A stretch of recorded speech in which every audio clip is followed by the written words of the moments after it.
we parted. I don't know what went wrong. I just know that I want your body here with me tonight. With me tonight.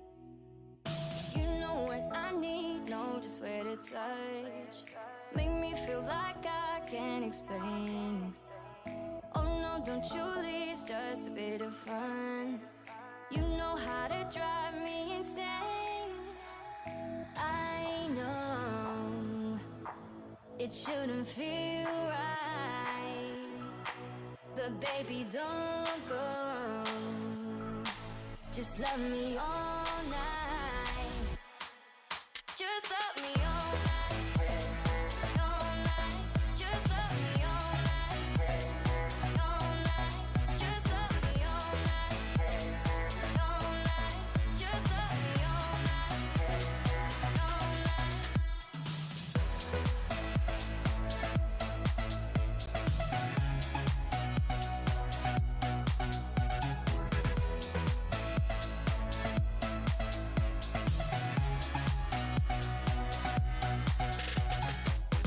Tell me you want me, baby. Tell me I'm not alone. Tell me you wanna be with me tonight. With me tonight. With me tonight. You know what I need, know just where to touch. Make me feel like I can't explain. Oh no, don't you leave, it's just a bit of fun. You know how to drive me insane. I know it shouldn't feel right, but baby, don't go. Just love me all night. Just love me all night. All night. Just love me all night.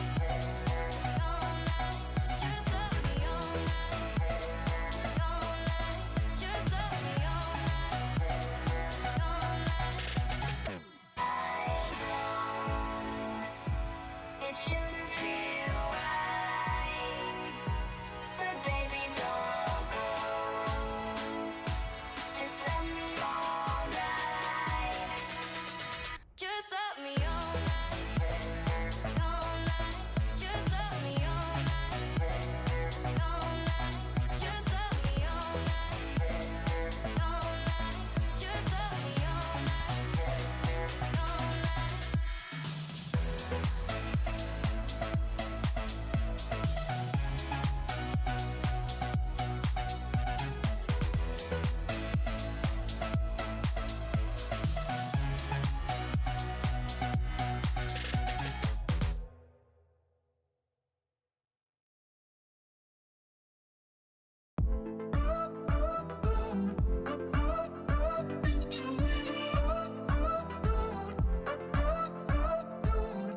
It's a summer love affair, putting flowers in your hair. Windows down in the Jeep as we pull up to the beach. Got this feeling like a crush.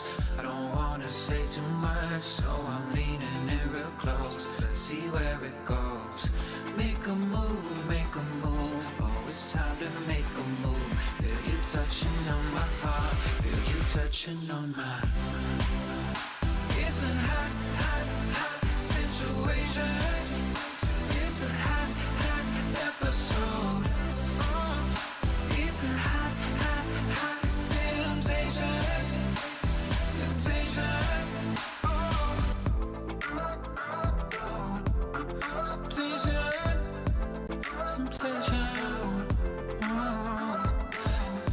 Like a diamond in the sun, baby, now we're having fun. Turn the music up real loud. Come and find me in the crowd. It's so sweet like cherry rose. Close your eyes and start to fall. Got me leaning into close. Let's see where it goes. Make a move, make a move. Oh, it's time to make a move. Feel you touching on my heart, feel you touching on mine. It's a hot, hot, hot situation. It's a hot, hot episode. It's a hot, hot, hot temptation. Temptation.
need no thing. Ain't into bling. Just use enough. You fill me up. I don't care for diamond rings. I just crave the simple things, 'cause that's what I want. That's what I want. I don't need no fancy car. I'll take you just the way you are, 'cause that's what I want. That's what I want. That's what I want. Don't need no thing. Ain't into bling. Just use enough. You fill me up. I don't care for diamond rings. I just crave the simple things, 'cause that's what I want. That's what I want. I don't need no fancy car. I'll take you just the way you are, 'cause that's what I want. That's what I want. That's what I want. That's what I want. I don't care for diamond rings. I just crave the simple things, 'cause that's what I want. That's what I want. I don't need no fancy car. I'll take you just the way you are, 'cause that's what I want. That's what I want. 'Cause that's what I want. That's what I want. 'Cause that's what I want. That's what I want. 'Cause that's what I want. That's what I want. That's what I want.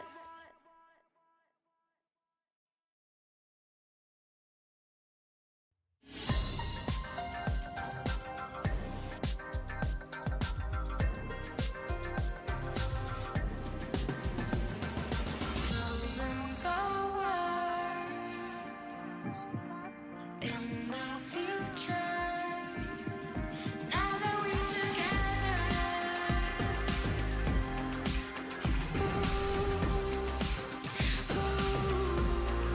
now that we're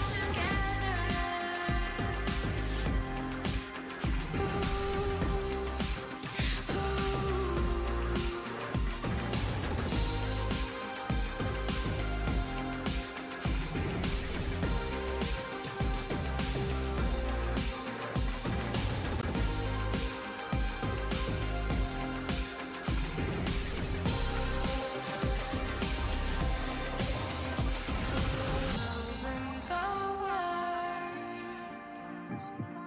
in the future. Now that we're together,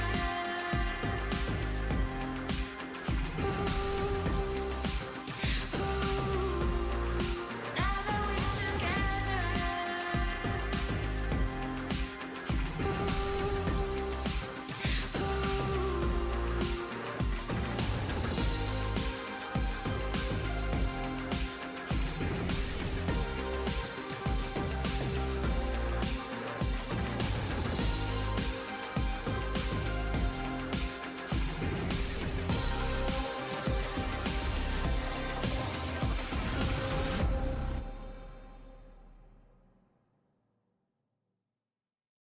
We just wanna have a good time, good time, good time, good time, good time, good time. We just wanna have a good time, good time, good time, good time, good time, good time. We just really wanna feel fine, feel fine, feel fine, feel fine, feel fine, feel fine. We just wanna have a good time, good time, good time, good time, good time, good time. I'm a jump from the ship, but I can't swim. I'm a run from the life that I'm living, like a ghost fading into oblivion. Big win, big win. I'm a joke from a rope I'm swinging, just a bloke made of smoke and some thick skin, cauterized by the wound of a vision. A prison, a prison.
shoelace. I'm a fraud, I'm a zoo in a dark place. Why do I even try to pretend that I can rhyme good? Oh well, I guess. Tell me it's all or nothing. Tell me I'll have your word. Don't wanna be good for something if my life is a blur. Tell me it's all in my head. I'm a hypochondriac. Don't wanna be left for dead when, even when I have a heart attack. We just wanna have a good time, good time, good time, good time, good time, good time. We just wanna have a good time, good time, good time, good time, good time, good time. We just really wanna feel fine, feel fine, feel fine, feel fine, feel fine, feel fine. We just wanna have a good time, good time, good time, good time, good time, good time.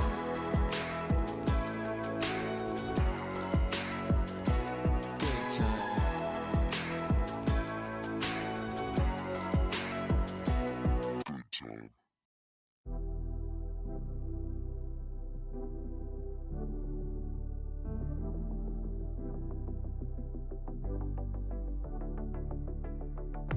Don't you wanna tell me about the time that we felt fake? Turn your eye on the halo that you give yourself daily. Give me a new ending, cause I'm running free tonight. Don't regret our story, wanna love and live my life. Always talking about what we'll be, gonna move out of the city. Spending our time daydreaming, living our life like a movie. I'm the only one who can make me whole. Pick me up, I'm the only one. Gonna ride this feeling and write a new beginning. I don't wanna pretend that everything I wanted was gone in the end. And I don't wanna pretend again. And I don't need to pretend I'm living in this moment, I'm living my best. Cause I don't need to pretend.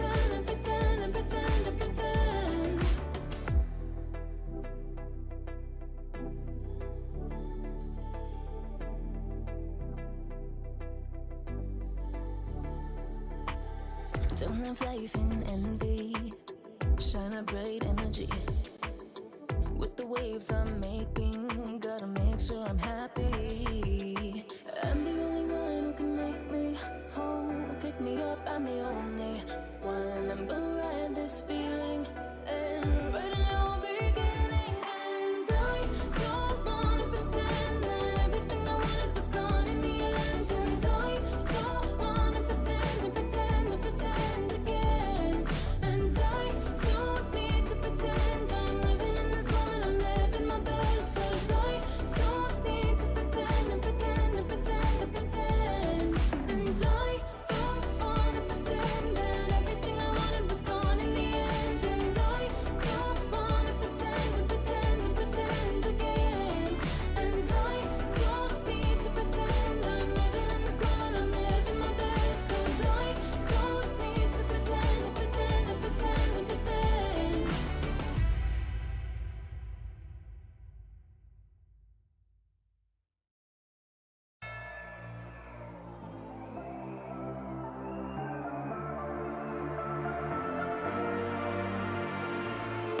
Ooh, this that cute, and a drama only venom when I get my dues. Respect, I'm the next tycoon. Got a pad full of greens, couple M's my soon. Unbeliever, do you see the confidence? Got some people waiting for me on the fence. I live ever, never see me on the fence. Best believe it when I win, it's common sense. I'm designed to fly, defeat all demise. The best me, no fear, no compromise. 100 degrees, I breathe more to life. You should disconnect and throw in the wires. And the hand that's in this, gotta back it up a high percentage. Got a heart in my sleeve, non-stop. Stepping up to the seat, more shots. Getting those I'm alive, unleashed in the fire. Out in the wild, you can never stop me. Watch me dive on fear, and it's my time. Up in the stars, you'll never forget me. But not holding back on the side, only get proud of a time. Ready to own what is mine tonight. I'm alive, unleashed in the fire. Out in the wild, I never wait up. Flowers say so they coming on the way up. A true fighter's what they always been afraid of. Cards had a close on my circle when I lay up. Switch the game every quarter like a time zone. Aim for the bus, tryna build up to this milestone. Pave the way with only items that I might own. Imagine what I'm about to do, be an icon. Ain't a problem, just the haters that I might know. It's a night show. The way I'm about to make a movie with these lights. Know the one they be like me, they can try. All gold, everything when I write. Can repeat it, every legend gotta fight. A new world when I flip, make it tight. Ain't nobody doing minutes how I like. Seat buckled up, going up like a bike. I'm alive, unleashing the fire. Out in the wild, Up in the sky, into the light. watch me dive down. Beyond this my time. Up in the stars. With every stride, our future's bright.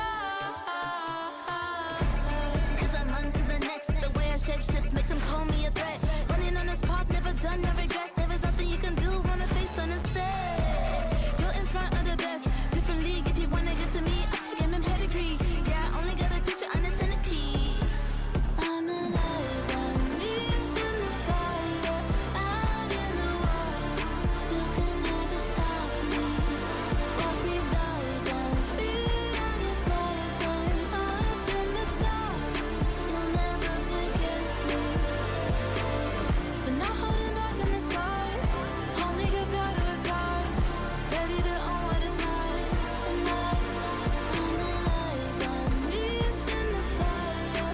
Out in the wild, you can never stop me.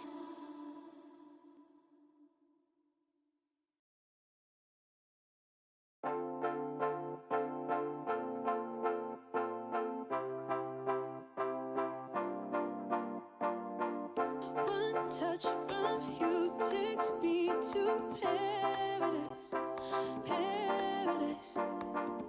One look from you and I fall in your arms, in your arms. Baby, don't stop, baby, don't stop, baby, don't stop it. And give me your love, give me your love, give me your loving. Say that you want, say that you want, say that you want it. Cause this is my love, this is my love. Something about you feels like heaven came along. Baby, can you feel it? Can you feel it? Something that you do makes me feel like we belong. Baby, can you feel it? Can you feel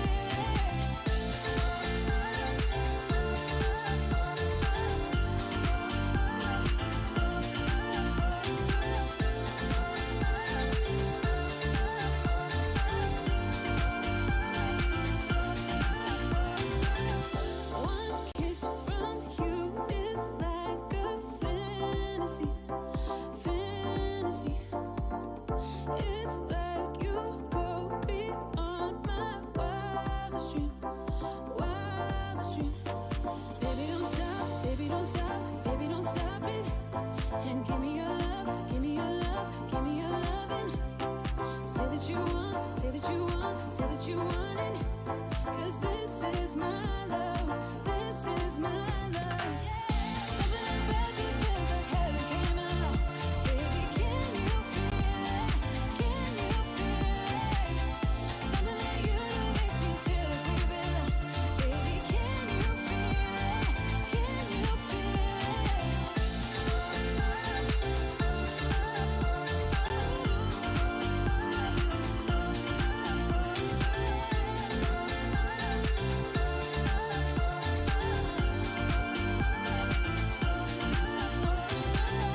Something about you feels like heaven came along. Baby, can you feel it? Can you feel it? Something that you do makes me feel like we belong. Baby, can you feel it? Can you feel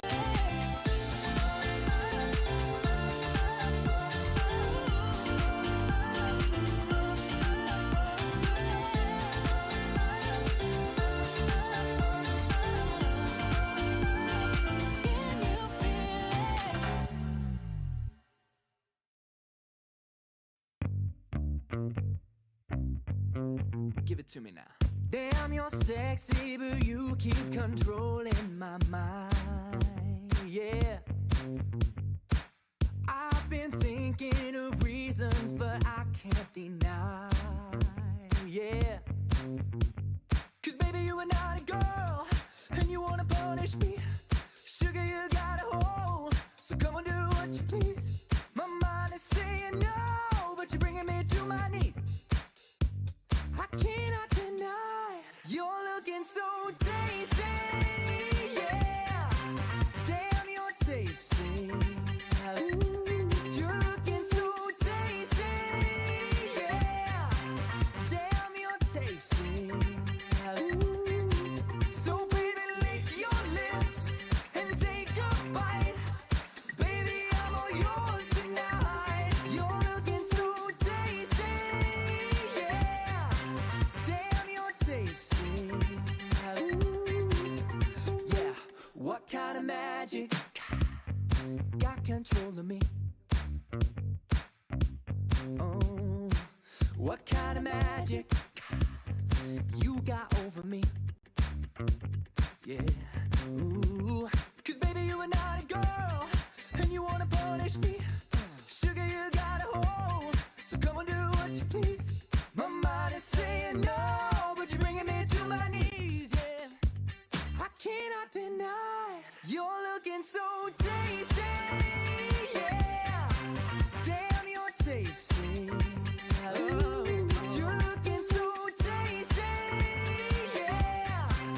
Damn, you're tasty. Oh, so baby, lick your lips and take a bite. Baby, I'm all yours tonight. You're looking so tasty, yeah. Damn, you're tasty. Ooh, yeah. Put your lips upon my lips, let me have a taste. Put your lips upon my lips, let me have a taste. Put your lips upon my lips, let me have a taste. Put your lips upon my lips, let me have a taste. Put your lips upon my lips, let me have a taste. Put your lips upon my lips, let me have a taste. Put your lips upon my lips, let me have a taste. Put your lips upon my lips, let me have a taste. Tasty, yeah. Damn, you're tasty. Tasty. You're looking so tasty. Tasty, yeah. Damn, you're tasty. Ooh. So baby, lick your lips and take a bite. Baby, I'm all yours tonight. You're looking so tasty, yeah. Damn, you're tasty. Ooh. Give it to me now. I don't know why we parted. I don't know what went wrong. I just know that I want your body here with me tonight. With me tonight. You know what I need, know just where to touch.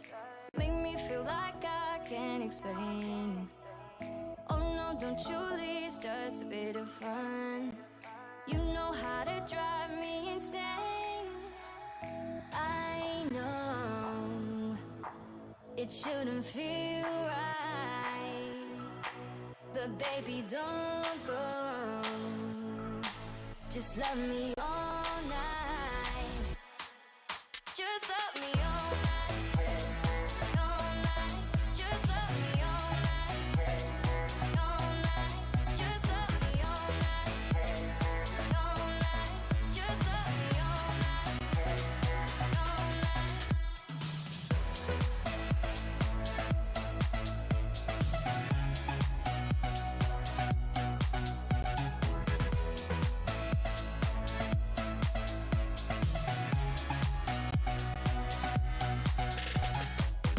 Tell me you want me, baby. Tell me I'm not alone. Tell me you wanna be with me tonight. With me tonight. With me tonight. Dear Summoners, Wild Rift League Asia is about to begin. With a brand new tournament format and teams, what changes can we expect? Let's take a closer look. WRL consists of two conferences, WRL CN and WRL APEC. 12 teams from the WRL CN conference and 8 from the WRL APAC Conference will compete through the regular stage, playoffs, and finals to view our ultimate glory. All matches will be played in the BO3 format in the regular stage. The 20 participating teams will compete within and across their conferences. Each team will play a single round robin with every other team within their conference once, and half of the teams from the other conference once.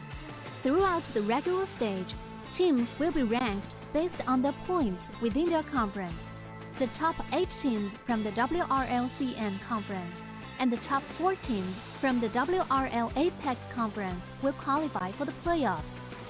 The playoffs will also be held separately for each conference, adopting a BO7 double elimination format. Only the top 2 teams from each conference's playoffs will advance to the finals, vying for the championship. Of course, a new tournament brings unique challenges. The Wild Rift League Asia Season 1 WRL A1 Finals will be a 3-day extravaganza. On the first day of the finals, the 4 qualifying teams will play a single round robin in BO1 format. The top-ranked team will advance directly to the grand finals, while the remaining 3 teams will battle it out in a single elimination bracket on the second day to secure a spot in the grand finals on the third day. The 2 teams that make it to the grand finals will face off in the BO7 showdown to claim the championship. Additionally, in both the WRL A1 regular stage and finals, teams will participate in the Fight for Side FFS match before the official games commence. The FFS match will be played in a 1v1 solo mode. Each team will send 1 player to compete. They will ban 2 champions each from the official weekly rotating champions pool, and then select 1 champion each for 1v1 competition. The winning team of the FFS match will earn the right to choose their side first. Wild Rift League Asia Season 1 regular stage will officially kick off on April 8th, with 20 top-tier teams assembled and ready for action. Who will climb to the summit and seize the crown? Let's wait and see.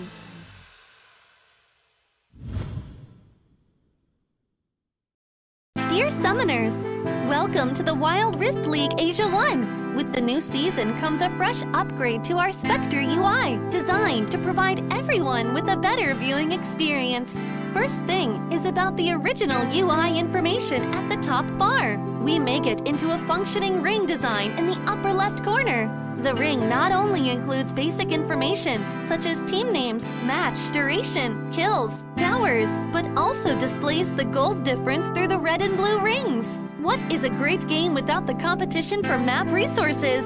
When a team takes down the elemental dragons and gets the buffs, the stunning special effects not only make the acquisition of resources more ceremonious, but the elemental dragon's specific color-coded buff energy blocks will also be intuitively embedded in the corresponding red and blue sides. Whether a team speeds up the match tempo by getting Rift Herald, expanding their lead by killing Baron Nashor, or stealing the Elder Drake for the final victory, the countdown timer special effects and the resource-specific color coding will help summoners watching the game to quickly understand what is going on in the game and capture the critical information. Additionally, we will display the whole in-game map on the top right corner. When the elemental dragons, Rift Herald, or Baron Nashor is about to spawn, the corresponding resources exclusive countdown will appear in the top left corner of the map in real time, providing clearer information on team tactics and map resources. The new UI will introduce 4 panel modes: the landing phase mode, pre-team flight mode, team fight mode, and post-team fight mode, a combination of 4 refined panel modes to ensure that the most important real-time data in the game is presented more intuitively and comprehensively than ever before. In the landing phase mode, in addition to the real-time images of the players, champion selections, summoner spells, and champion experience, we will also supplement real real-time gold, KDA, and items during the landing phase. Meanwhile, team stats history will also be displayed based on the progress of the game, allowing summoners watching the game to stay informed of the comprehensive information in real time. In pre-team fight mode, we refine and integrate the information on the gold difference between the matchup to help summoners keep track of the player's items builds in real time through the items column. This makes the state of both teams clearer before the team fight. In the highly anticipated team fight mode, we visualize the damage dealt comparison. The real-time dynamic display of champions' avatars can be more intuitively express the damage dealt of each player during the team fight.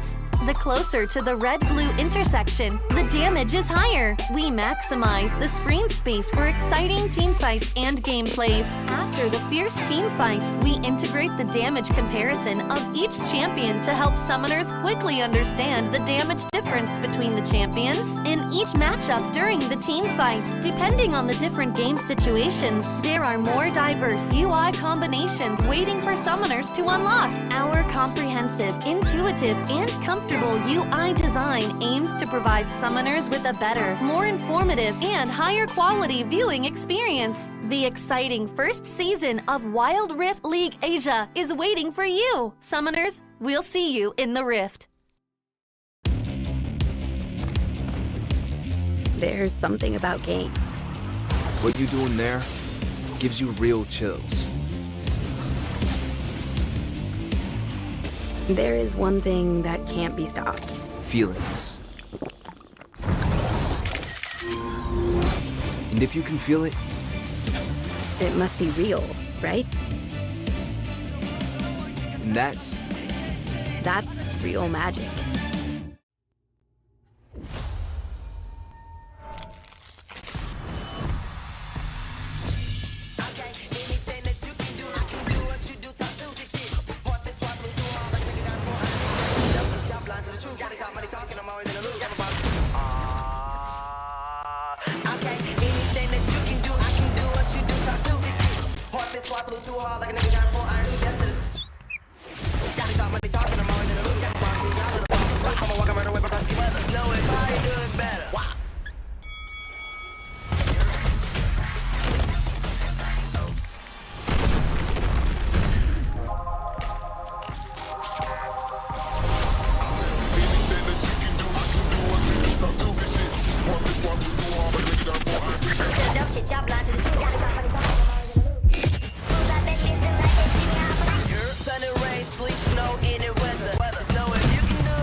拿下下一个第一。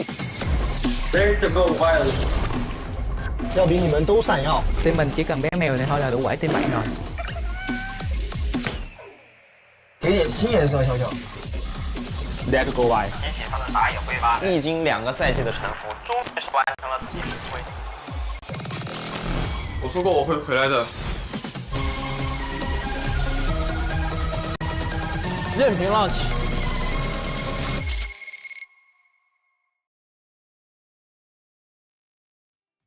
Welcome, ladies and gentlemen, to another day here at the Wild Rift League Asia regular season. My name is Jita, and coming at you with me is Guillaume. We'll be your shotcasters for today, and we came off a very quick day yesterday, full of 2-0s, but now we may be looking at something that is a little bit longer for you folks. Let's see if it's gonna be longer, but ever since last Thursday, it has been full of 2-0 victories for all our winners, and even just yesterday, everything was going really fast. So right now, let's see if it's going to be the same, especially that we have another set of games set in store for you guys. JDG versus Fennel. We have Nova Esports going up against Rare Atom, and then Thunder Talk going up against Cerberus Esports. Two scheduled APAC teams going up against Chinese teams this time. As it's very much different from last week, right? We only had 2 APAC matches, and it was the match of Kate Roaster Y against FPX, and then their match against Kate Best Gaming as well. But now we have a lot set in store for you guys. A lot of chances for APAC teams to actually stand a chance against these really strong Chinese teams. But the score is still 3-21. Hopefully it does change positively for the APAC teams. Let's see. Yeah, here's hoping, because like in terms of the APAC teams that are up to bat today, they are also not like the best of the best at the moment, because it is Fennel who have yet to take a single win, and Cerberus Esports who, you know, are not doing so hot either.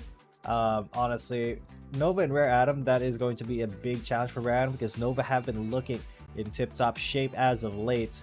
But yeah, we kind of do expect JDG to just kind of flop Fennel, just Fennel now, I guess, very quickly, because they are one of the more dominant teams there in the Chinese conference. But yeah, Fennel's gonna have their work cut out for them. But looking at the standings now, of course, KBG was able to extend their lead here. Oh in yeah, the Chinese conference standings. They are now 9 wins to 1 loss. They have a 9-win streak right now. They only lost the first game at the start, and they have been absolutely dominating after.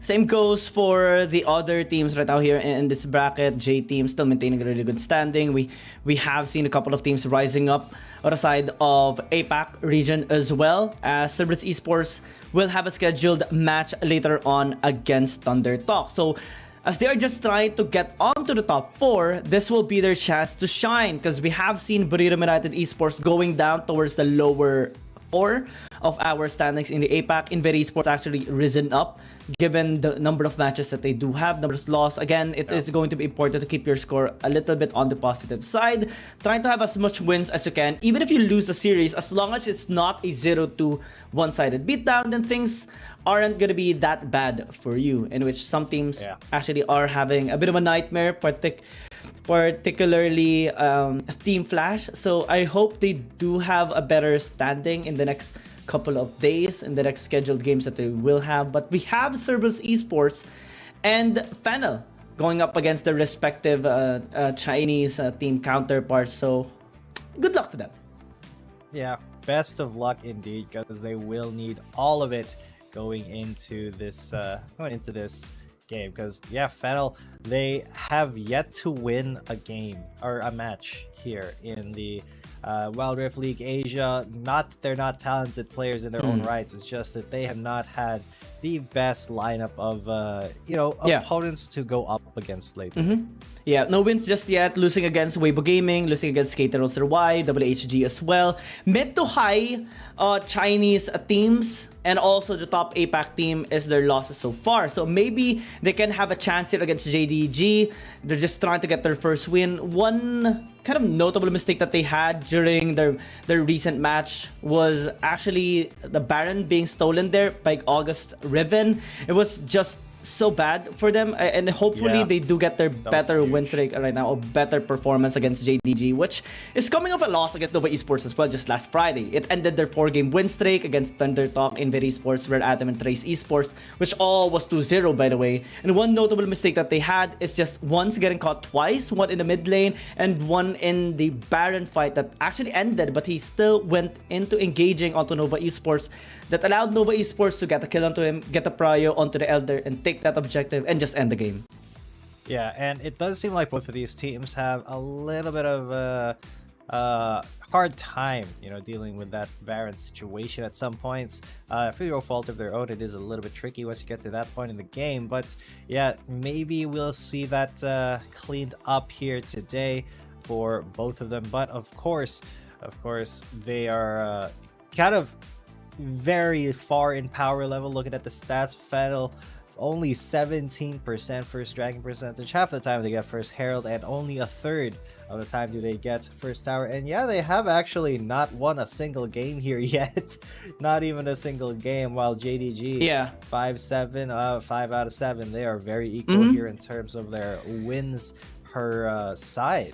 I think one of the struggles that Fennel is actually experiencing right now is because they have two essential junglers in their lineup. We have Trevor from Team Secret, which is really strong, and we have Chaz as well, which is very known for his Chazix and the Lee Sin performance, very aggressive into the jungle. But now we do see Chaz into the Baron lane and Trevor actually being the one into the jungle. So in our head-to-head, I'm actually going towards the Dragon laners as of the moment, because Juju has been really performing at his peak right now for JDG.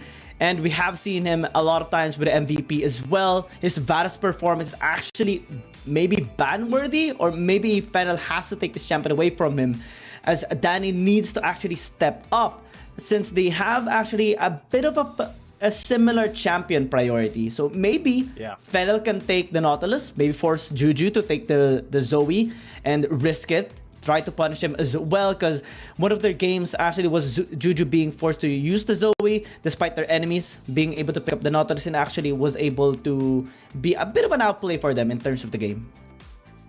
Yeah, and as we know, that Nautilus kind of plays havoc with the Zoe pick, shuts it down somewhat, because if the Nautilus is able to get that def charge when you're just hopping around, you know, trying to get that Battle Star, it can bite you in the butt. So Juju may be looking to play something more comfortable. Yeah, maybe the Varus will be coming out today. That you never know. It could be a little bit of a, not even a pocket pick. It's just a very good pick here against Fennel, who, you know, have a little bit of trouble accessing that backline sometimes.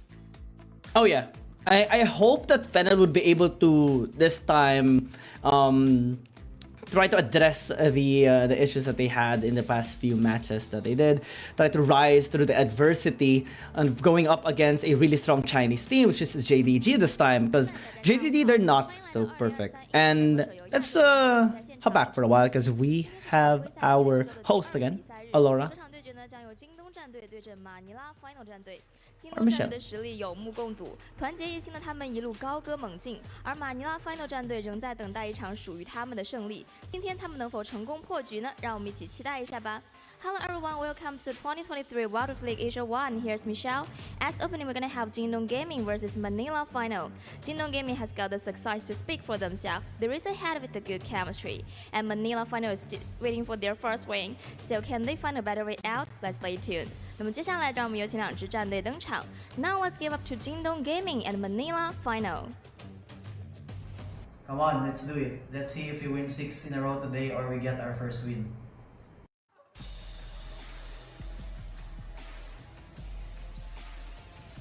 一次没赢的你们，让我们怎么输啊 Whatever you said, it just sounded so much more aggressive than. Oh yeah, it sounded aggressive, right? It sounded like they were looking down on Fennel.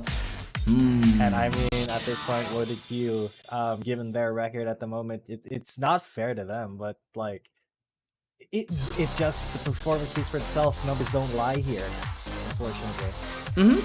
And well, JDG, they are looking for their 6th win right now to move up the bracket, maybe secure 5th spot, just over Trace Esports, in which is also performing really well as of today. But for Fennel, well, they are sitting at the 7th spot right now in the APAC Conference. Hopefully, they do get a win. It is actually going to be helping them so much, at least secure 5th spot, if ever.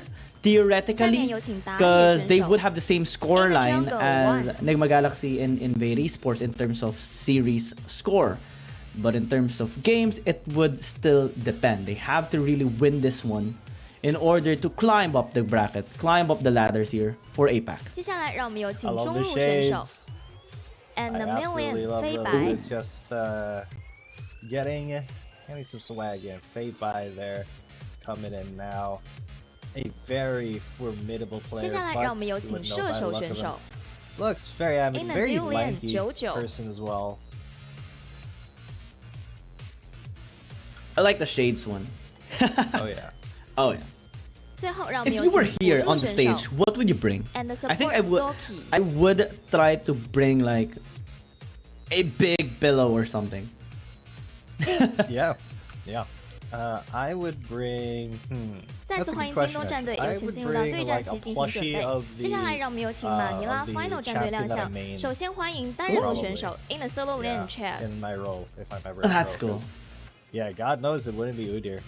I wish. 接下来有 because 请 Udyr 打 hasn't 野 made 选 his 手 way to Wild In the Rift yet. jungle Trevor。That's awesome. Chaz going for the 接下来 cheek 有请中路选 burger 手 and the pose million right there. acre。 Trevor just going with a serious pose with his glasses, thumbs up. 接下来让我们有请射手选手 in the Dueling Danny。 最后让我们有请 Danny, 辅 we 助 have 选 talked 手 about and him the a while support ago. Arisen。 Hopefully that Fennel will rise to the occasion and will be 双方 able 选手已经准备 to 就绪，让我们一起进入到召唤 deal 师峡 at 谷之 least 中吧。 with the All players adversity, are getting ready. Let's especially dive that we into the do wild. see Acker going with so much aggressive champions. We have seen him with the Jace, we have seen him with the Akali as well. But before our 5v5, let's take a look at our fight for side. For the meantime, since we will be seeing Juju going up against Danny. Again, the trend has been Dragon Laner since our champions in the fight for side has been all ADCs. And it's something that we have been looking forward in our 5 versus 5. Well, it might just happen in the upcoming patch in May 25. But while waiting for that, let's just enjoy the fight for side with all ADCs being picked up. We have seen a couple of Lucians. We have seen some Jins, Varius, Draven, even a Caitlyn, and a Samira at one point. But I want to see a Teemo, just like you. You mentioned it yesterday, right? Yes, I did, and that is one of the things that I really want to see here at ADC Week with a fight for side, because Teemo, I feel like just does quite a bit against many ADs. I mean, he has a lot of burst potential from the Q, and of course the blind as well makes it difficult, if not impossible, for most ADCs to trade with him. So, you know, even if he has shorter range and lower auto attack damage and, you know, a host of other problems with no mobility as well, just a W for the speed up, it's still very annoying to have to deal with Teemo. And, you know, in a fight for side, you won't be able to use the mushrooms. He does have a kind of a dead ultimate in that way, unless you use it for clearing the wave. But then, you know, it still is not a really optimized champion for 1v1s.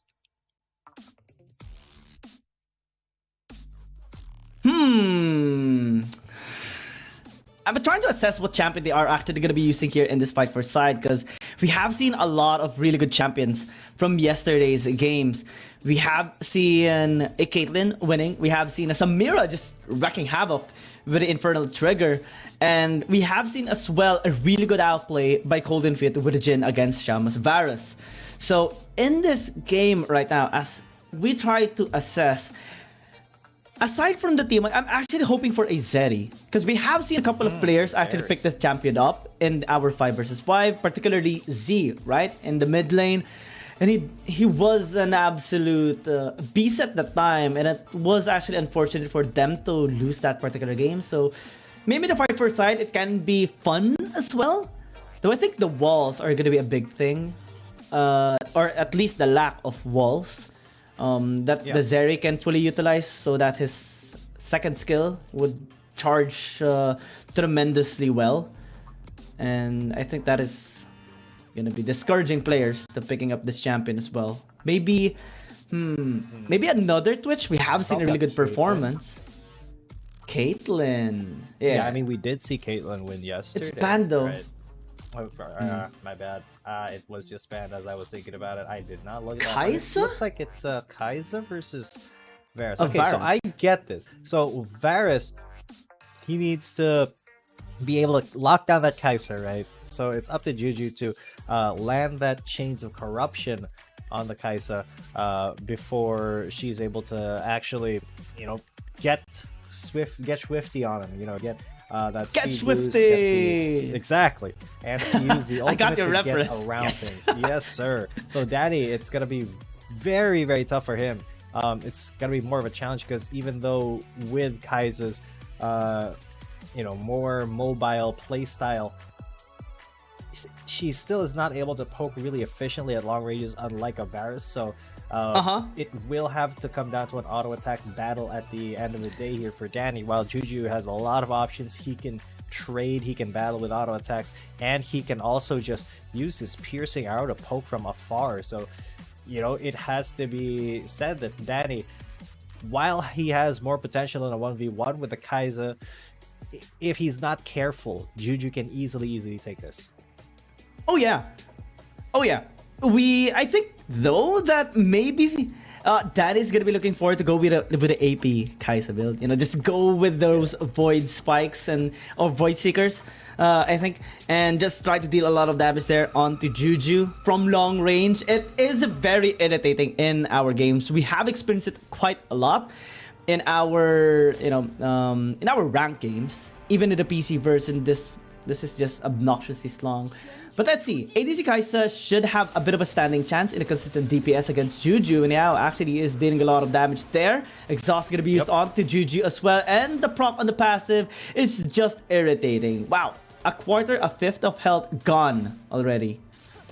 That has got to be very, very annoying, to say the least. I mean, Daddy, though, has the right idea here, honestly, because you do need to get that early W, you need that early pressure against the Varus, because once he scales up, once he gets one item, perhaps two here in the Howling Abyss, then it's going to be pretty much his game. He's going to run that lane.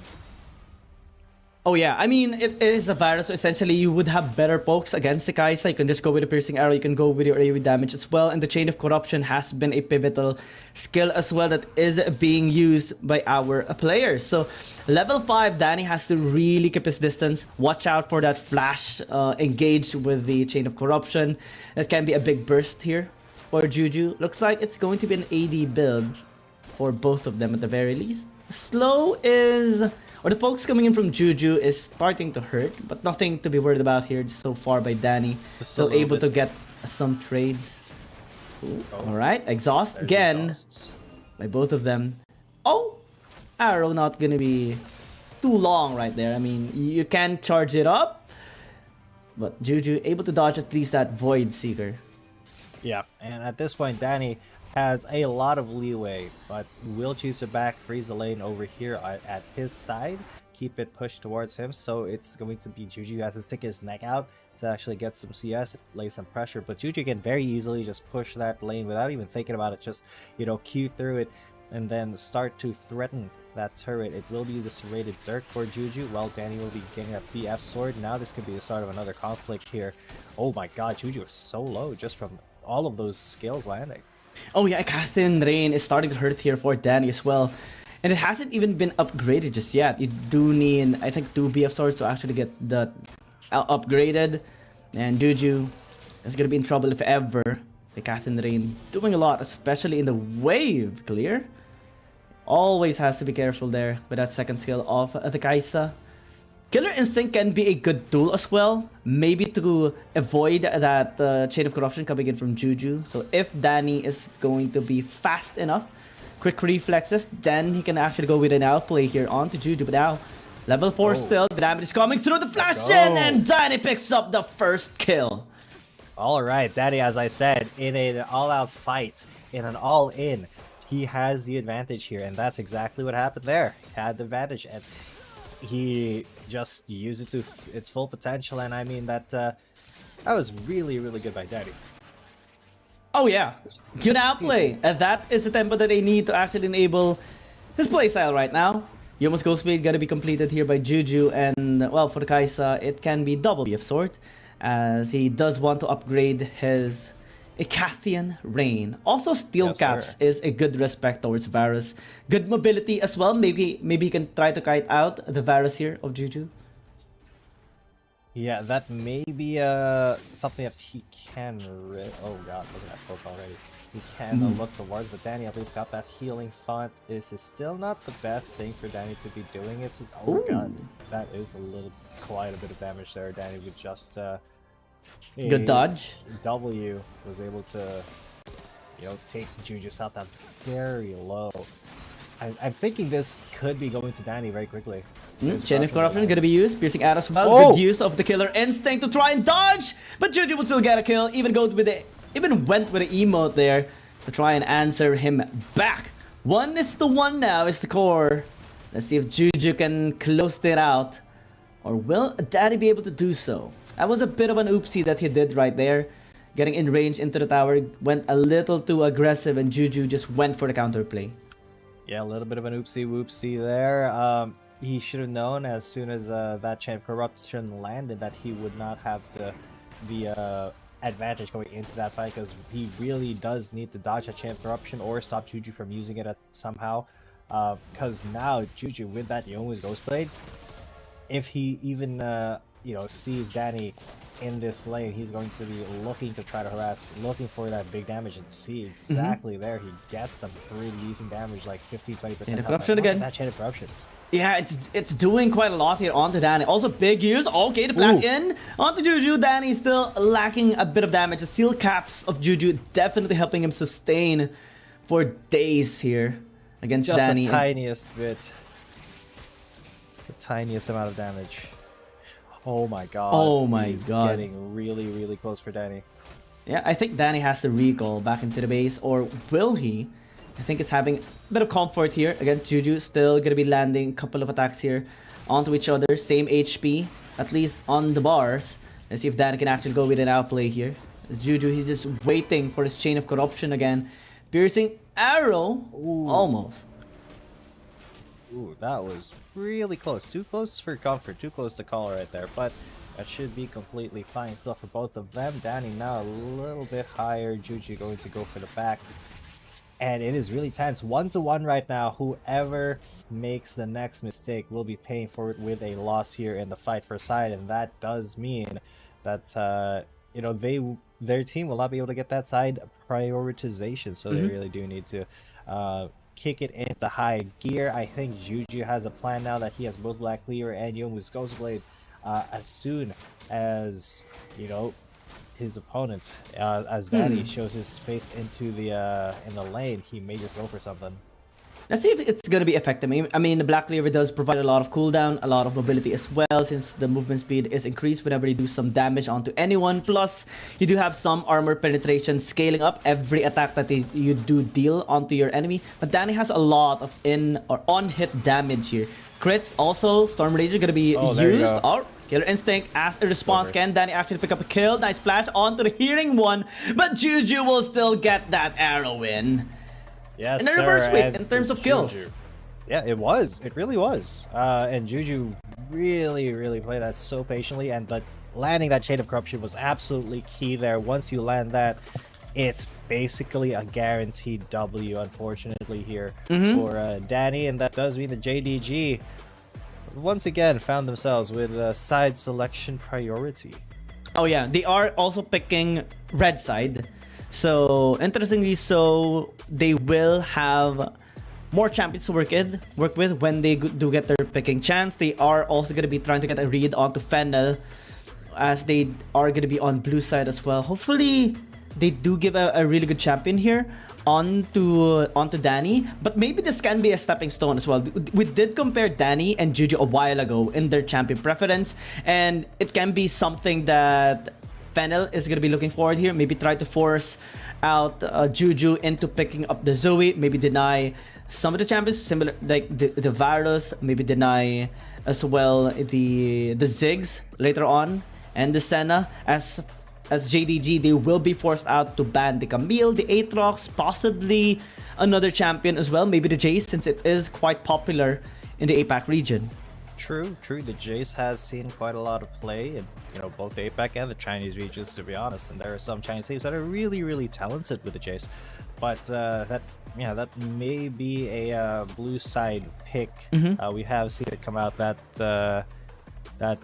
often in the blue side if it is left open, and there as red side, JDG have a lot to ban out. They have to ban out the Aatrox unless they are very confident in their Aatrox and their anti-Aatrox play, which could be very, very possible. A lot of teams are very confident in their anti-Aatrox play. They let it go very often, but sometimes it can backfire on you.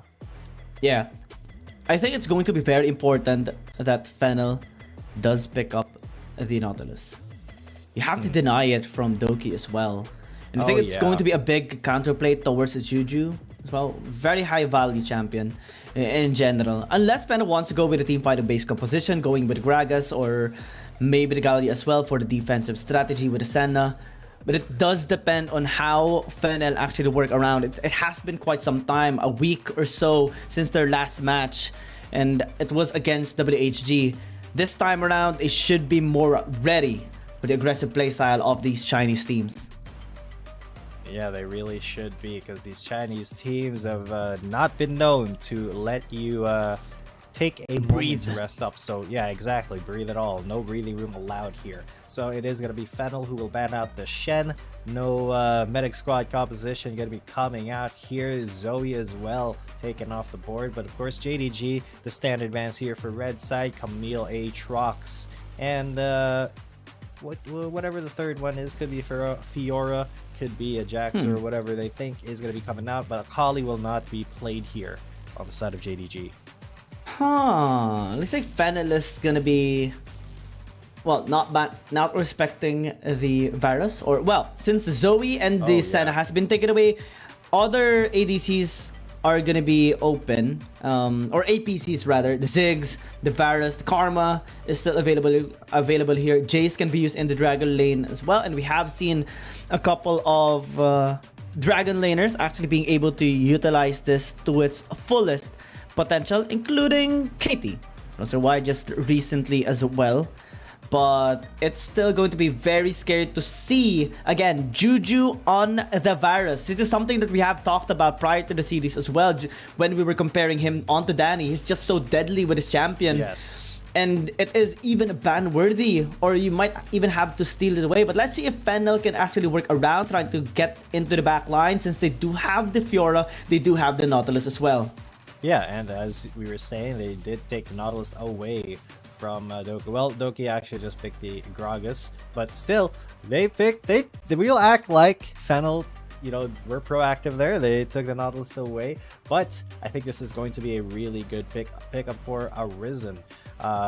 With Jay specifically and Fiora, the Nautilus is going to be, you know, a really good way to get a catch on, you know, whoever is roaming around on JDG. Yeah. There is some you know, a hint of backline access as well, with the Nautilus being able to def charge the Varus there.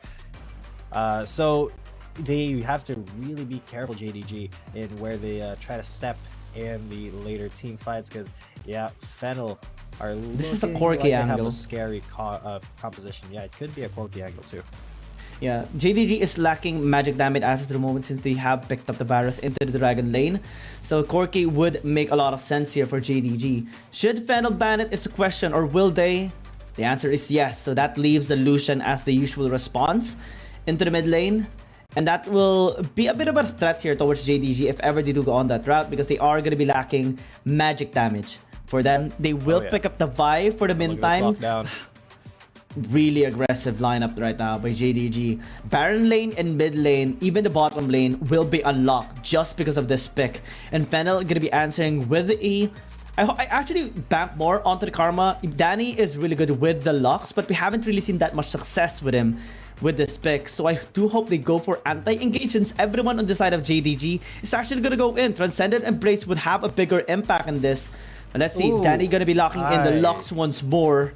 I do not have much faith in the Lux. Yeah, 70% win rate right now in the league. It is not really a champion that has a lot of pros over cons as compared to most of the other Dragon laners. Xin Xiao as well will be picked up here by Trevor, and no surprise, most of the viewers are on the side of JDG, because look at that composition. That is incredibly scary. The backline access here with Once and Fei Bai. Sadie as well is an absolute monster. That Riven Chaz has to be very on point in his duels to be able to shut down Sandy, and just Doki has the possibility here to be the widest Gragas ever, the most disruptive Gragas that we can see against Fennel. So it really depends on how Fennel is going to be able to respond to so many of these threats at the same time. Especially that the lineup here of JDG is so scary. You have really aggressive champions working around into the fight. Almost everyone has some sort of crowd control as well. Chain of Corruption is going to be a big deal coming in from Doki as well. And the cast from Doki is going to be very scary. The Chain of Corruption from Juju, rather. And Fennel, they have to be really careful. They have Chaz on the Fiora, which is really good, because he can be as aggressive as he normally is in the jungle.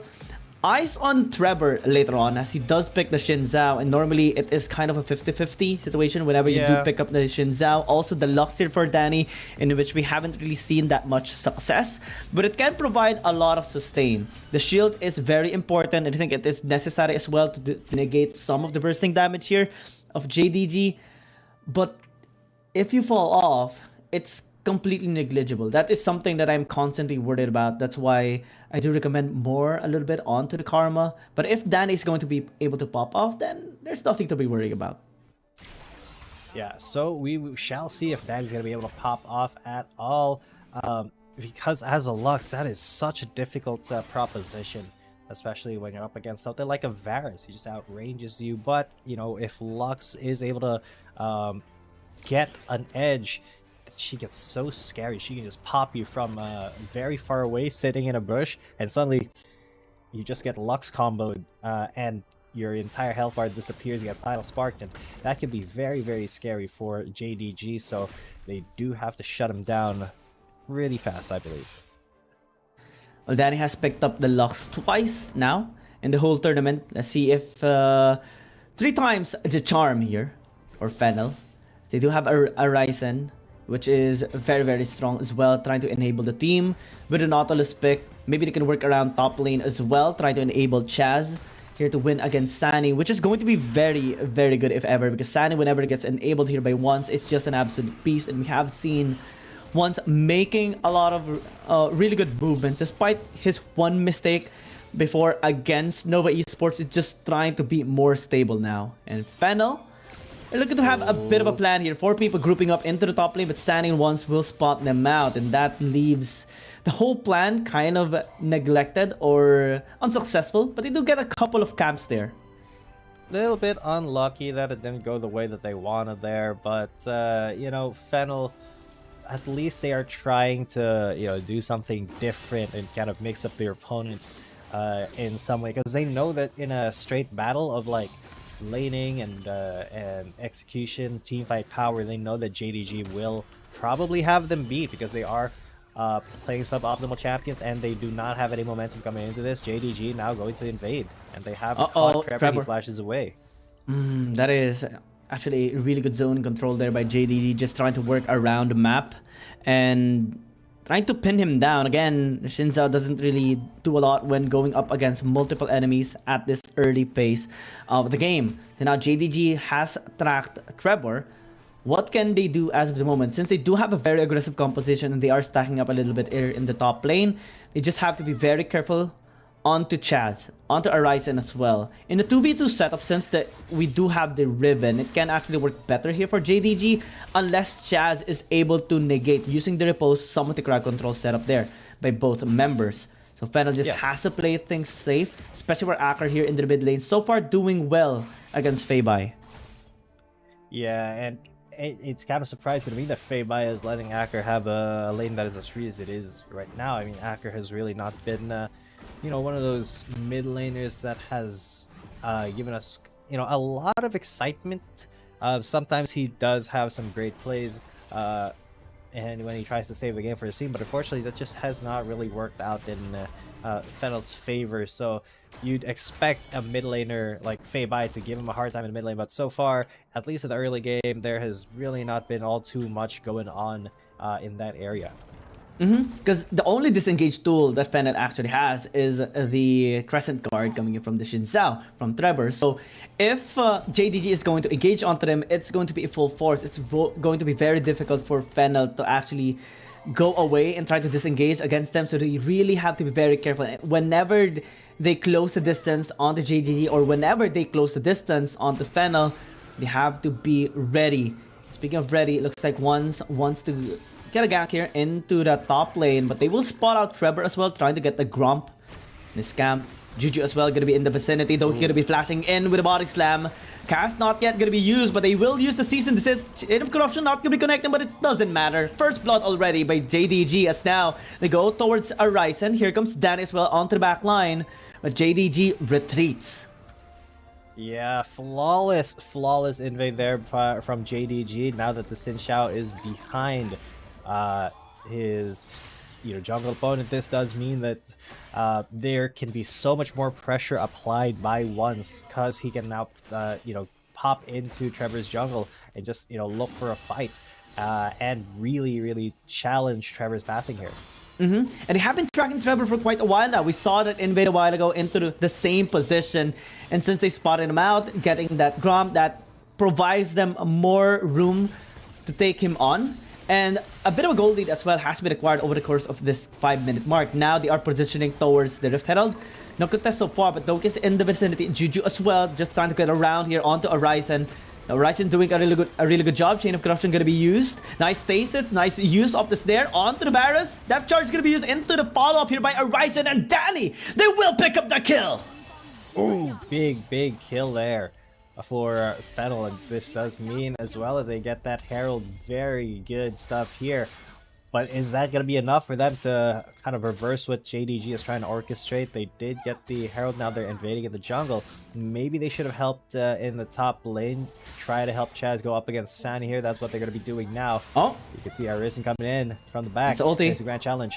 Yeah, 3 people here into the top lane, but the outplay is going to be here from Sunny. Not going to be enough as Chaz able to disengage now. He's all alone. Trevor, Horizon wants to chase him down. That charge is going to be used. Nice dodge here onto the light binding. There are 3 people here. Dokis is just going to disengage. Let him be. That's the second kill of Fennel.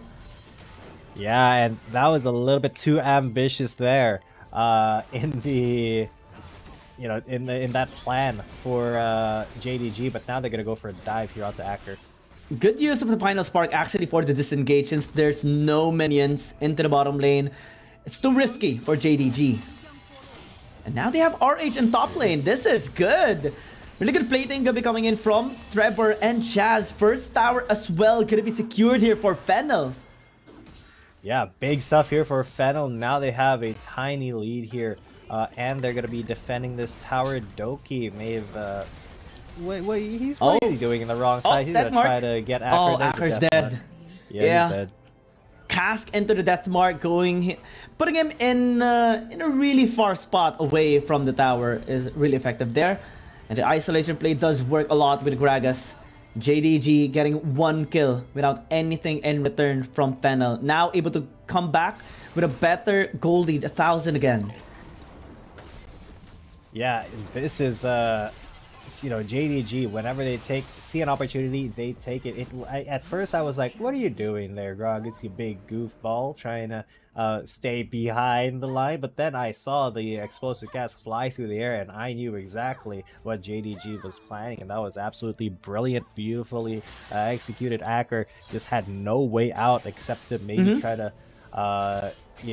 go onto the Gragas with to the skies, and then that way maybe he could have dodged the incoming explosive cast, but then unfortunately that just was not the case. And yeah, JDG really good at creating opportunities for themselves.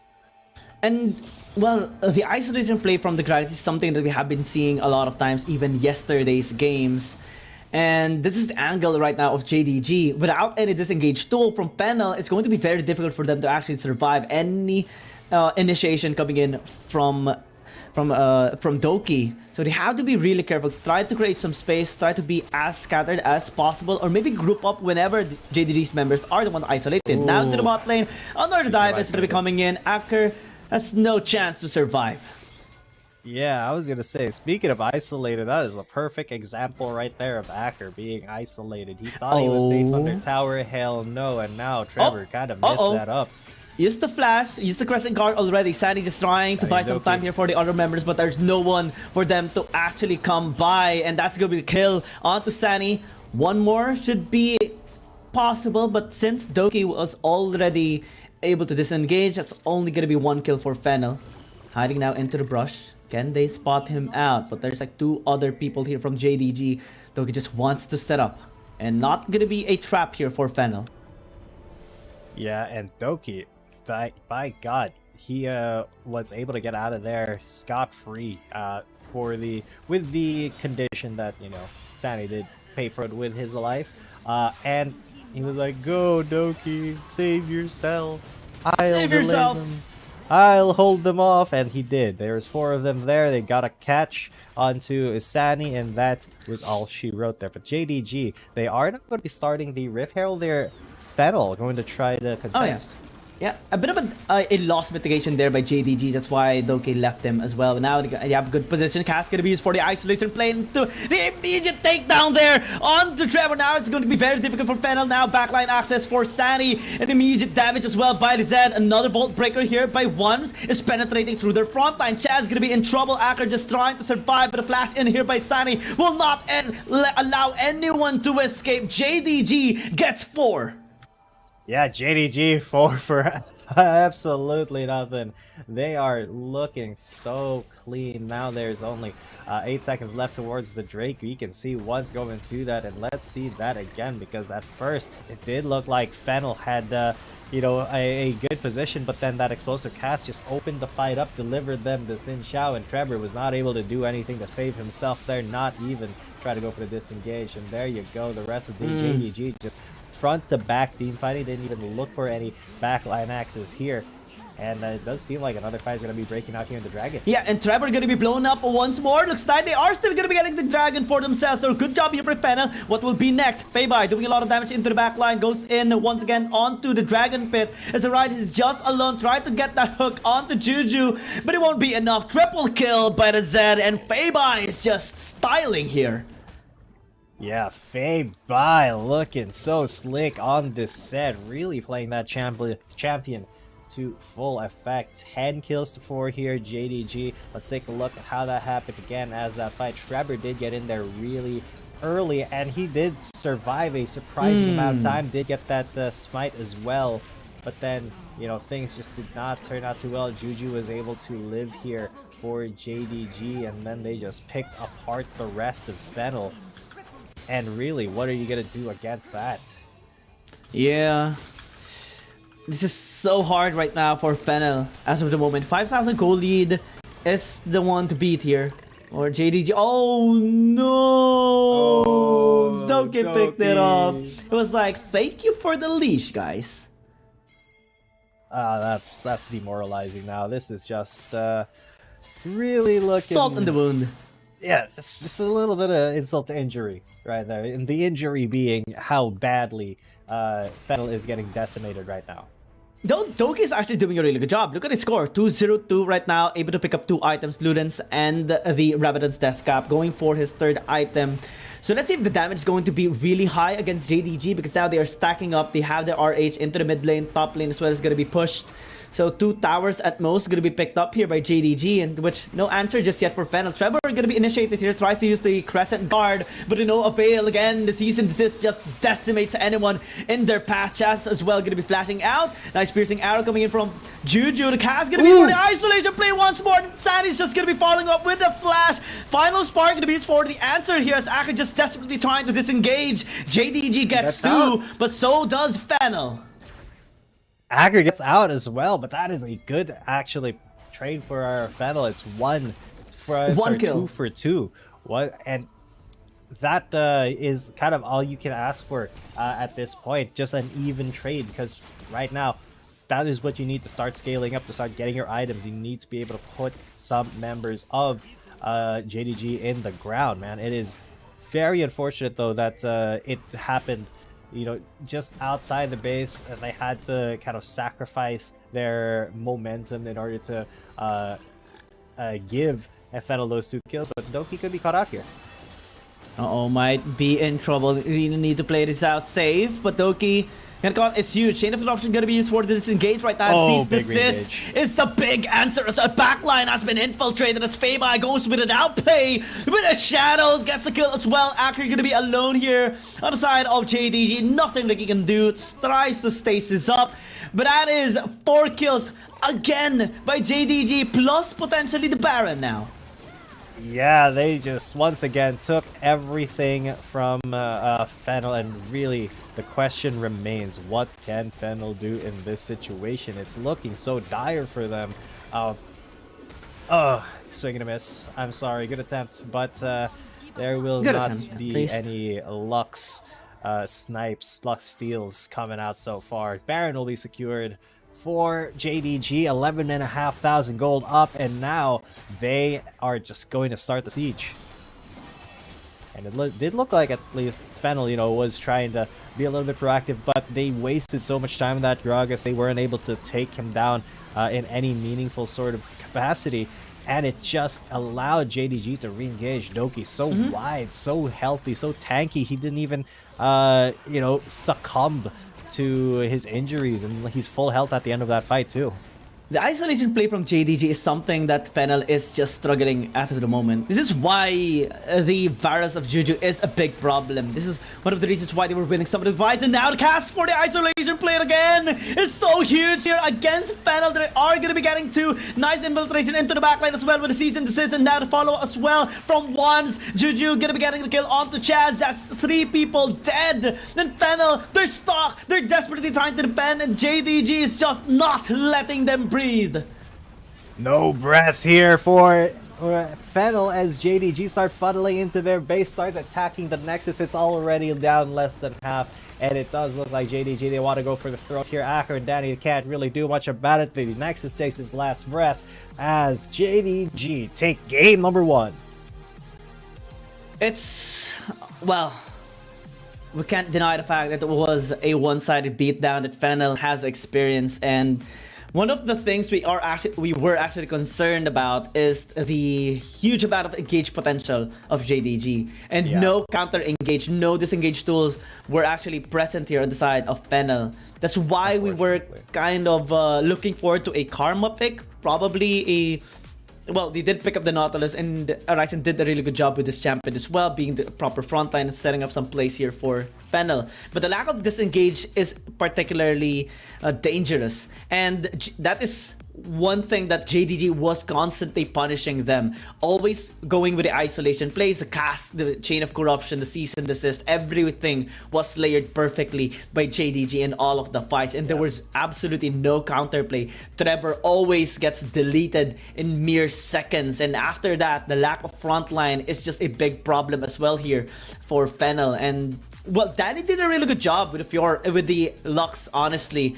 But I think it could have done much better. Maybe with a Karma, the Transcendent Brace could have been a big disengage tool, because JDG, they do not hesitate at all, because they know there are no counter plays. Yeah, and Fennel, they risked it all on that Lux pick, and it did not work out, unfortunately. Danny still had the most damage there, and it's not Danny's fault that the Lux pick didn't work out. The rest of the lanes just kind of lost as well. So look at that, Fei Bai, look at that comparison. 7-0-7 versus Acker is 1-5-1. JDG just absolutely picked them apart today. Yeah, I actually want to commend Danny this time around. Despite it being a loss, look at the score, 2-0-3. So it's particularly okay. The damage as well is really nice coming from him. Just 3,000 behind against Juju. So it's not actually the problem. It's just the lack of disengage. I think if they have drafted a better composition in this one, or at least maybe try to utilize their early game advantage, since they had the Nautilus, they had the lock, so they had actually a lot of tools to actually get those single target pickups, similar to JDG. But we saw more picks coming from JDG, particularly the first blood onto Trevor, and another beatdown onto him, and another initiation onto him and him again. And whenever they do get a pickup onto Trevor, that's already a big front line negated onto Fennel, because he's the tankiest member aside from the Nautilus. And Fior can't really do anything when they do get the suppression done, because he can only repost one ability. Maybe if they throw in everything into that single repost, then that's going to be a good outplay, but that's not the case. JDG possesses a lot of discipline in team fighting, and they just demonstrated it in this game. Absolutely. I mean, it was there. You saw exactly how disciplined they were indeed in the team fight, and how they were able to really bait Fennel into taking some unfortunate fights for them, just some really well set up fights for JDG. They knew exactly how to dangle that little morsel, that almost pick that is just a little bit too close to the jungler. And of course, Doki was usually that bait, the worm on the hook here, and he was the precipitator of many kills here. 114, of course. A huge support for the team. 79 heal participation, and this will be his first MVP as well. The big initiation tools that JDG had was 3 things: the cast, the chain of corruption, and the cease and desist. The follow-up was always there. Feibai popped off, Sani as well popped off so well whenever they initiate. So props to Doki. Just something that we have seen even in yesterday's games, even in the past few days. So Fennel has to be ready. Let's see if they are going to be ready for this. They are going to go back towards the drawing board, and we'll be proceeding to game number 2. Hope's not done yet, but let's see if they can strike back. We'll just go into a break. Dear Summoners, Wild Rift League Asia is about to begin. With a brand new tournament format and teams, what changes can we expect? Let's take a closer look. WRL consists of 2 conferences, WRL CN and WRL APEC. 12 teams from the WRL CN conference and 8 from the WRL APEC conference will compete through the regular stage, playoffs, and finals to view our ultimate glory. All matches will be played in a BO3 format in the regular stage. The 20 participating teams will compete within and across their conferences. Each team will play a single round robin with every other team within their conference once, and half of the teams from the other conference once. Throughout the regular stage, teams will be ranked based on their points within their conference. The top 8 teams from the WRLCN conference and the top 4 teams from the WRL APEC conference will qualify for the playoffs. The playoffs will also be held separately for each conference, adopting a BO7 double elimination format. Only the top 2 teams from each conference's playoffs will advance to the finals, vying for the championship. Of course, a new tournament brings unique challenges. The Wild Rift League Asia Season 1 WRL A1 Finals will be a 3-day extravaganza. On the first day of the finals, the 4 qualifying teams will play a single round robin in BO1 format. The top-ranked team will advance directly to the grand finals, while the remaining 3 teams will battle it out in a single elimination bracket on the second day to secure a spot in the grand finals on the third day. The 2 teams that make it to the grand finals will face off in the BO7 showdown to claim the championship. Additionally, in both the WRL A1 regular stage and finals, teams will participate in the Fight for Side FFS match before the official games commence. The FFS match will be played in a 1v1 solo mode. Each team will send 1 player to compete. They will ban 2 champions each from the official weekly rotating champions pool, and then select 1 champion each for 1v1 competition. The winning team of the FFS match will earn the right to choose their side first. Wild Rift League Asia Season 1 regular stage will officially kick off on April 8th, with 20 top-tier teams assembled and ready for action. Who will climb to the summit and seize the crown? Let's wait and see.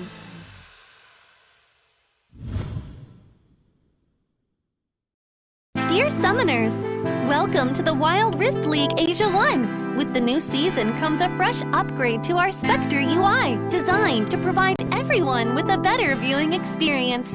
First thing is about the original UI information at the top bar. We make it into a functioning ring design in the upper left corner. The ring not only includes basic information such as team names, match duration, kills, towers, but also displays the gold difference through the red and blue rings. What is a great game without the competition for map Welcome back, ladies and gentlemen. You are still watching the Wild Rift League Asia 2023 regular season. My name is G10, coming at you. With me is Giyang, and we just saw Fennel get absolutely crushed in their first game today against JDG. Let's see if they're going to be able to reverse this trend and get us a game number 3. But JDG so far looking really strong here. Let's get into the picks and bans. I'm going to be worried here for Fennel as they go towards red side this time, because one, it is really difficult to be on the red side if you have a lot of champions that you have to ban. Since you're forced to ban out the Zoe, you're forced to ban out the Camille and the Aatrox as well. That leaves JDG again the access onto the Gragas here of Doki, maybe the Varus as well of Juju. And that alone is already scary for me. Yeah, that Varus is something to be afeared of, most definitely. Danny though, that Lux again was not a great pick, just because there really was not a lot of utility, and in terms of damage, Danny did get a pretty decent score and quite a bit of damage most on his team, but it just was not really enough to salvage the rest of the team, which really wasn't as synergistic with a Lux. Aatrox, maybe JDG want to go with it. Yeah, well, there are a couple of ways that you can actually deal with Aatrox, particularly if you do have the pick onto the Nautilus. Then you have enough suppression to work around. Maybe Fennel can actually go on that route. If you have a lot of burst damage in your kit, then you can just take down the Aatrox. Also, Gwen is available, another response here for the Aatrox. That can be an option too of Fennel. Looks like the Nautilus is going to be coming their way. That is slightly good news here for me. Okay, so the Nautilus, again, gonna be for Aris. No way they're picking Vigar for Danny. No way. Alright, come on. Let's get back to reality here, because I was just thinking how cool it would have been to have a Vigar pick. We still have not really seen it. It's not optimal at all, in any way, shape, or form. So yeah, it's just gonna be a Jace. But can you imagine how many memes there would have been if there was a Vigar pick right now? The Varus going to be picked up here, as well as the Akali for the side of JDG is looking really lethal here for JDG so far. Actually, I actually want to give a bit of a trivia that the Vigar was never used ever in a tournament so far. At least in the last tournaments that even the CN Confidence has had, Vigar wasn't really popping off so far. Yeah. It is really difficult to actually make this champion work, and it doesn't make a lot of sense, right? It takes a lot for the stacks to come up, and the only really good thing from the Vigar is the cage, and it can work here at times for team fighting, but I don't think it's worth it to be picked up as a champion. There are a lot more better AP champions like the Ziggs. 1 Mega Inferno Web can do a lot here. They can also pick up the Riven later on, maybe the Garen as well, to shut down the Akali for JDG. That is a distinct possibility here, as the Akali is such a big threat. Fei-Bai, we did see him on that Zed do really well, and that's on a Zed. Akali is so much more easier to play, so much more reliable in the late game. You don't really start falling off, you just scale harder if you're an Akali. So there's a lot on the line here for Fennel. They have to get this right, and I think, yeah, that this is a good sign. Really good. That vibe pick is really good against Akali, actually. If you want to shut down the Aatrox, a lot of crowd control is necessary for you to be able to take him down. Wukong does provide the same sort of crowd control, but this time in a 5v5 setup with a Cyclone, so it's equally good, especially if you want to funnel it to the Mega Inferno Bomb of Danny. But now they are actually going to be ditching the Riven. They do have the Renekton though, which is, I believe, would be much better into the Baron lane. So let's see if it's going to be the route here for Fennel. JDG as well getting the set as the support, and it's something that I personally have been a fan of seeing. Oh yeah, the set support has just been very hype, I gotta say. It is one of those picks that is still pretty decent, but not in the top level meta right now. So when it does come out, there are some conditions to it, especially positioning wise. With a set, you want to get that showstopper somewhere very, very advantageous for your team. So sometimes you need to get some weird angles into fights. But if you're able to achieve that, you're able to bring a key target over either to your team or to their team to do a lot of damage to their clumped up group. Then it could be just a huge W for the set player.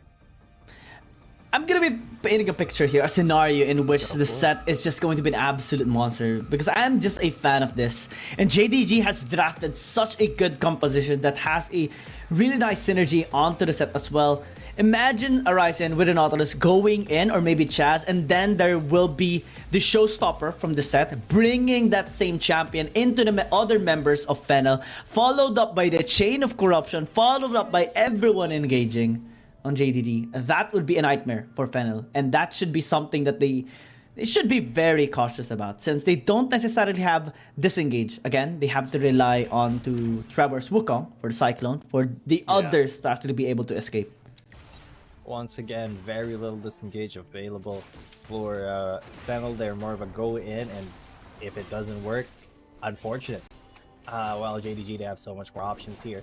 They can have Doki, you know, have them help with the disengage. And for Fennel, it's just, you know, they go in. And if things go wrong, Wukong Cyclone, or, you know, have the Renekton stun somebody who's chasing, but that's pretty much it. Doki, though, he does rank #1 when it comes to assists per game in, you know, the Wild Rift League Asia first season, and that is 8.7 assists per game. Well, JDG as a team is highly aggressive, and they rely a lot on Doki as well, setting up the plays for them, and we saw him setting up a lot in that game #1. Also Juju with the Chain of Corruption, and now as he picks up the Varus once more, he's going to have the same amount of pressure for the anti-engage and the re-engage here of JDG, which Fennel has to be very respectful. Top lane Chaz should be in a better position here against Sunny, at least in the early game, because the Renekton does a lot of damage, especially even if Sunny is under a shroud, then just one first skill, you can still deal a lot of damage onto him in an AoE perspective. Horizon being here as well can be different now, as he's not going against other champions, but particularly against a set, so you don't necessarily will be needing to engage. Juju, though, taking a lot of damage from Danny. That is a thumbs up for Fennel. Yeah, Juju has been taken down to a very low number of HP, but he is not yet knocked out, not yet dead. Fennel, unfortunately, is not able to finish that off, but you know, they are still kind of struggling against JDG at the moment in the early game. Juju staying, though, maybe a little bit dangerous for him, knows that he has to get a little bit away before he can back, as Zanny might have just sniped him there, so yeah, good. Oh, he did try. He did try.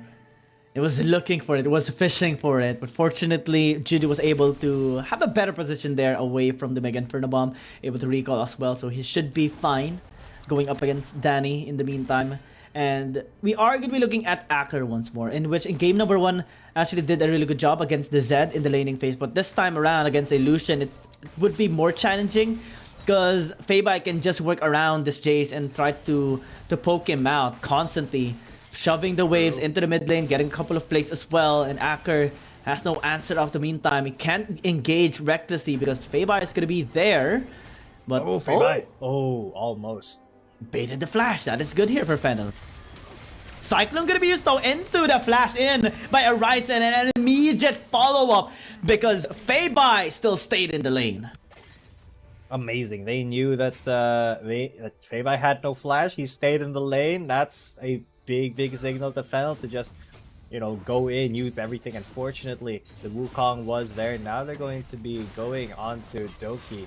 But that set is pretty tanky and has enough CC to keep them from really committing to this dive here.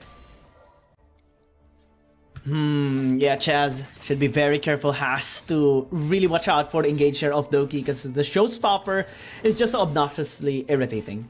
And Horizon, even if you actually engage onto the set, it can just bring you towards team and land a big damage onto the backline as well. And now, looking at the appearance leaderboard, actually Juju is sitting at the very top with Doki, with Lemon, and really just performing at their highest peak condition of this game. Yeah. Lemon gonna be going third, Qingdao as well, and Chi.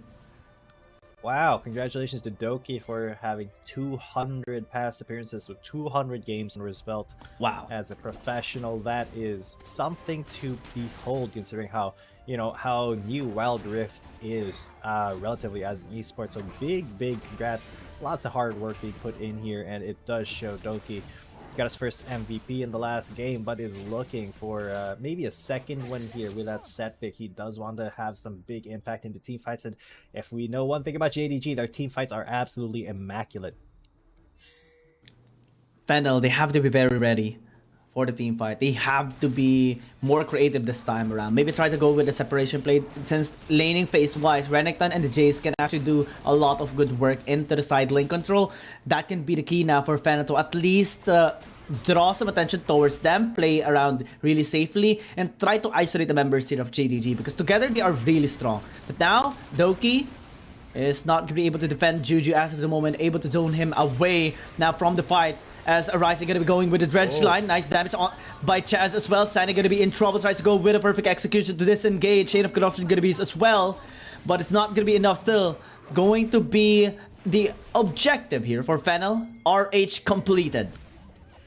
Yeah, RH. Good take there from Fennel, but that does mean that JDG, they were able to trade it out for that Drake. But Fennel, now they're going to be coming in hard on this turret. They really want that first tower, and with its Ziggs, it's so easy to get it. And yes, that is the mid tower that they very so desperately need in a Ziggs composition.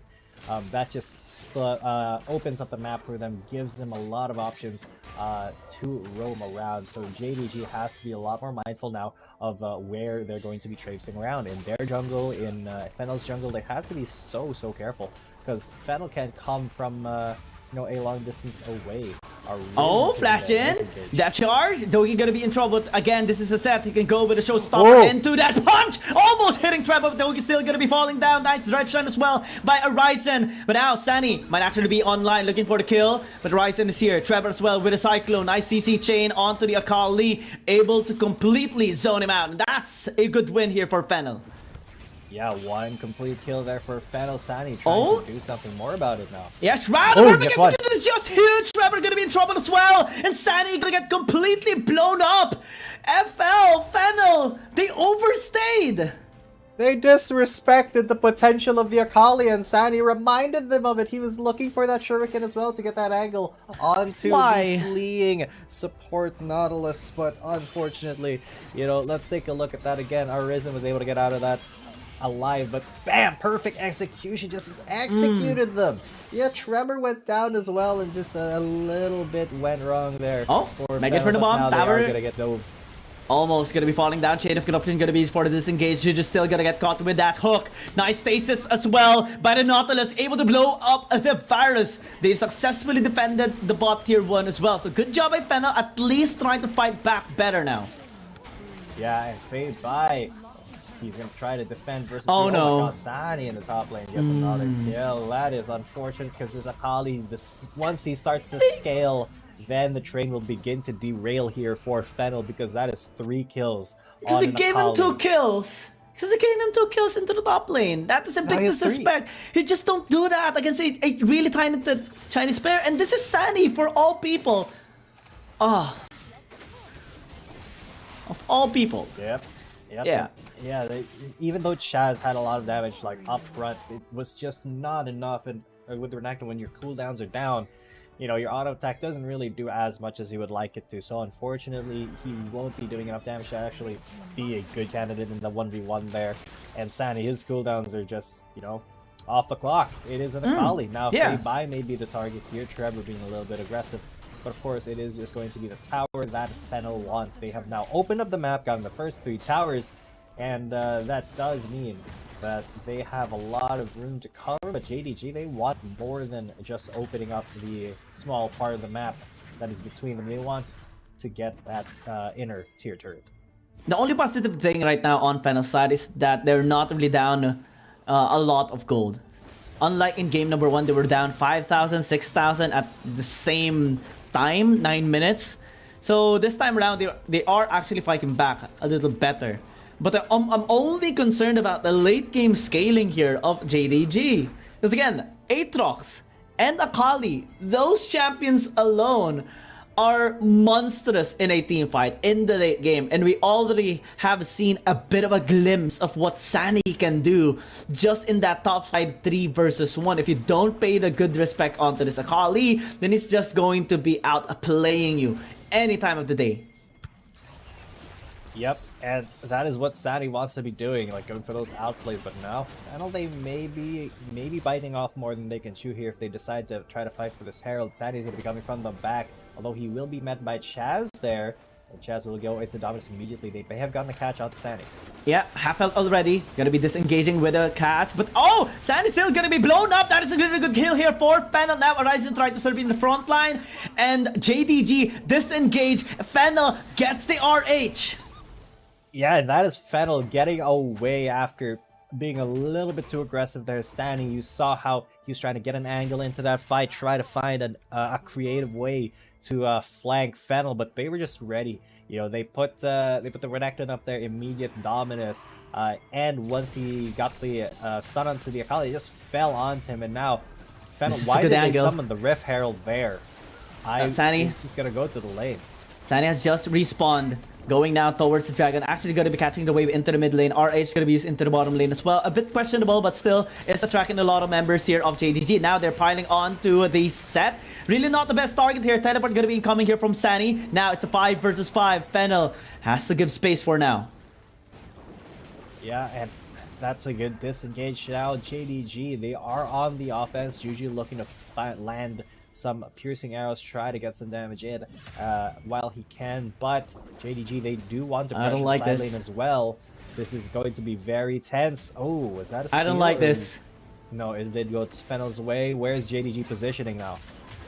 Trevor. So much really bad happenings happened during the Mountain Dragon, but now Juju actually gonna get caught. Shock Blast to get the kill, and now Trevor's actually doing a lot here into the front line, able to disengage as well. Dominance gonna be used here by Chaz, and they do get a kill again. JDG now only 3 on the board. Will they still engage? That's gonna be the engage here by Doki. Oh. Nice use of the showstopper as well onto the back line. Trevor gonna get killed here on to the side. Sani popping off. Chaz gonna get blown up as well, but Fennel still striking back. The 8 all alone, wrecking havoc. The reset's coming in, and JDG completely annihilating Fennel. 3 versus 5. They still pull it off.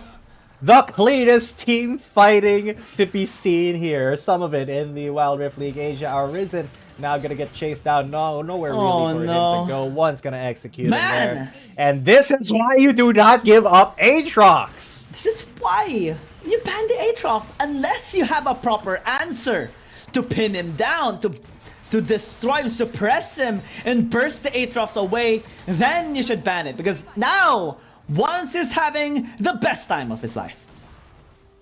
Yeah, Once. Let's take a look at how that happened again, because it was Trevor who initiated that. He got so greedy trying to get that kill onto Juju. And, you know, once Juju was down, once Fei Bai was down as well, they were like, oh, they got no damage. Their ranged threats are gone. And that's when JDG said, well, it is a 3 versus 5. We got Sani. This is a Fed Akali. Our kills were not on those range carries. And Sani just went in, executed Trevor, and then Chaz was up next. Bam! Immediately killed. That perfect execution, though, brought him to his death. Danny was just ready with all the damage, but then Once came in and said, wham, bam, thank you, ma'am. I'm an Aatrox. I will run you down. The world will end. And Danny not able to get away, executed with a smite.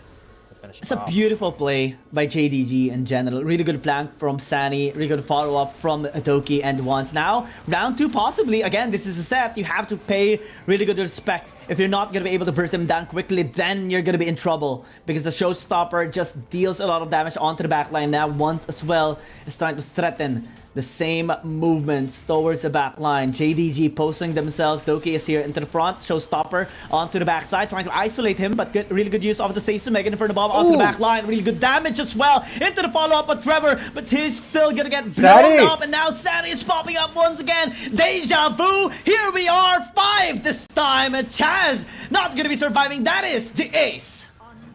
Sani and Chaz coming in hot. 2 of the big boys with big pants here in this game, in this match. Fennel were not able to contain them. I mean, Sani was able to fight back 3 people on his own, and then JDG just came back into the fight like nothing was going on, and that is going to be it, unfortunately, for this match. Fennel, again, losing both games. Unfortunate that they are, once again, extending their reverse lead, but JDG, such a clean couple of fights. And just like the short banter a while ago, it's either going to be the first win of Fennel or the 6th win of JDG. And it is the latter that happened. JDG having supreme control into the game, supreme discipline as well, showcasing their prowess despite the 3 versus 5 setup against Fennel into the bottom lane. They still were able to pull off a really nice team fight despite losing Juju and Feibai. Both ADCs, they were able to infiltrate the back line, get the kill onto Trevor, get the damage done, and once just popped off with the World Ender. Similar, and even had a really good team fight at the very end into the top lane. A clean ace after just one setup by Doki, and a backline access by Sani as well. A clear demonstration of how a talented and aggressive team like JDG can just pull off a really good team fight and win this in a 2-0 fashion. Yeah, that was absolute insanity coming in from JDG. Even though, you know, it was in the early game, in that game number 2, it was Fennel who had the advantage. It just was it was not their day here. JDG was ready on all fronts to counter them, and you know, when you try to engage too hard on a retreating support, you best be ready to deal with the cavalry coming their way, and Fennel was not ready for that, unfortunately. And I also just want to point out one of the disrespects that Fennel actually did into the top lane, trying to dive onto Sani despite them being in low health. You just don't do that. Especially the Shroud is just such a big irritating tool for the Akali to work around with. He also had perfect execution at that time ready. So I think that's something that Fennel did not calculate in that part, because they were starting to win some fights, but that big mistake just allowed Sani to pop off, have a better impact into the latter fights as well, winning the 1v1 against Chaz. And now this is even a faster game than game number 1. 14 minutes and 31 seconds, a minute, and so faster, and a more dominating victory here by JDG. Yup, very, very dominating, and they will give a really, really strong sting to Fennel. And unfortunately, that is going to be another unfortunate loss for Fennel. Another 2-0.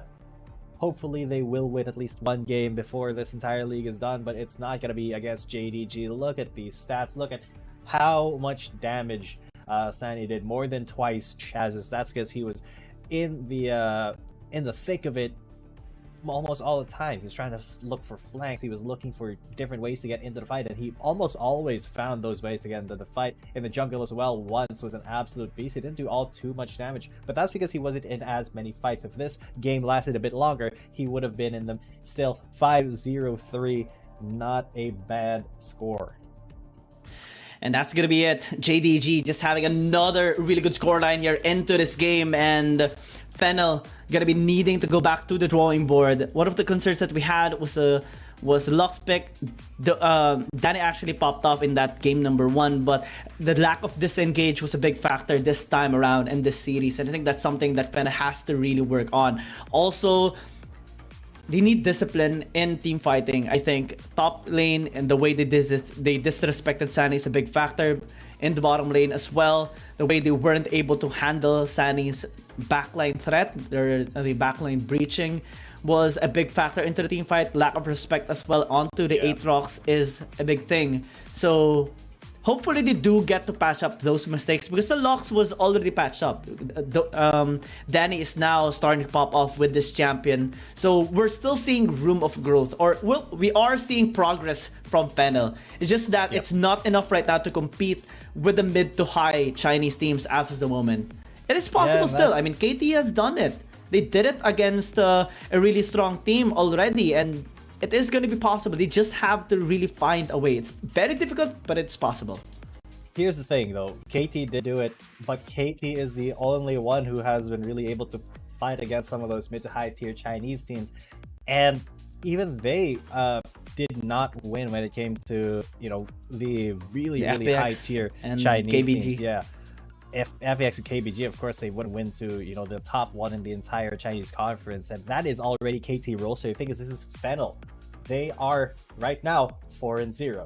they have not won a single match, so them being able to kind of stand up even against the weaker Chinese teams is a bit of a question mark here, honestly, Gian. So it will be Sandy who got that MVP.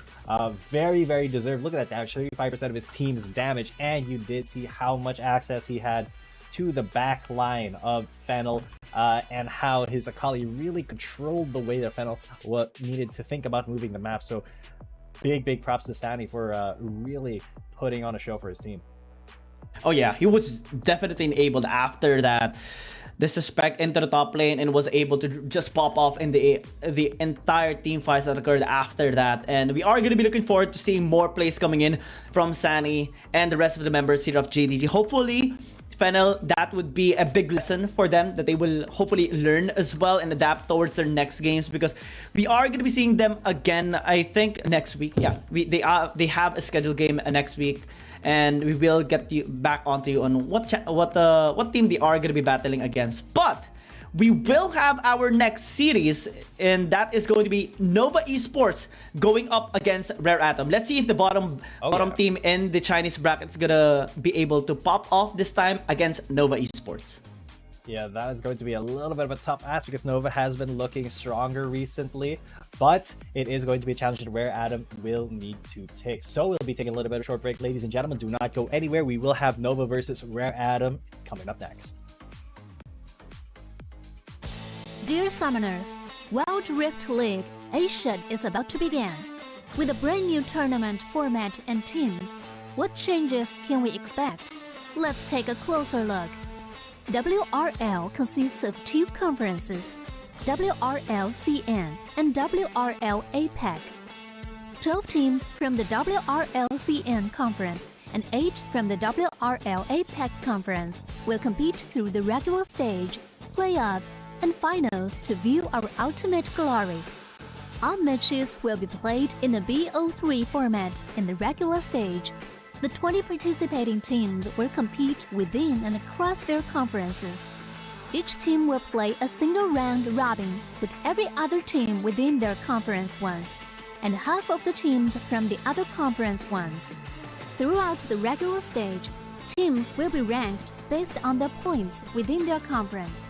The top 8 teams from the WRLCN conference and the top 4 teams from the WRL APAC conference will qualify for the playoffs. The playoffs will also be held separately for each conference, adopting a BO7 double elimination format. Only the top 2 teams from each conference's playoffs will advance to the finals, vying for the championship. Of course, a new tournament brings unique challenges. The Wild Rift League Asia Season 1 WRL A1 Finals will be a 3-day extravaganza. On the first day of the finals, the 4 qualifying teams will play a single round robin in BO1 format. The top-ranked team will advance directly to the grand finals, while the remaining 3 teams will battle it out in a single elimination bracket on the second day to secure a spot in the grand finals on the third day. The 2 teams that make it to the grand finals will face off in the BO7 showdown to claim the championship. Additionally, in both the WRL A1 regular stage and finals, teams will participate in the Fight for Side FFS match before the official games commence. The FFS match will be played in a 1v1 solo mode. Each team will send 1 player to compete. They will ban 2 champions each from the official weekly rotating champions pool, and then select 1 champion each for 1v1 competition. The winning team of the FFS match will earn the right to choose their side first. Wild Rift League Asia Season 1 regular stage will officially kick off on April 8th, with 20 top-tier teams assembled and ready for action.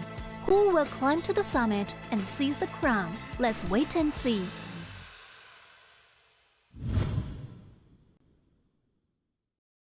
Dear Summoners, welcome to the Wild Rift League Asia 1. With the new season comes a fresh upgrade to our Spectre UI, designed to provide everyone with a better viewing experience. First thing is about the original UI information at the top bar. We make it into a functioning ring design in the upper left corner. The ring not only includes basic information such as team names, match duration, kills, towers, but also displays the gold difference through the red and blue rings. What is a great game without the competition for map resources? When a team takes down the elemental dragons and gets the buffs, the stunning special effects not only make the acquisition of resources more ceremonious, but the elemental dragon's specific color-coded buff energy blocks will also be intuitively embedded in the corresponding red and blue sides. Whether a team speeds up the match tempo by getting Rift Herald, expanding their lead by killing Baron Nashor, or stealing the Elder Drake for the final victory, the countdown timer special effects and the resource-specific color coding will help summoners watching the game to quickly understand what is going on in the game and capture the critical information.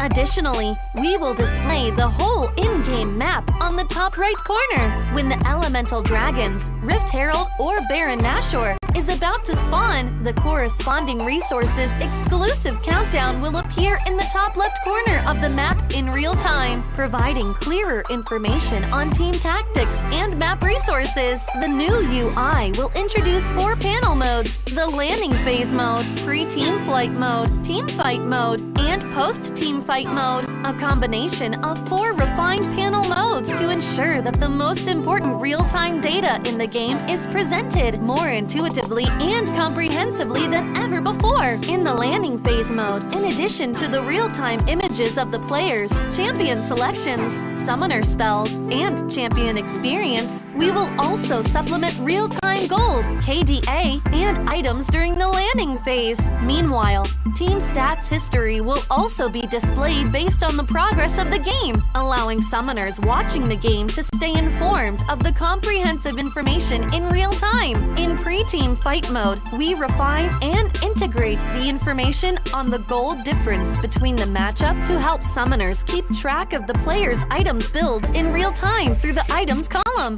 This makes the state of both teams clearer before the team fight. In the highly anticipated team fight mode, we visualize the damage dealt comparison. The real-time dynamic display of champions' avatars can be more intuitively express the damage dealt of each player during the team fight. The closer to the red-blue intersection, the damage is higher. We maximize the screen space for exciting team fights and gameplays. After the fierce team fight, we integrate the damage comparison of each champion to help summoners quickly understand the damage difference between the champions in each matchup during the team fight. Depending on the different game situations, there are more diverse UI combinations waiting for summoners to unlock. Our comprehensive, intuitive, and comfortable UI design aims to provide summoners with a better, more informative, and higher quality viewing experience. The exciting first season of Wild Rift League Asia is waiting for you. Summoners, we'll see you in the Rift. Dear Summoners, Wild Rift League Asia is about to begin. With a brand new tournament format and teams, what changes can we expect? Let's take a closer look. WRL consists of 2 conferences, WRL CN and WRL APEC. 12 teams from the WRL CN conference and 8 from the WRL APEC conference will compete through the regular stage, playoffs, and finals to view our ultimate glory. All matches will be played in the BO3 format in the regular stage. The 20 participating teams will compete within and across their conferences. Each team will play a single round robin with every other team within their conference once, and half of the teams from the other conference once. Throughout the regular stage, teams will be ranked based on their points within their conference. The top 8 teams from the WRLCN conference and the top 4 teams from the WRL APEC conference will qualify for the playoffs. The playoffs will also be held separately for each conference, adopting a BO7 double elimination format. Only the top 2 teams from each conference's playoffs will advance to the finals, vying for the championship.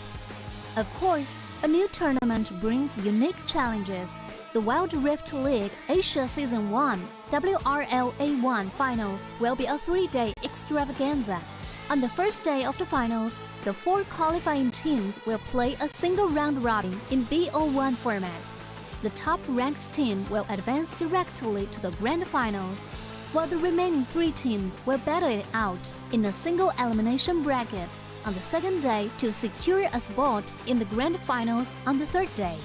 The 2 teams that make it to the grand finals will face off in the BO7 showdown to claim the championship. Additionally, in both the WRL A1 regular stage and finals, teams will participate in the Fight for Side FFS match before the official games commence. The FFS match will be played in a 1v1 solo mode. Each team will send 1 player to compete. They will ban 2 champions each from the official weekly rotating champions pool, and then select 1 champion each for 1v1 competition. The winning team of the FFS match will earn the right to choose their side first. Wild Rift League Asia Season 1 regular stage will officially kick off on April 8th, with 20 top-tier teams assembled and ready for action. Who will climb to the summit and seize the crown? Let's wait and see.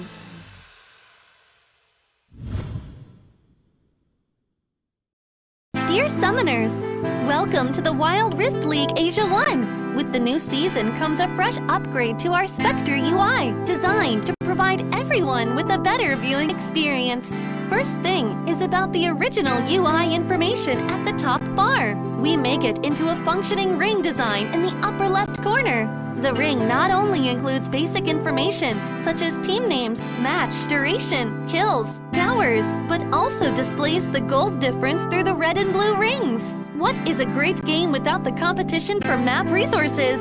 When a team takes down the elemental dragons and gets the buffs, the stunning special effects not only make the acquisition of resources more ceremonious, but the elemental dragon's specific color-coded buff energy blocks will also be intuitively embedded in the corresponding red and blue sides. Whether a team speeds up the match tempo by getting Rift Herald, expanding their lead by killing Bear on Nashor, or stealing the Elder Drake for the final victory, the countdown timer special effects and the resource-specific color coding will help summoners watching the game to quickly understand what is going on in the game and capture the critical information. Additionally, we will display the whole in-game map on the top right corner. When the elemental dragons, Rift Herald, or Baron Nashor is about to spawn, the corresponding resources exclusive countdown will appear in the top left corner of the map in real time, providing clearer information on team tactics and map resources. The new UI will introduce 4 panel modes: the landing phase mode, pre-team flight mode, team fight mode, and post-team fight mode,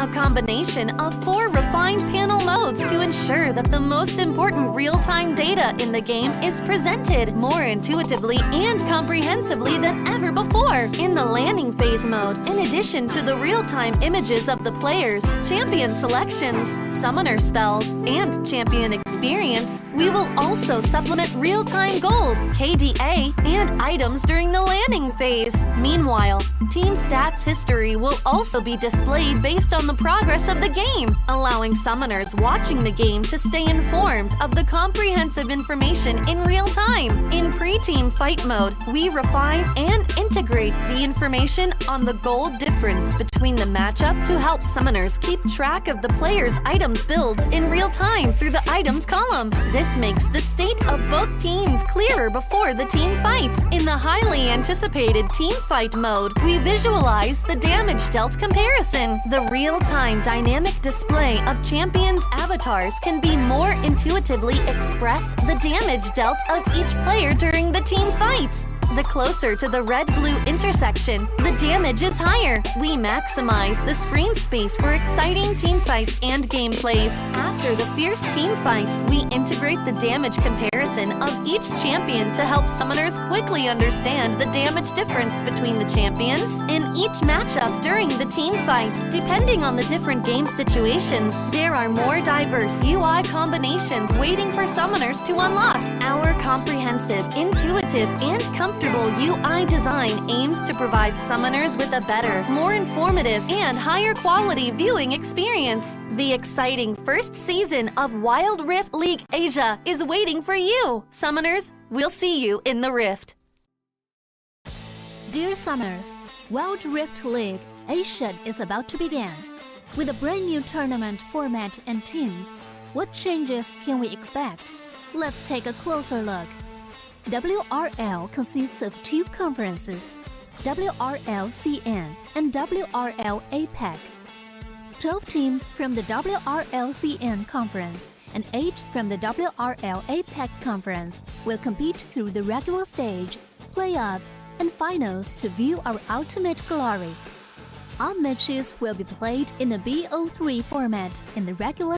Welcome back, ladies and gentlemen, to the Wild Rift League Asia 2023 regular season. Now we are match number 2 of the day. Nova Esports versus Rare Atom, one of the Chinese teams that has looked like it's gotten a lot more comfortable over the past few weeks and has hit some really good wins versus one of the Chinese teams who are really struggling right now. Who do you think is going to take this? Well, based on the rankings, based on the performance alone, theoretically, Nova Esports should win, right? This is a team that has been going with a 4-game win streak after winning against Team Flash, JDG, and even FPX last Sunday. And they're starting to just dominate right now, especially with Long's incredible performance into the jungle, enabling their other members as well, and looking to just continue their win streak and try to reach the top of the Chinese confidence rankings. And now having to face off Rare Atom, in which they're now having a 5-game lose streak. Not the best performance so far, sitting at the bottom of the bracket as well, or the standings in the Chinese conference. And at one point during their match against FPX as well, I am going to be concerned about Irma's performance, especially with the Jace, because he has been kind of that weak point on the side of Rare Atom during that particular match, causing a lot of losses despite the efforts of their teammates working around the other areas of the map. So hopefully this time around, Rare Atom is going to be much more stable going up against Nova Esports. I mean, it's going to be a big mountain to climb winning against Nova Esports, but at least I'm hoping to see some growth here on the side of Rare Atom.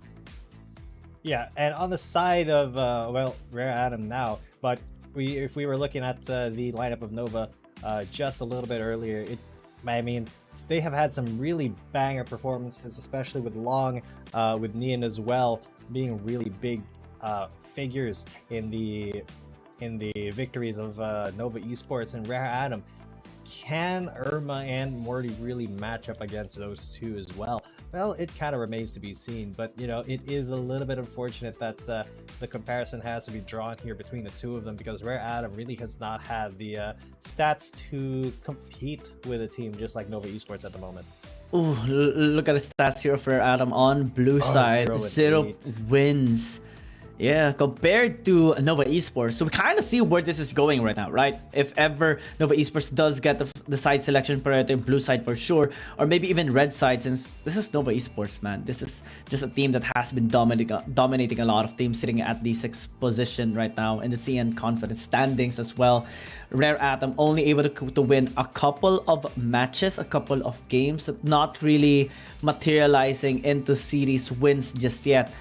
The only win that they actually had was against Cerberus Esports, so it's not really something to be considered as of the moment going up against Nova Esports, because this team is just on a different dimension, able to take down really strong teams recently, including Keepest Gaming during day number 1, and that is always going to be noteworthy. I'm always going to be mentioning that, because Long is just an absolute monster, and to compare it to Morty, the stats are just so different here on his side, because this guy just pops off so much no matter what champion he uses. May it be a Lee Sin, may it be a Fiora, may it be any champion that he actually used. At one point, he even used in Echo, and despite it being a loss, it's still noteworthy. It is a champion that he had an incredible moment during the Icons Global and even in the WRL as well. And he's going to be looking to experiment on more picks, especially that they're going up against Rare Atom. Oh yeah, absolutely. Long is just with an absolute monster, and we may see some fun picks coming up, as you said, because they know they're going up against Rare Atom, which unfortunately means that Rare Atom is not viewed the best here in the WRLA. It's not any of their faults. It's just because they have not really been super good at the moment. And it really kind of shows in these head-to-heads. Unfortunately, there's really not much we can do about it because it is the truth here. That's it. Rare Atom has really not been performing. Look at these KDAs, these kill participations, and these damage numbers as well. Of course, the damage taken per minute is going to be higher here for Irma, but that's because Rare Atom just generally takes a lot more damage in general, as they have been losing quite a bit. Oof. Yeah. Breaks my heart. I'm also going to be concerned. I'm actually going to be looking forward to seeing Nian maybe picking up the Yasuo once again, because he has been picking it up so far twice in a row now, or 2 times right now in this tournament, and he is just being enabled here by Long with his performance with the Lee Sin, with the Xin Zhao as well. So that's something that we have to be ready if ever Nova Esports go with that kind of path. Rare Atom also has to be very careful, especially with Irma's performance with the Jace, because a lot of times he has been really caught out with the enemies that they come across, and him getting shut down, him getting bullied, and not being allowed to play the game as he intended to is just a big blunder here for Rare Atom. Yeah, and honestly, Rare Atom, they need to kind of find something that works for them against these other teams, because no matter what composition they try, no matter how hard they do try, they have been just routed at every single point so far. Unfortunately, this does mean that them playing standard may not be the answer here. They do need to come up with something creative against Nova Esports and hope that Nova will do something kind of crazy to give them, to give Rare Atom a little bit of a chance, a fighting chance here of getting a win, or not even just a match win, but maybe even just a game win here, because not a lot of confidence is on Rare Atom at the moment. Oh yeah, and it's Nova Esports, man. This team has been dominating other teams as of the moment. 2-0 against FPX, 2-0 against JDG. It reached game number 3 during their match against J-Team, but it's particularly because they were experimenting a couple of picks right there with Long trying out the Echo. But the other games that they have been winning was all 2-0. All 2-0. So it's going to be a challenge here for Rare Atom. Hopefully, we do see some sign of life, and again, we have our host Michelle just introducing our teams. A 战队呢，则是急需一场胜利来鼓舞士气。今天他们又将如何走出困境呢？让我们一起期待一下吧。Hello everyone, welcome back to 2023 Wild Rift League Asia 1. Here's Michelle. We are coming back for Nova Esports versus Rare Atom. Nova Esports is hitting the stride. Can they get the 5th winning streak within their pomp? And Rare Atom need a victory as a pep talk. So how can they get out of the woods? Let's check it out in the Rift. 那么接下来就让我们有请两支战队登场。Now let's give up to Nova Esports and Rare Atom.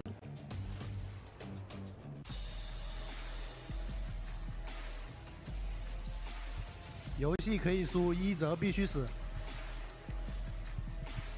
你抓你 DIE 没用。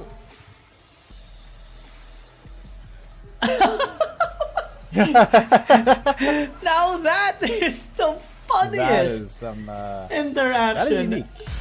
That is unique. That is a interaction. Well, these players are friends for sure. So their banters are always, calculated in some way. It's not really in bad intention. It's all to spice up the game. But it's fun to see them having those kinds of skits, right? Where do you see that happening? Nowhere else, just here. Yeah. And there's a song on that, right? There's a song. There's a reel or a TikTok on that thing. I see it on Facebook a lot of times because people share it. What is it? I've never seen it. It's the dance thing with the music, and then the person would just dodge the stab thingy. 接下来让我们有请双方打野选手登 should 场。 try to search it. I don't know how. It's a trend. It's a trend. RA Morty. Okay, so I guess that's why they're at trying to copy it. That is just a little bit of fun here between our teams, of course. 接下来有请双 Some 方 good 中部选手 natured 登场。 ribbing here. And the Unfortunately, male lane it Noah is 念 still RA going to 二码 result in a big fight at the end of the day between these two guys. And no matter how friendly they are, only one team can come out on top here in the ribbon. Boom! Look at that. The pose is being I love it. onto 接 a 下来有请 Masters 双 over 方 here. 射手选手登场。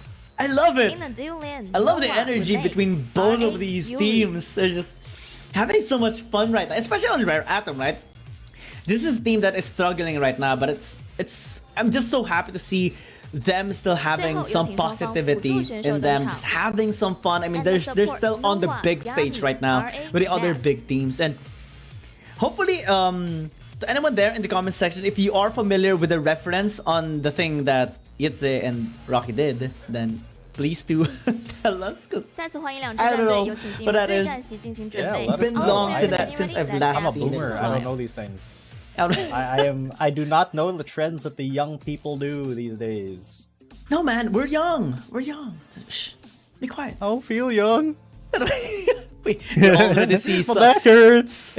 Our back is starting to hurt right now from carrying people in ranked games. What are you talking about, bro? What are you talking about? That's true. That's true. That's true. That's true. Being in denial, right? It's so Put the fun. entire team on my back most of the time. And let's see if That's what I'm saying. Vitze this time is going to be able to carry out in the fight per side, or will it be Yuri this time around winning in our 1 versus 1? Again, this is the fight for side in which whoever is going to be winning in the 1 versus 1 will have their team prioritized in the side selection, or their team will be the one to choose whatever side they actually want to be in the 5 versus 5 matchup. It's just a minigame. Yes, sir. Yeah, and it's one of those things that the production does to make it so that the broadcast is a little bit more exciting for both us and the teams. Get a little bit of a warm up there for some of the players as well. Yitze and Yuri gonna be the ones facing off here. Of course, there are 2 bans here as well as 2 kills to the limit. First to 2 will win the game. Whoever wins the game will get side selection priority for their team. So there is kind of a lot on the line here in the fight for side here, ladies and gents. No And ban by bans are gonna be Yuri. coming through from Yitze, but Yuri, Timo? no bans. Timo, Timo, please. please. Timo, It has been please. banned consistently over the past 2 days now. So, Yuri, I am looking at you right now. Please bring out the Timo. Do it. Do it. I would be so jazzed if Do they it. The Shia Still Laba. hovering on this Jin. Do it. Do it. Do it. Pick Timo for us. Please. Bring out Please. the I want it, cutest. the little devil. The little devil. It formerly was the most irritating champion in League of Legends PC, but here it's the cutest one. The cute little tumble that he does at times. Yes, sir. Of course. It's hovering it. It's thinking about it. Please. It's thinking about it. Yitze, do it. Do it. Please, Okay, Yitze. you're gonna be the MVP of come the on, series come on. if you lock this champion up. I swear to God, you will I- win if you just pick that team I up. am just Do gonna it. be voting you for the MVP if you do lock this up. No, just kidding. But it do now, it. Yitze. Do it anyway. Oh no, man! No, come on. Come on, man! No, Come don't on, hesitate. don't give us a Jin. Don't give hesitate. us a Timo. No. Give us a misfortune. No, Caitlyn gonna be okay. coming out for Yuri though. That's I a thought he pretty was hovering decent Varus. pick. Same, but apparently it was the Caitlyn that he So wants that to go just as. means that it can still be Timo for Yitze, right? Please Yeah. lock the Timo up. You know you want it, man. This champion has been banned away so many times. Okay, it was a ban on Delusion. Okay, so we're still not done with the Interesting. with the no. Timo's been banned. You're- No. Why, Our Yuri? dreams. Do you not- Our do you dreams hate have fun? been shattered. Yeah, these guys hate. Just kidding. I mean, they were having fun a while ago, right? They were having fun. I'm just kidding around. I just want the Timo so bad. Again, and it's interestingly so, the champion pool here in the fight for side has been full of ADCs. And it's just that the rotations or the champion available in the fight for side rotates. So it does change over time every single week. And this time around, the production has thought, why not give some attention towards our ADC, since we do see a lot of APCs in our 5v versus 5. So now let's bring up the ADCs, at least in the 1v1. Yeah, it's AD love and time here for this week at the 5 for side here at the WRLA. Of course, not a lot of ADs in the games themselves, other than, Corki, Lucian, the usual suspects there. But for the actual games, this does still matter, this 5 for side, because it determines whether or not you will be having that side selection priority, which is really big in a game like this with as high of stakes as this. Rare Atom, they do need to win. Actually, they need to be able to carry momentum into their match. Try to get red side. Try to get red side, get a little bit of an advantage in the side selection, and then try to maybe run away with the game from there. But it just seems so hard. I want to see a POV of our players. What do they see on their desk? What do they see? What they press to get that emote into the screen of their table? Because it looks so good, man. It looks so good. You can just spam it. We have seen some players spam it as well. Yitze has been, tapping whatever button is required to be tapped. So it would spam the penguin doing the dab thing. So dab penguin, one of my favorite ones. Oh yeah. Go with a dab. Of course, that is one of the things that are in TFT and not really regular League of Legends, the penguin. So, it's fun that it made it into Wild Rift. Come on, Yitze. Press it again. Press the button. Spam it. Please, give us more emotes. Show it to Rocky. Oh, never mind. We are going to be starting into the game. Alright, so now in this fight for a side, it is going to be a Corki and a Caitlyn. Of course, the Caitlyn has higher range, but that Corki is going to be very oppressive when he does get his ultimate compared to the Caitlyn, who does have that ace in the hole. But, the missile barrage from the Corki will just be a little bit, harder to deal because he can just spam it incessantly, especially if he gets mana items here. Yitze just flexing the Nova recall as well. I mean, if it's your own skin line or anything, right? You're just gonna be so proud of yourself, so proud of your accomplishments as well. You can't help but feel happy as well for Nova Esports. And now they're sitting very comfortably as well in the standings here in the Chinese Confidence. Yitze has to fall back for the meantime. Again, the range of the Caitlyn is really high. Got hit by his first skill as well.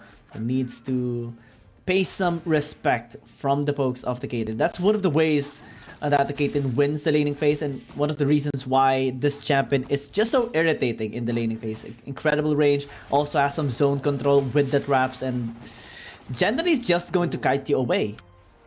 Yeah, but in that kiting away, Yitze was actually able to get a lot of damage onto Yuri, which is not kind of typical here. As Yuri should have the advantage, at least in the laning phase, due to the higher range, but Yitze knowing when to go in and when to stay out is a skill on its own. And knowing how to engage onto a Caitlyn is something that he really does need to know. Yeah, Yitze taking a bit of damage there. Still is able to poke away, especially with his first skill as well. But the Peacemaker has a wider range, a longer range here for Yuri, but has to watch out for his mana as it's incredibly low as of the moment. They do have some sort of heal that Yuri is getting right now, able to zone away Yitze as well. Still getting that second healing taken. So far so good here for Yitze. As long as he's gonna be able to scale up, get his items taken, then he's gonna be able to deal a lot of damage onto Yuri later on. Yeah, as Yuri does have a little bit less to do in a straight up fight and an all-in, but Yitze has a lot of tools for that all-in potential. However, if Yuri again is able to get out of the way and actually survive Yitze's all-in, that ace in the hole could be a big turnaround ultimate. Yeah, Yitze has to be very, very aware of that and careful not to fall into that trap. And we're almost at level 5, so that ability is really going to be working out here for you if ever he does bring Yitz's HP down to a low threshold. It has to be very careful with it. Yitz just want to get this last cannon and then go for a recall. Get his items taken. Just one barrage there thrown out onto Yuri for a jab. He has to clear out the minions before he recalls. Oh, missed the cannon, that is sad. Out of there. Unfortunate, but that is... It does happen. In this 1v1 format, the pressure does get to you. Yitz now, he's applying a lot of pressure actually onto Yuri. He had to go back and actually take his healing font, giving Yitz a free back here pretty much. So now, it's still pretty even here. Nobody has actually gotten the kill. So it is again 1st to 2, or they can just play for tower. That is another possibility. Trinity Force, the main damage dealer here of a Corki. We have seen some people pick up the Essence River as well instead of the or sometimes combined with the Trinity Force, especially with just because of that additional crit damage and such. But sometimes people do prefer getting the Essence River instead, going for a full crit build onto the Corki at times, especially in ranked games. But tournament wise, do settle for more utility, more additional bonus stats here, especially that the Trinity Force does provide movement speed. Also the procs there for whenever you pop up that missile barrage, you would be able to get a sheen damage. That's true. That is true. So a lot of big advantages for you, say, if he does get the Trinity Force. But again, that does mean that he will have to rely on an all-in. Look at how much he's burning Yuri though already with just a Q and a W. Not even with the Valkyrie or a missile barrage. Yuri just getting poked to high heaven here. This is another strength of Corki actually. Yeah, once you get to the level, as I said, once you get to the point where you have your ultimate, you just kind of take control of the lane here, because you can push really hard and fast, and you can bully your opponent quite a lot. Can Yitz get the skill? Because I think he's going to be able to do so right now. Give it a HP of Yuri. Going in, missile barrage as well. Trap's not going to be connecting there for Yuri. And almost got taken down. That is the reason why Yuri has to be careful now. Not quite though, as he still lives. Yeah, Yuri has to be a little bit faster in the dodge. Has to be able to get out of the way of Yitz's missiles as soon as he can see them coming. But that does mean that Yitz has to be a little bit inaccurate and give a little bit of space with Yuri. Just is not going to be able to really trade back against Yitz in any meaningful capacity unless he's able to dodge those missiles. And it has healing been out at him. Yeah, it has been connecting a lot of times here by Yitz, but doesn't have any mana anymore, so he just wants to go back into the base, maybe refill his mana, get a couple of items as well. Yuri's gonna be trying to stop at the back. Oh, guessing wrongly in that brush. Unable to find him. Now package is gonna be up for Yitz. Oh, this is huge. Oh, he's gonna be looking for the kill. Big thing. Yeah, another thing to aid in Corki's all in. Because as soon as he sees him, yep, there you go. Package into the Valk. Yep, Yuri gonna be in trouble. That's gonna be the first kill by Yitz. We have anticipated this already the moment he got the package, and since the damage is already high coming in from the Corki, so difficult to win as a Caitlyn anymore. And yeah, early game wise, it should have tried to poke him out. I think the lack of burst damage from the Caitlyn isn't really enough to take on Yitz right now. Yeah, unfortunately, you know, the window for Caitlyn to actually take control of this matchup was in the early game. So now Yitz with his item spike, with his power spike very well complete now. Yitz has like absolutely no chance to win in an all-in, because again, ace in the hole, not a combat efficient ultimate in a 1v1. Solari charge. Well, he does have a big, large amount of items. A Solari will be coming out here for Yitz. A lot of plates though taken by Yuri. Can actually post into the game, and maybe one more auto attack into the tower. Can do the trick! The outplay is there, Yuri! You are a genius! Goes for the tower. Oh man! Yitz did not expect that. smiles The on his face. genius! The genius from Yuri! Yitze was in control of the match, of the kills, of the damage of the lane, but when he backed out, when he gave Yuri that little bit of a chance, Yuri was like, alright, I cannot win this through the normal means. I am just going to go through the tower, and that's exactly what it did. What a Giga Chad seeing that option available and just giving so much pressure to Rare Atom. That will give them, a big advantage coming into the bans and picks with the site selection. I mean, in terms of performance, right? Nova Esports doesn't really care which side they are actually going to be in. As Rare Atom picks red side, it is something that we kind of anticipated already, given that they have wins only on red side. 2 out of 9 games in general. So, Rare Atom, they're going with what has worked out for them. For the meantime, they have a relatively high first dragon rate as well, 71 compared to 63 of Nova Esports. So that can be the path here for Rare Atom. Build a scaling composition that can strive as well against Nova Esports' early game advantage. So if they can get a couple of dragons here and there, try to scale up, maybe they can have a good standing chance against Nova Esports.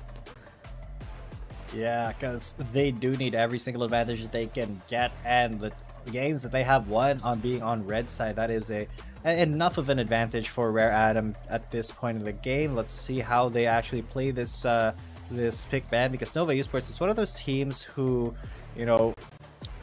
can be a little bit difficult to ban out against, because their champion pools are, they don't really have a star player, and the champion pools are pretty decently sized. So they do have some players that do well in different games, such as Long or Nian in certain games, but by and large, it is hard to focus on who to ban here for Nova Esports.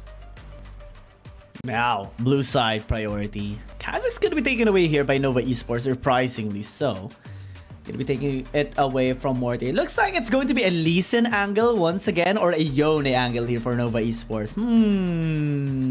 Maybe a Yasuo again for Neon? I am sensing something here from Nova Esports. Something smells fishy. And it looks like a samurai is waiting to be unlocked here on blue side. Interesting theory there. Maybe this could be a possibility if Nova Esports wants to, mess around a little bit. It could go for either a Yone or the more exciting samurai, the Yasuo. But they will be just banning out the Akali and the Riven here next. Of course, we're at. I'm going to go with the standard red side bans: Camille, the Aatrox, and then one other. Your pick could be the Zoe, could be the Jace, could be pretty much anything else. Yeah, Rare Atom has snuffed out the Yone. But take note, Nian so far is 2-0, undefeated onto the Yasuo, and they have combined it with Long's Lee Sin as well. So what's gonna be the takeaway here? Gragas gonna be very huge, of course. Also, dual purpose. So if they go with a Yasuo, then the cast body slam is gonna be huge for the setup. The knock up into that last breath. Yeah, because that is one of the big options for Yasuo's, because that can catch multiple people, like 2, 3, maybe 4 in the entire team. Also, if you ult fast enough after the explosive cast knocks them in the air. But now Rare Atom will be picking up that Nautilus as well. Okay. Maybe, but they will be maybe picking up the Ziggs first here. Thought about it a little bit more. Knew that they don't have to rush to pick that Nautilus up. But the Ziggs will be prioritized. Well, the Nautilus is still going to be a good pick here for Rare Atom if ever. They can also work around maybe securing a Renekton into the Baron lane later on to have a really good Baron lane support synergy to at least win a single lane. Maybe, they're looking to deny the Fiora from Long. Dual purpose here for Rare Atom. Such good creativity, indeed. Early pick off on this champion though, so can be concerning. Yeah, and now it's the Fiora being picked up here for Rare Atom. Oh, Nova looking for the Senna.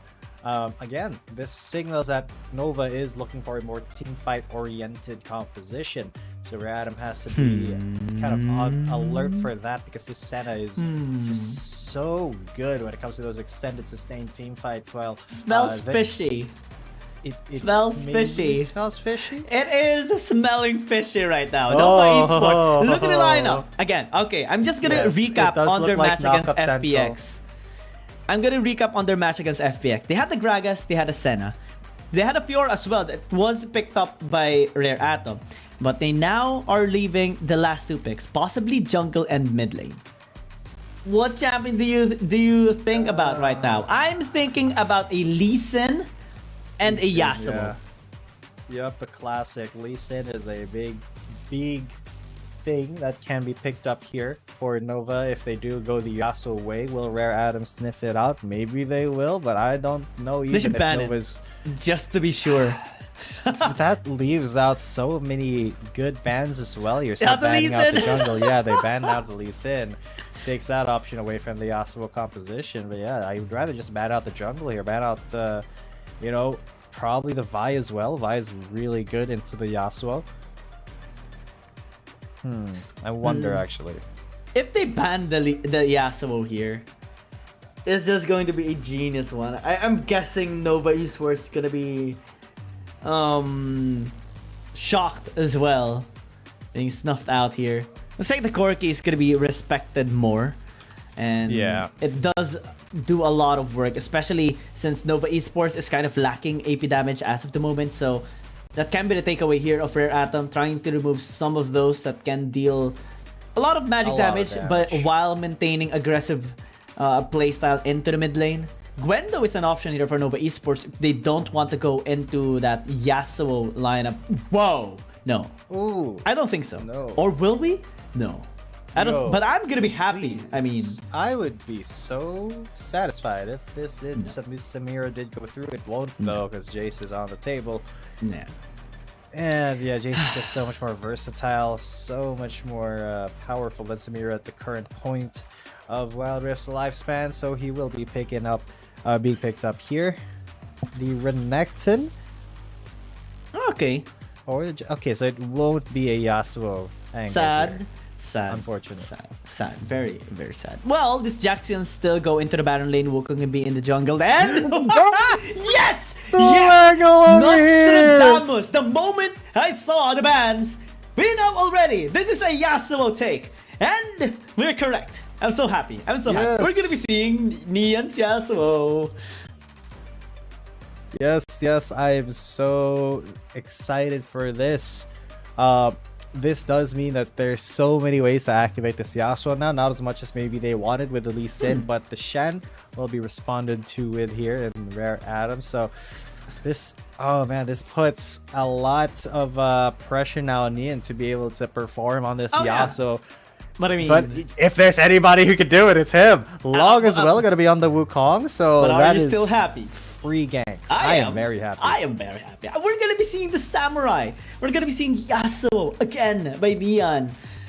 It's just so fun to see, and I'm liking the composition as well here by Rare Atom. It's very side skirmish, short skirmish oriented, and also team fight based oriented. So they have a lot of ways to work around against Nova Esports. They have the Stand United as well for the global pressure and try to defend Rare Atom from the auto attacks from Nova Esports. Again, they have the Jax, they have the Wukong, the Yasuo, even the Senna, all of which are dealing AD. So with the auto attacks being denied, that can be huge here for Rare Atom in big team fights. Also, they have a big ultimate as well, Mega Inferno Bomb, good isolation damage as well, since they do have the Fiora and the Nautilus. So Baron lane wise, Rare Atom can actually stand a chance against Nova Esports, because this is a Jax for Yitze, Gragas by Yami, and in retrospect, the Nautilus with the Fiora should win. Yeah, the Nautilus Fiora should be very deadly here against the Jax, at least in the, you know, early mid game where the Jax really hasn't scaled up a lot yet. But I'm sure that Nova Esports has a plan to get that Jax ahead as we get into the Rift, ladies and gentlemen. Please, once again, if you are enjoying this, please support Wild Rift Esports by subscribing and liking this video, as well as, sharing the broadcast to your friends who may be fans of Wild Rift and its esports. Of course, that would be very much appreciated. Now let's get into this match. Game number 1 here of Nova versus Rare Atom with Neon on that Yasuo. This is going to be pretty hype. Irma and Rocky, though, starting off in the middle lane here to kind of get a favorable start versus Neon. This should be favorable towards the Jace. You can work around a lot of times. You have the range advantage as well in the laning phase, and can just poke Neon again and again. If Neon engages, then you have your hammer form to just push him back. So very defensive strategy with the Jace, at least in maintaining his good form into the mid lane. We have noted that Irma didn't really have the best of time during their last match as well. So hopefully this time around, he can actually redeem himself. Yeah, and can he actually be the force that his team needs here? Yitsa taking quite a lot of damage there with Rocky. Remake gonna be there though. Just okay. Showing his face, going to heal up Yitsa as well if he can here. This is a good angle. Yeah, you have Nautilus, you have Fiora versus a Jax Senna, so engage should be better here for Rare Atom. Every time Max misses the dredge line, that is a kill denied to Rare Atom.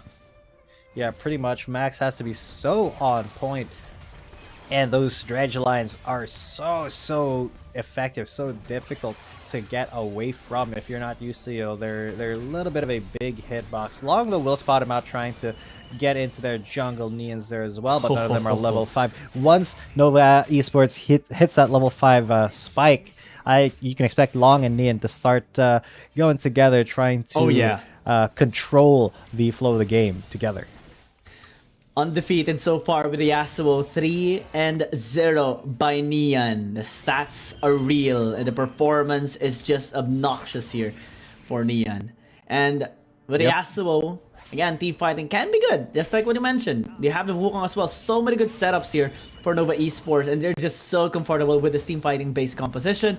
Yami having a bit of trouble here against Yuri, but still able to get the CS done. But has to be very careful. Morty is here, just checking the area, but I don't think they are going to be able to dive. Again, this is a Gragas level 5. The cast can be quite irritating. And top lane, though. It really is. Long is there in the top lane. Remake's going to be there. Grand Shadow is going to be used. Stand United as well. So it's going to be a 3 versus 3. The second cycle coming in. Rocky is engaging, but Morty's actually hitting to the front and dealing a lot of damage onto Yes. That's going to be first blood by Rare Atom, and Nova Esports can't do anything. Yeah, Nova tried to engage there. They did not expect to stand united, or maybe they did, but they weren't able to fight through it. Unfortunately, they will lose 1, and that is the Jax as well. So his scaling will be delayed quite a bit. Log trying to threaten a little bit of a Yasuo activation there, but that's not going to happen. Still, Nova, even though they did lose that 1 life, they are still getting the pressure on that tower. And let's see how Yitsa, he was already low going into that, and then he was grand challenged. His counter strike actually proc that repost's stun, so if he didn't release at that point, he may have actually still gotten out alive and been able to fight. But unfortunately, because the stun did come out, just Yitsa got absolutely melted. And in the matchup itself, right, you have 2 scaling champions versus a more aggressive early game champion of Rare Atom, so it should be their win. And really good use of the Sand United as well, adding a bit of shield there onto Rocky, providing that really good backline access as well with a taunt. So Rare Atom having to work around getting a couple of wins there is good for this red side team. As you know, that is how you try to match Nova Esports. At least try to enable Rocky, have him get the kills next time around, because this Fiora is the key. Side lane priority later on is going to be key to trying to separate Yitsa out of the fight. Yeah, because Yitsa is going to have to deal with that side lane pressure from Rocky.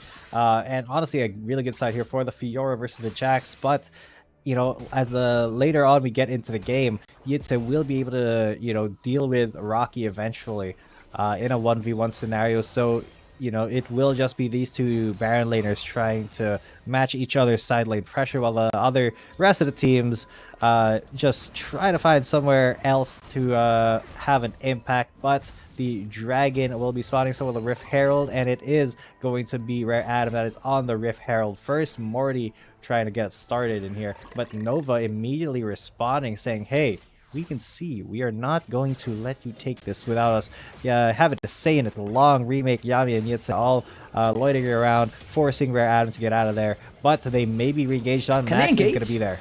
Oh, Cass is going to be used for the isolation here. Dawning Shadow as well into the Mega Inferno Bomb. Remake going to be flashing out, but Rocky serving a lot into the front line. Morty as well, doing a lot of damage. Greg is going to be falling down. The last embrace onto Rocket, still going to be able to get the kill. Never mind, Remake survives. Nova Esports win 2 kills and will get this RH.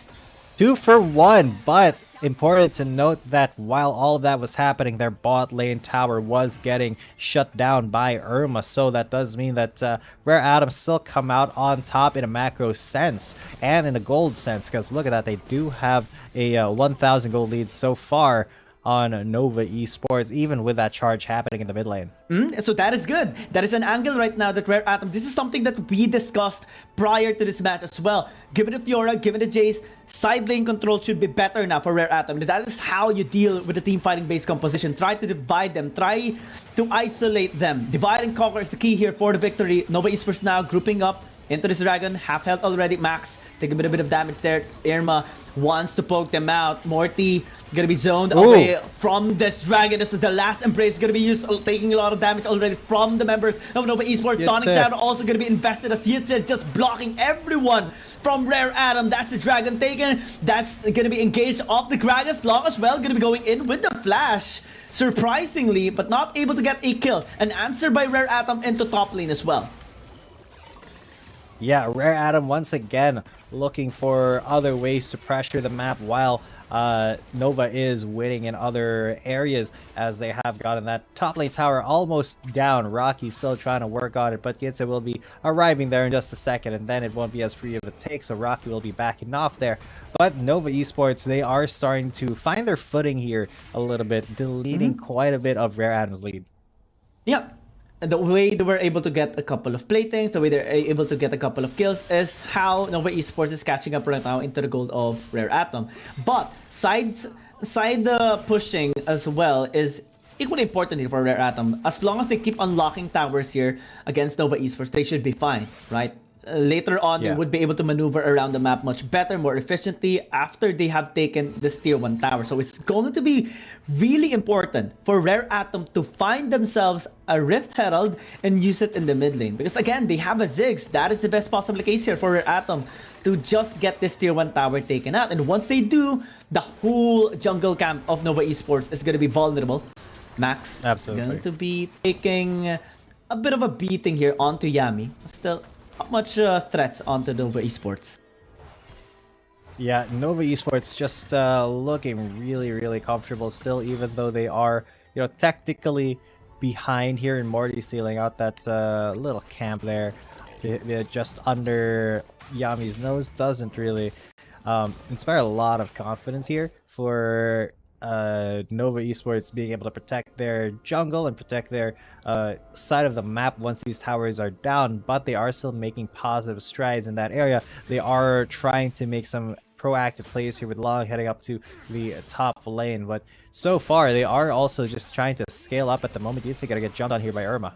Yeah, Counter-Strike is still available. Trying to pop in the ult so that he can have a lot more durability, but he is buying enough time. Yami's now here. Body Slam not going to be used here anymore. Irma playing things out safe. This is a good sign for this Jace of Rare Atom. Able to burn out a lot of pressure there into the bot lane. Buying some time for the rest to take that tower into the top. Yeah, and that does mean that Rare Atom once again stretched the lead a little bit. 2,000 now on the board. But will it be enough to keep them afloat versus Nova, who when they get a team fight going will absolutely just get you down, as Neon once again engages onto Rocky. Tries to go for a tornado, does not get it. Not quite. So every time Rare Atom managed to escape from a gang, that is actually going to be a big win for them. But now, RH is going to be contested here by Nova Esports. They want to secure this, want to deny it from Yuri with the Ziggs. So now Rare Atom actually going to be going in. Nice use of the death charge to deny the last breath. But now they actually go in with initiation. Nothing is going to be taken down, but nice backline access by Irma with a hammer form. But it actually might get taken out. Stasis to try and buy enough time. Rocket going to be serving into the front lane. They got a kill onto the Wukong. Long is dead. And that is going to be RH for them. Yeah, that is honestly all pretty good for Rare Atom. Yitze though doing Jax things, just split pushing it to side lane as Jax is wanted to do. That is very, very common. But that does mean that this trade of towers will just be a trade here. And props to Yitze, knowing that he had an opportunity to just, even though he was not in the fight, affect the macro of the game. Well, that was a beautiful, beautiful double tornado. That could have been the entrance of the last breath, but then he had to rely on the explosive cast because everybody else got knocked up on Nova. And look at how their health bars absolutely melted. Not a lot of tanky members on Nova Esports yet, so when Rare Atom do land their skills, a huge chunk of health gets deleted.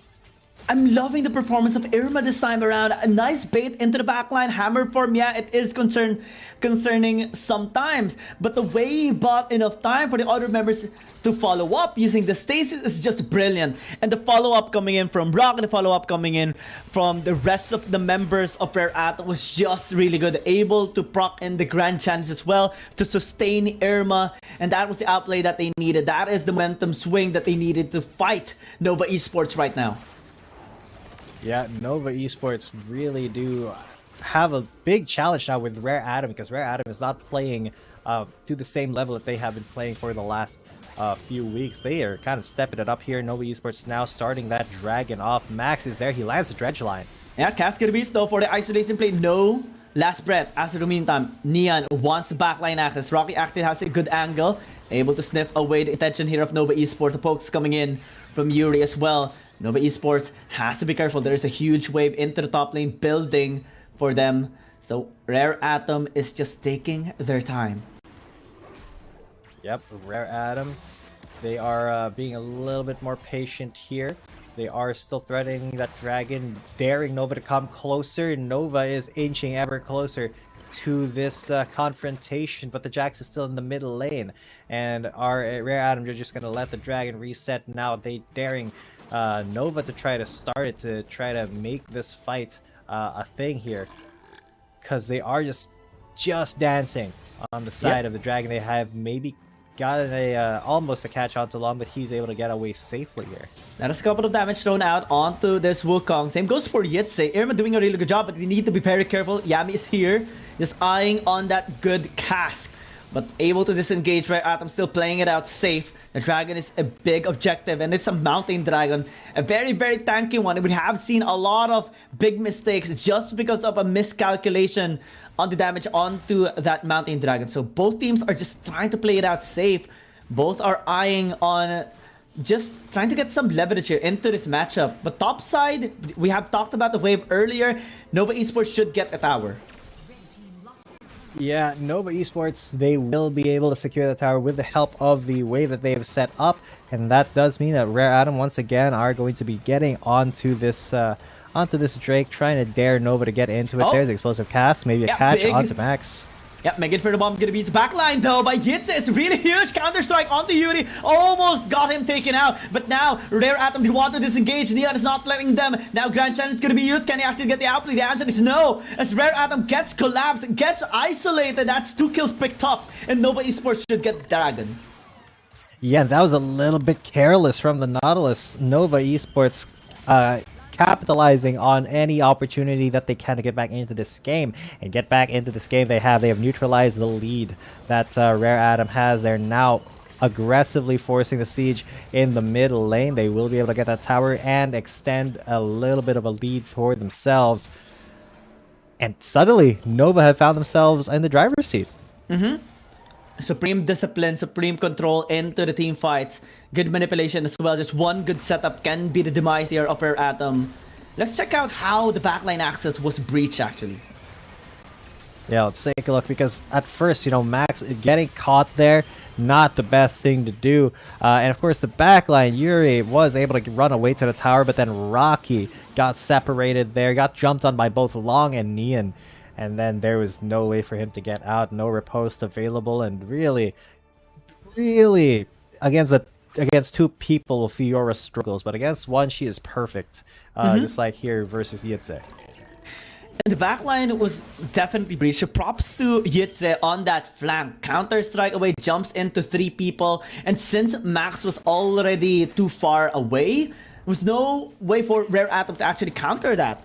Also, Rocky was isolated and was picked off by Neon and Long. So really good way of dissecting them, really good way of separating the members here of Rare Atom, and that's one of the reasons why they have won the fight and now has swung the goal towards their favor as well. It's not going to be getting that steal. Morty takes it back for himself. Yami might actually be needing to disengage, but Long has a good angle. They are going to be spotted in a ward though, so I think Rare Atom is still going to be able to disengage. Yeah, Rare Atom should be able to get out of there, no problemo. As they are just being hunted now. Nova are looking for an opportunity to get in and try to do anything they can to, take this W. Just because Rare Atom, they know that if they are the proactive ones, and that leaves Nova a lot of room to respond. Nova, they have no problem being reactive here, but just as well, they do want to make the first move against Rare Atom. So it's a little bit of a delicate dance where Rare Atom, they are just staying just out of harm's reach, while Nova, they're trying to be like a coiled snake, looking like they're a little bit in towards their base, but then ready to snap out on a moment's notice and absolutely murder anybody who gets too close. Looks like there's not going to be a third dragon anymore. The next up is going to be the Elder Dragon in 3 minutes. And Nova Esports is starting to scale up. Same goes for Rare Atom, but their composition is again designed for isolated fights. Designed for small skirmishes. So we have to be seeing Irma and Rocky going onto the side lanes, trying to attract the members of Nova Esports, and also trying to keep their eyes onto the rotations of Nova Esports. Now adds another problem. The Baron and later on the Elder. One hesitation can lead to the demise here of Rare Atom. They have to be very careful. Yes, and very careful they shall be. Because Rare Atom, one single mistake here, and they get jumped on. They just absolutely get murdered by a Rare Atom. So they have to be so careful. They're playing with fire, because if they decide to engage, Nova can't come from any direction, just mess them up. But if they can find the perfect way to catch Nova Esports out, then Rare Atom could find a way back into this game. There is the Elder Drake spawning up next. Baron is up, so there's a lot to play for on the field, and barely any gold lead on either side. There's just a 300 gold lead on Nova Esports side, and that is basically nothing. Rare Atom can maybe win a fight here if they get the right setup. Yeah, Rare Atom is actually doing a really good job. Look at the gold. Very even. And look at the positionings that they have into this game as well. Very good. The only thing that I'm concerned about is Irma into the side lanes, because now he's grouping up towards the other members of Rare Atom, and doesn't make a lot of sense. They do need the post coming in. Stand United is going to be coming through onto the Nautilus. Long might actually be in trouble. The disengage using the gas is genius. And Nova Esports getaway. Nova Esports get out of the way. As clean as possible. You did see Yitze still pushing up towards that bot lane. The side pressure is insane here. And he will not see Morty take that scuttle crab. Just a little bit of a denial of information there, but we are getting a little bit late into the game. 19 minutes now. That is a big, long time to only have a 1,500 lead. What? But yes, Long just got eviscerated by... Remake almost got burst down. Yeah. Sorry, Remake. Yeah, he almost got eviscerated. 1 HP. 1 mega inferno. That is just insane. And yeah, that can be the angle here of Rare Atom. If they can actually burst the Senna, then that's a big sustained denied, and also a big amount of DPS denied here onto Nova Esports. They have to really find an angle here onto this blue side team.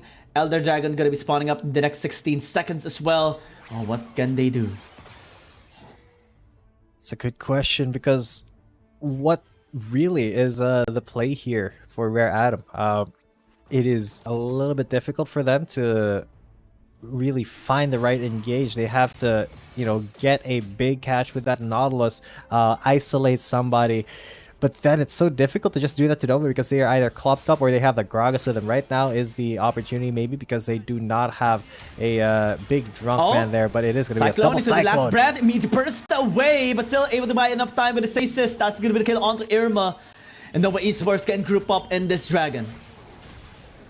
Yeah, Nova Esports, with that one pick, they have opened up this Dragon fight. They can just go onto it. That's exactly what they're going to do. They have the Jax pushing in the top lane. It's going to be a 4v4, but it does look like Long wants to engage first. Yeah, good body slam. Nice layering of CC. Actually, Rare Atom can actually have a really good chance, but the isolation play with the cast is really good coming in from Max. Now, he's trying to get some damage onto the front line. Morty taking a lot from Long. Can he actually win the 1 versus 1? The answer is yes. Going to flash in Stasis here by Long, still not gonna be enough, but top lane getting pushed. Yami desperately trying to get away, burning to death as a double kill gets taken here by Morty. Remake as well, just trying to flee, but a flash in by Max will close the distance. Nice use of the blast cone, and Rare Atom able to buy enough time. A huge mistake there from Nova Esports. Remake just desperately trying to get out of there with his life. He has with Def Charged already. Max is trying to Spider-Man every single surface he can to try to catch up, but Remake has just too much move speed. He gets away. It's a 3 for 2, I believe, at the end of the day, but now Rare Atom, because they can probably get this Elder. There's nobody really to contest. And 10 seconds. Yeah, nobody can actually get into that. It's gonna be free for Rare Atom. There's no way that Nova Esports get this. So when the next team fight pops out, Rare Atom could have the fighting edge if they manage to get that team fight within this window of the Elder Drake buff. Oh, that is so huge now for Rare Atom. They were able to win that previous team fight, especially because of Morty's performance and isolation, despite it being a 4 versus 5, despite with Irma dying quite early, they were still able to turn the tides around, especially since Yitze is pushing into the top lane, and now they have the Elder Dragon. They can maybe work around taking this Baron as well. Nova Esports, they have to deny it. Yeah, Nova Esports has no choice but to kind of play the game here of Rare Atom. They want to engage with their Elder Drake buff, and Nova Esports does not want that to happen. So they have to be, very flexible here. They have to tease Rare Atom, but also be able to defend themselves when the time comes. So that is a very, very tough ask. A huge task here for Nova Esports. Yep, the push coming in from Morty into the top lane. Rare Atom wants to set up a death brush, but they actually might need to check Baron because they have vision there.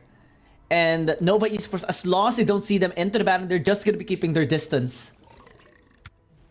Oh yeah. This is so difficult now for Nova Esports as we have reached the late game. They do have the Jax, but he is kind of pigeonholed now and not really able to get any thing happening on the sidelines because Rare Atom is threatening that Baron right now, threatening to kill anybody who steps out of the line. They are already on it, as Max is going to be in there. They do have the information now, so Nova is going to be able to make a decision here. Morty's still on that Baron, but there you go. Max misses the dredge line. Can Nova? They have stopped it at least. There's a Mega Inferno Bomb onto Long. Yeah, depth charge. Max flashes in. Standing right there as well, going to be invested. Cyclone going to be used for the disengage to try and zone away the members of Rare Atom, but it's not going to be enough. The penetration comes through. Yitz going to be in trouble. That's going to be the Grand Chant as well into the back line. Morty, Rocky as well, doing a lot into the back, but into the front. Long actually doing a lot here for Nova Esports. They're trying to sustain. They're able to get the kills here, but 3 versus 3 still is better here for Rare Atom. Able to get the kill onto the Chant is huge. Now with the Cyclone going in. Neon is just popping off, and Nova Esports, despite the Elder Dragon, will win the fight. How did they win that? Look at the health bars of these men. Long in and Yitze, they get away from there. They go immediately to the top lane. They don't want to mess around. They want to end this game while the death timers are long. So they are going to take the most direct route, and it will be Nova Esports securing that game after that one fatal team fight where they didn't care about the Elder buff at all. They dared their opponents. They dared Rare Atom to fight them and they were not up to the task. So big props to the team of Nova Esports right there, showing why really good they isolation. have the skin. Yeah, a really good isolation and team fight discipline on the side of Nova Esports. They were able to pin down Yuri as well really fast into that fight, and that's the reason why Rare Atom didn't even have that much damage anymore into the fight. No matter how Rocky tried to sustain himself into the side, and a lot of separated fights, 3 angles right there actually by Rare Atom and Nova Esports, but we saw more discipline, especially with the sustain there of Long against 2 people. Despite the efforts of Morty, wasn't able to survive for long there onto the consistent DPS that Nian was dealing onto them. And just an overall really good performance here by Nova Esports. Props to Nova Esports, or props to Rare Atom rather. They were able to win in some circumstances there against Nova Esports, especially them getting the Elder Dragon, but unfortunately it wasn't really enough for them to actually win the fight, especially with Yuri being taken out early. Yeah, unfortunate for Rare Atom, but that is just how it goes. Look at how even this game was as well. Look at that what's called gold over time. It just spikes up and down and up and down, and at first it was for Rare Atom, and then it was for Nova, and then it just kind of fluctuated, and it was never all too big at all. Only a 2,000 gold difference at the end of the game. So really close here overall. Yuri did 42,000 damage, a lot of work done with that Ziggs, but it will not be enough work, unfortunately, to stave off Nova Esports. Yeah, and it was also unfortunate for Rare Atom because Yuri tried to use the Mega Inferno Bomb prior to the fight, and with it being cooldown in the fight itself was huge for Nova Esports, because the Mega Inferno Bomb didn't hit anyone. Actually, Nova Esports was able to dodge it in time before the fight has started. That's why we didn't see the big explosive damage by Rare Atom, and that alone was actually the key of Nova Esports winning the fight. Aside from the isolated plays that they made more towards their favor, Nova Esports is showing how to win fights even if they don't have the Elder Dragon, even if the enemy team has the Elder Dragon. Just one window of opportunity can lead to their victory. Yeah, so much discipline, so much target priority in that team fight was shown by Nova Esports, and it was just so clean, honestly, the way that they were able to pick that team fight apart from the base of it. And well, it was just really a show of skill here for Nova Esports, and if that's what we have to see still, well, I guess that we have a lot to go for Nova Esports in this league. It's just that unfortunately Rare Atom, they have to perform now. They have shown us a little bit of their potential here, but can they really, stand up to a team just like Rare Atom? Just like Nova Esports. My bad. I mean, Rare Atom is actually improving a lot. In this game, we saw them having a big amount of discipline into the entire 24 minutes of the game. It's just an unfortunate circumstance that they did not have the Mega Inferno Bomb in that fight itself. And Long, an incredible player, an incredible enabler of the team, will secure the MVP. This is his 7th right now, and we have seen him perform incredibly well in those isolated plays. Isolated team fights as well, enabling again Nova Esports to pop off, enabling Nian to pop off in that fight, in which we just saw him shine as well with a Yasuo. 4-0 now. Yes, sir. Yes, absolutely. So yeah, that is something that you have to be very aware of now if you are a Rare Atom. But we will be getting into game number 2 in just a little bit. We will be taking a little bit of a short break before that, ladies and gents, so please do not go anywhere. I'm G10 coming at you. With me is Guillaume, and we are going to go to game number 2 after this short break. We'll see you then. Dear Summoners, Wild Rift League Asia is about to begin. With a brand new tournament format and teams, what changes can we expect? Let's take a closer look. WRL consists of 2 conferences, WRL CN and WRL APEC.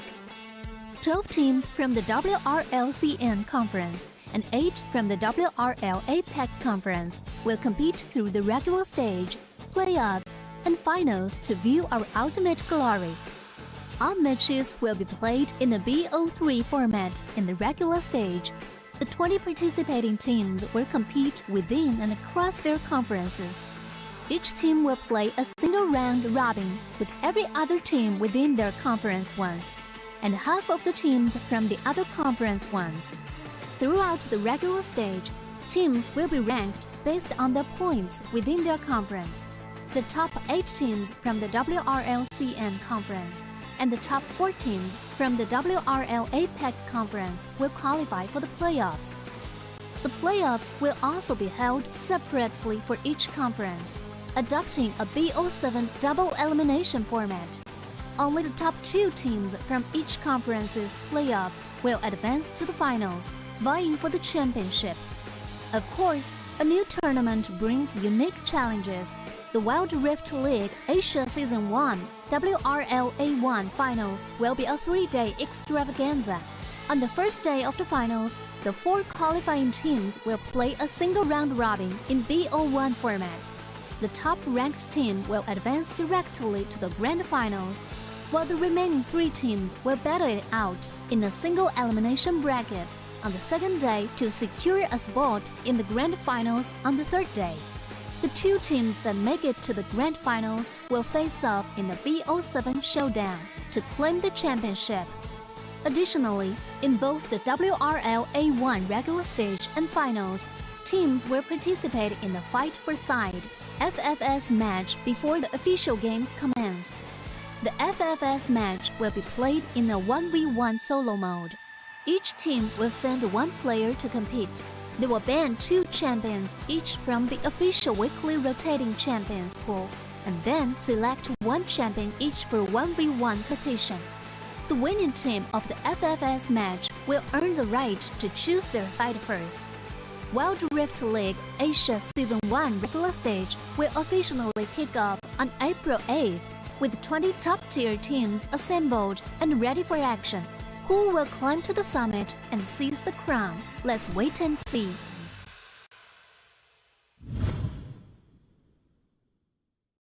Dear Summoners, welcome to the Wild Rift League Asia 1. With the new season comes a fresh upgrade to our Spectre UI, designed to provide everyone with a better viewing experience. First thing is about the original UI information at the top bar. We make it into a functioning ring design in the upper left corner. The ring not only includes basic information such as team names, match duration, kills, towers, but also displays the gold difference through the red and blue rings.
拿下下一个第一。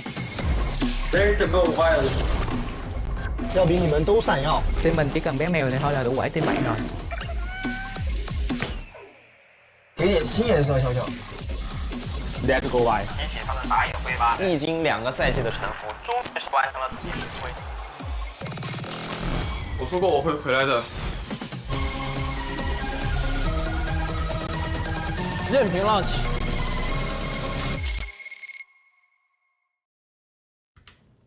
Welcome Welcome back, ladies and gentlemen, to game number 2 of match number 2 here at the Wild Rift League Asia 2023 regular season. My name is Ethan, coming at you. With me is Guillaume, and we just saw Nova Esports keep their cool under pressure and take that first game up against Rare Atom. So let's see if Rare Atom can actually turn the tides around, or will Nova Esports run away with us a clean 2-0.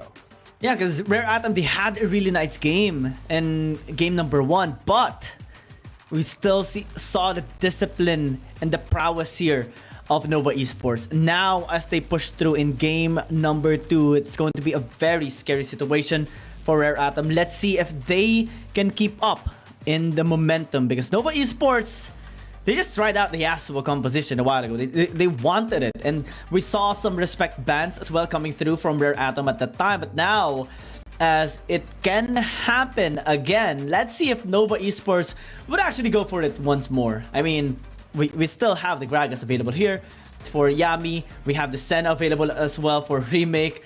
If the Lee Sin doesn't get banned, we can just see another Yasuo angle for Neon. Yeah, that is definitely on the board here for Neon. No Yasuo ban, just the Yone ban. Nova, they do want to make it happen. They maybe are going to go for the same thing again. That would be very exciting never mind. to see. Senna's picked up. No, it's Senna from Rare Atom though, and as well as the Wukong, they are kind of denying this Yasuo pick and the things that enable it. But will that really stop Neon? I don't know. I honestly do not think so. Well, it will stop it is him if the Fiora will be picked up here by Nova Esports. For long? Oh my god. He is just an absolute monster with this Fiora. Is it during their match against J-Team and just had an incredible performance with it as well. MVP performance, 504 was the scoreline, and nobody could kill him. It was just so slippery as well. So let's see if that is going to be the takeaway here of Nova Esports, or will it be for Yitze in the Baron lane. But they do secure the Ziggs here for them. So they have the Mega Inferno Bomb ready for set in play, and they only need possibly the Riven, maybe the Garen here as well for the execute damage. Yeah, we shall see if the Garen will be picked up. But so far, here you go, Rare Atom. They do have a pretty solid composition right now. They start to a very defensive team fight oriented composition with both the Senna and the Galio coming out. Now they will ban out the Garen.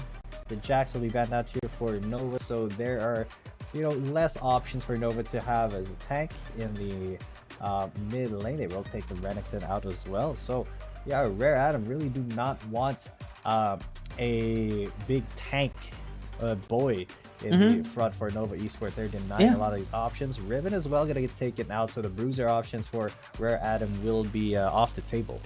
Yep, because Rare Atom could have taken the Riven since they're the ones who have priority in the next champion selection. So Nova Esports doesn't want to give that away to Rare Atom. Now they are actually maybe forcing Long to pick up this Fiora instead. Now, as Rare Atom does hover the Lee Sin, that is a really aggressive move here for Rare Atom. Will this still be a Yasuo angle? I'm gonna be concerned here for Neon if ever, because there's a lot of interruptions available here for Rare Atom. There's the Cyclone, there's the Galio itself, and the Lee Sin too, and even the Senna angle for Yuri. I don't think the Zoe is going to be coming through. They have the Ziggs already. Maybe the Jace is much better, at least to have lane control here by Neon against anyone that will be picked here by Rare Atom into the mid lane. Yeah, and okay, are you serious? No, Nova Esports. Whoa! They lock in the Nasus. That is a little bit surprising. Rare Atom, me too. Do it. Yeah, they picked the Yasuo! This is now the Yasuo comp. Rare Atom stole the thunder of Nova Esports. Now, and that, my friend, is going to be an interesting match now. Jungle Nasus? Is this real? No. I don't think so. Be real, right?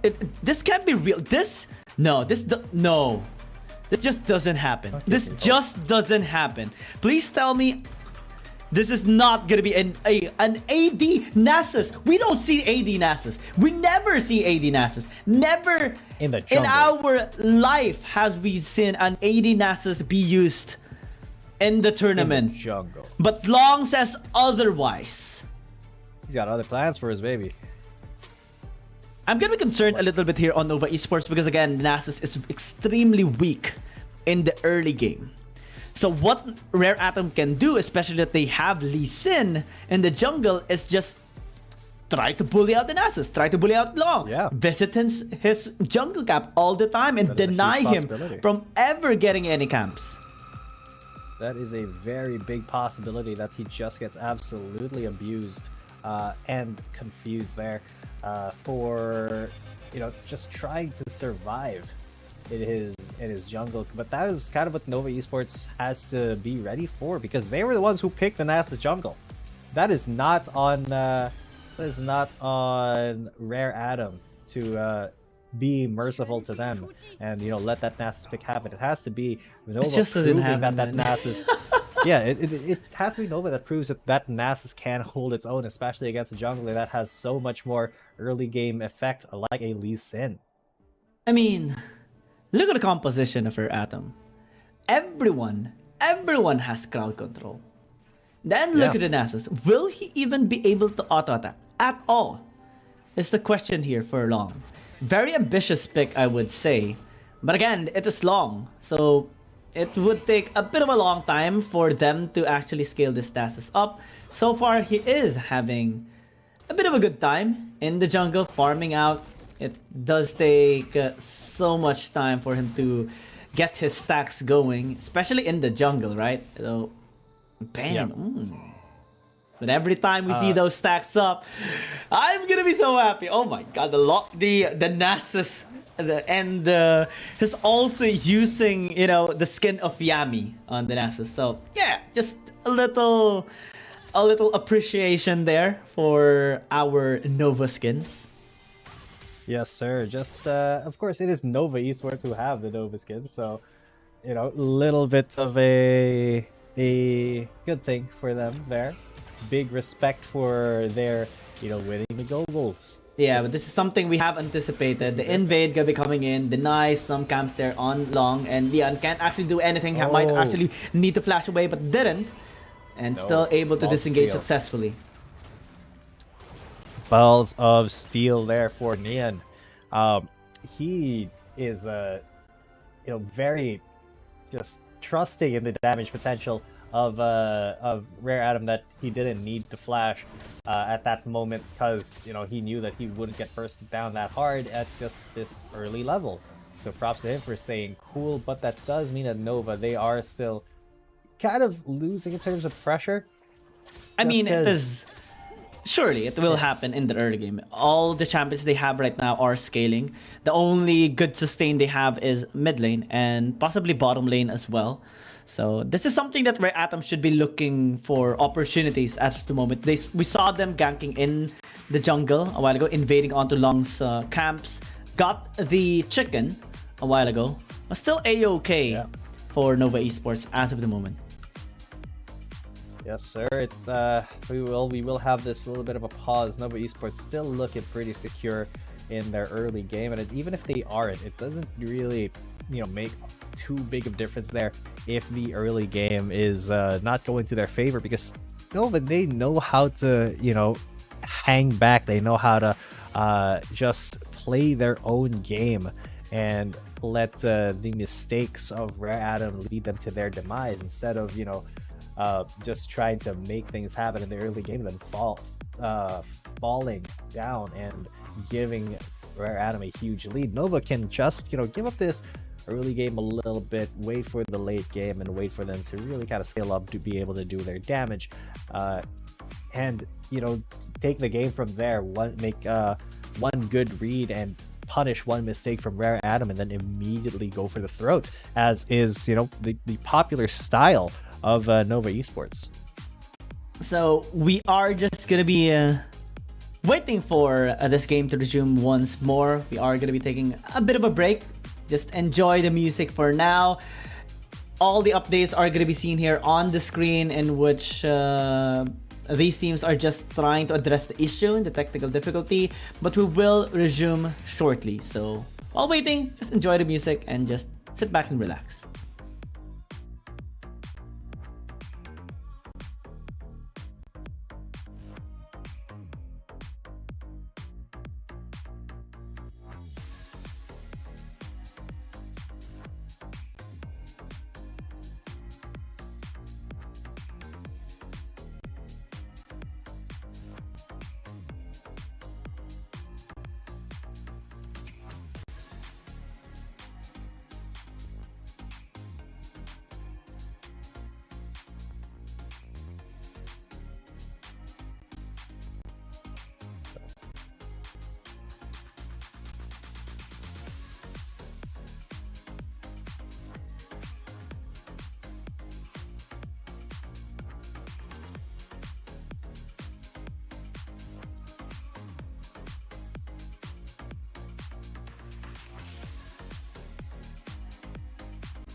All right, welcome back, ladies and gentlemen. We have sorted out the problem. We're going to be getting back into the game here. Rare Atom still have a tiny bit of a deficit to work through as Nova Esports. They have a small goal lead coming into this, almost 3 minutes into the game. And, well, ults are going to be starting to come up now. And in another couple minutes, we will see the Dragon and Baron coming through. So, once again, ladies and gentlemen, this is the second match of the day with the second game. Nova Esports right now at match point. Can they take down Rare Atom, or will Rare Atom bring us a game number 3? We shall find out here. My name is Gita, coming at you, with me is Giyang. And let's get this ball rolling. I'm not certain if yeah, let's go. We have to hype the Nasus pick again, man. We have to hype it. Yes, sir. Long as using the Nasus. Let's see if it is going to be working here for Nova Esports. I am a little bit concerned about this a while ago. But so far, he is having a bit of a good time. Just farming out, bonking those monsters into the jungle and not being accessed at all by Rare Atom. So, this can be concerning for Rare Atom, at least in the next, like, 10-15 minutes, or by the time we reach 10-15 minutes of the game, because again, the stacks are really irritating. We are seeing a bit of an invade here by Morty as well, singing up here into the top lane. Last Embrace going to be connecting here onto Yami, but so far no engage here coming in from Rare Atom. But they're thinking about it. They are going to be diving here into the top lane. Last Embrace going to be used, Dawning Shadow as well. That's going to be first blood onto the Gragas. Yes, it's trying to get a kill. Grand Shannon's going to be used, proccing the heal, but a little bit late to help out Yami.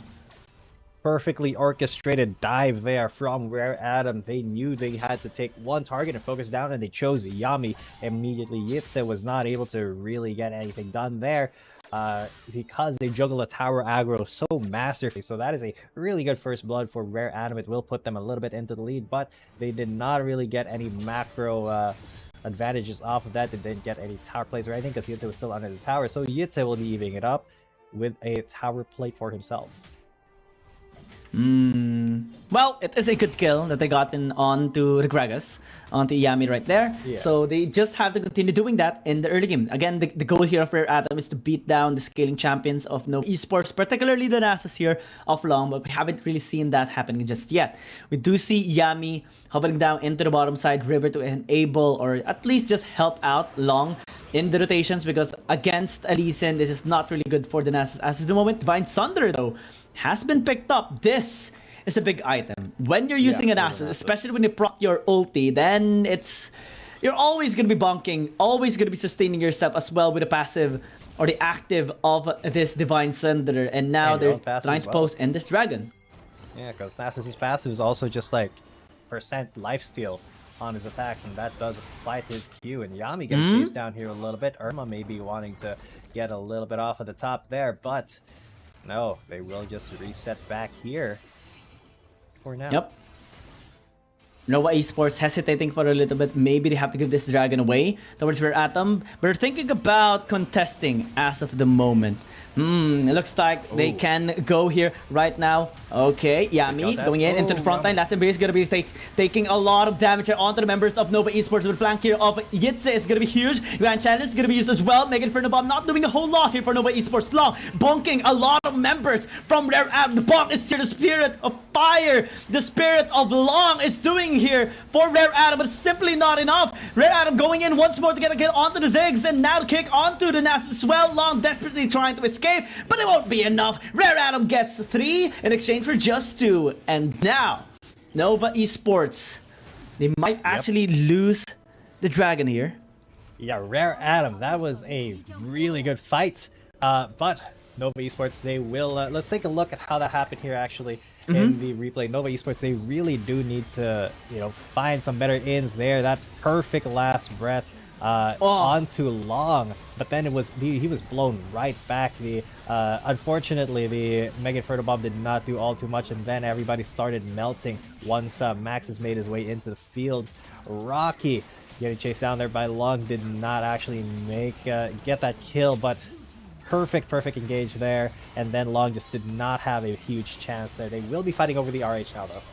2 versus 2 is actually really good here for Nova Esports nonetheless. Able to take the Dragon at the very end as well. So really good scaling now for Nova Esports. RH going to be taken here by Rare Atom. Cast going to be used here onto Morty, but not a whole lot of threat onto this Lee Sin just yet. Yetse.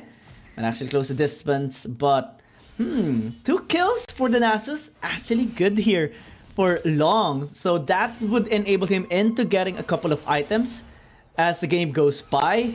Increase his pace of scaling as well. And a while ago, we have seen him bonking a lot of times onto the members of Rare Atom. Again, whenever he uses the Fury of the Sands, he just has a lot faster cooldown for his Siphoning Strike or his Skill 1.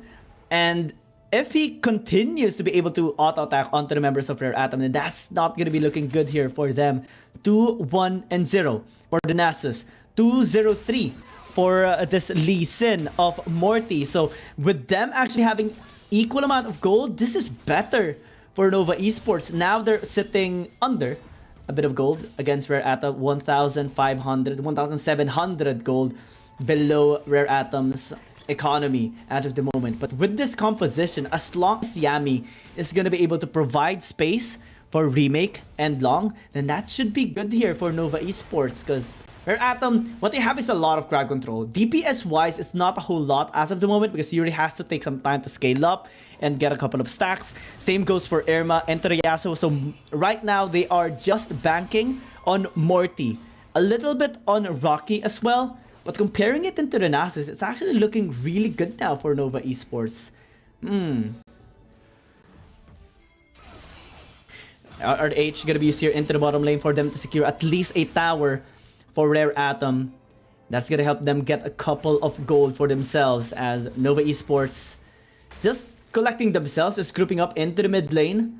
But now, with the invade happening here for Rare Atom, they're trying to fish for Long here. They're trying to get an angle onto anyone at the side of Nova Esports. Now they're going to be going through into the last breath. The combination is just so good for Rare Atom. But Nova Esports grouping up into the top side. Now Rocky's going to be in trouble. Grand Shadow is also going to be used to try and deal damage into the fight. Dawning Shadow a little bit late as Yami tanks the tower up. So that can be a tower takedown as well for Nova Esports. And Long just continuing with the farming. Tower going to be taken out as well now for Nova Esports. And able to catch up in terms of gold. Back to 1,000 gold for Rare Atom. And this is where we actually look at where Rare Atom should be going right now, because they haven't really shut down Long. And if you look at the gold as well, Nova Esports Long is sitting at the best position here in terms of gold earning. And now Irma will actually be in trouble. The snow coming in from the Nasus as well. There's nothing that the Yasuo can do. 3 bonks and he falls down. The stacks also going to be increasing here for Long. Morty going to be getting a kill onto Remake into the mid lane, but my trade is live for it. Neon going to be stopped here by Max. A really good job, at least in denying that trade-off. As Rare Atom looks too far to go back now. Yeah, Rare Atom now, they are doing really well keeping Nova at bay. Nova, like, they have to risk so much just to find, you know, ways to get into Rare Atom, as Remake did get caught out there. And Morty, very ambitious there. He flashed in. And he did get that kill, but unfortunately, Neon was very, very near to him. So, yeah, a very ambitious play there. And it did work out for Morty, but still, did not get out scot-free. Yeah. Well, Morty was able to back away without dying. So props to Max as well. Oh, yeah. Really good disengage, really good use of the Shield of Tiran to taunt Neon up, preventing the auto attack from connecting onto Morty as well. Now they're grouping up into the top lane. Yusum might actually be in trouble. Still able to disengage. Now they're posting here for the RH. Yes, sir. The RH will be started already here on the side of Rare Atom. While Nova really are nowhere near it. They will just give it over for free. They will, however, settle for a tower in the bottom lane, take it there, so that Nova can have a little bit of more presence here. The Mega Inferno Bomb going to do damage onto 2 though, but they just want to take this Rift Herald away from the tower. And able to deny it from Nova Esports as well is huge. Twice in a row, they were able to pick up that RH. One was used into the bottom lane, one used into the mid lane, enabling their tower pushing much better now for Rare Atom. And if you're Nova Esports, you should be looking for ways to get their tower. Get some tower taken out here for their Atom, but it couldn't really do anything as of the moment. Top and bottom has been secured, but mid lane is still standing here for their Atom. And now, Dragon gonna be the next objective. Can Nova Esports actually get it? Rocky might be in trouble here. Yitze gonna be dealing a lot of damage onto him now. They're dashing away. Grand Challenge also gonna be used. Cyclone was forced. Last Embrace as well for the follow-up now. Yitze has to back away. The second flash into the second cycle. The cast gonna be used a little bit late. And Nova Esports lose one. Yitze so very ambitious, so aggressive on that engage. Now Yami going to try to keep them away from this dragon very, very desperately. And he will pay for it with his life, but that is Long who secures the dragon, so it was all worth it in the end for Nova Esports. That's what they sent him there for, to die for the dragon. But this does mean that Nova Esports are giving up kills and letting Rare Atom get fed. They invested a lot there. Fury of the Sands was invested as well by Long, and the call was for Yami to give his life so that Nova Esports can get the second dragon. I think that is going to be worth it here for Nova Esports. Now, Long is going to be a big problem here. Starting to be for Rare Atom. Rocky not going to be able to survive at all. Huge play there. Rocky did, die out there, but unfortunately, Morty is not going to be able to trade out for him. 1v1. The map has been blown open here pretty much for Nova Esports, but Rado still has that one tower in the mid lane that they can rely on. They will be doing their best not to let Nova Esports get it, but Nova, they are kind of falling behind in terms of gold, a little bit here and there, 3.6 thousand, but we do know that they can turn this around if they get the perfect team fight going, and they are so disciplined in their team fighting that they are just waiting for that one opening where Rare Atom is a little bit uncoordinated. A little bit of miscommunication can go a long way here. And with Long getting a couple of stacks, actually having the best of time as the Nasus right now. No threat at all coming in from Rare Atom onto this jungler of Nova Esports, and the former Icons Global Champions is having such a big experiment right now. A good experience with this experiment as well. Look at the itemizations here of the Nasus. So much sustain. Divine Sunder, even the Rift Maker was invested, so the Omnibab is going to be coming his way whenever he pops out that Fury with the Sands. Also with the bonking he does onto the members of Rare Atom. Nice use of the Iceborne Gauntlet as well, so that he can slow down the members, able to close the distance and maintain his auto-attacking onto the members of Rare Atom. Now, being in a 3,000 deficit isn't really a big deal here for Nova Esports because they have a massive amount of scaling. Yitze is actually having a good time into the bottom lane or into the side lanes, just working around. Whenever he's just isolated or going with a 1v1, it's much better for them. And now, Cyclone going to be used. Dawning Shadow as well going to be used here onto Yami, still able to deny some of the damage here of Rare Atom. Nasus, though, of Long is taking a bit too much. Gas going to be used for the isolation play, but they have to disengage now. Yami flashing out. Rare Atom disengaging. They're out of there. They're out of there, and they will take that little bit of pressure they laid down and make their move, make their way into threatening that Baron in the other side of the map there. Nova, they're able to get back out of a bad situation and really deny Rare Atom that engage. But look at the side lane. Now the Fiora is pushing up. You cannot let him threaten you like that, Rare Atom. They do need to find a way, maybe, to prevent that Fiora from threatening their side lanes. It's just very difficult. And Nova Esports are getting a couple of free towers right now. They have unlocked mid lane, so that is really good for themselves. Now they can actually work around into the jungle camps of Rare Atom. And the way they were actually able to disengage from the team fight was brilliant. Perfect use of the cast, perfect use of the sustain that they do have, and Long actually able to tank a lot of damage as well, despite not having that much tanky items. What more if he's able to pick up maybe a Spirit Visage, but I don't think so, since Rare Atom does have no magic damage dealer on their side. All are ADs. Yasuo, Senna, and Lee Sin, even the Wukong deals physical damage here into this game. So maybe some armor is better here for Long. That could be true. But the sustain is really massive now. Every time he uses his Siphoning Strike, he just heals so much, maybe 3 bars of health. And that is a lot. That is quite a lot. That is also multiplied by the Divine Sunder as well. And the... Oh, man.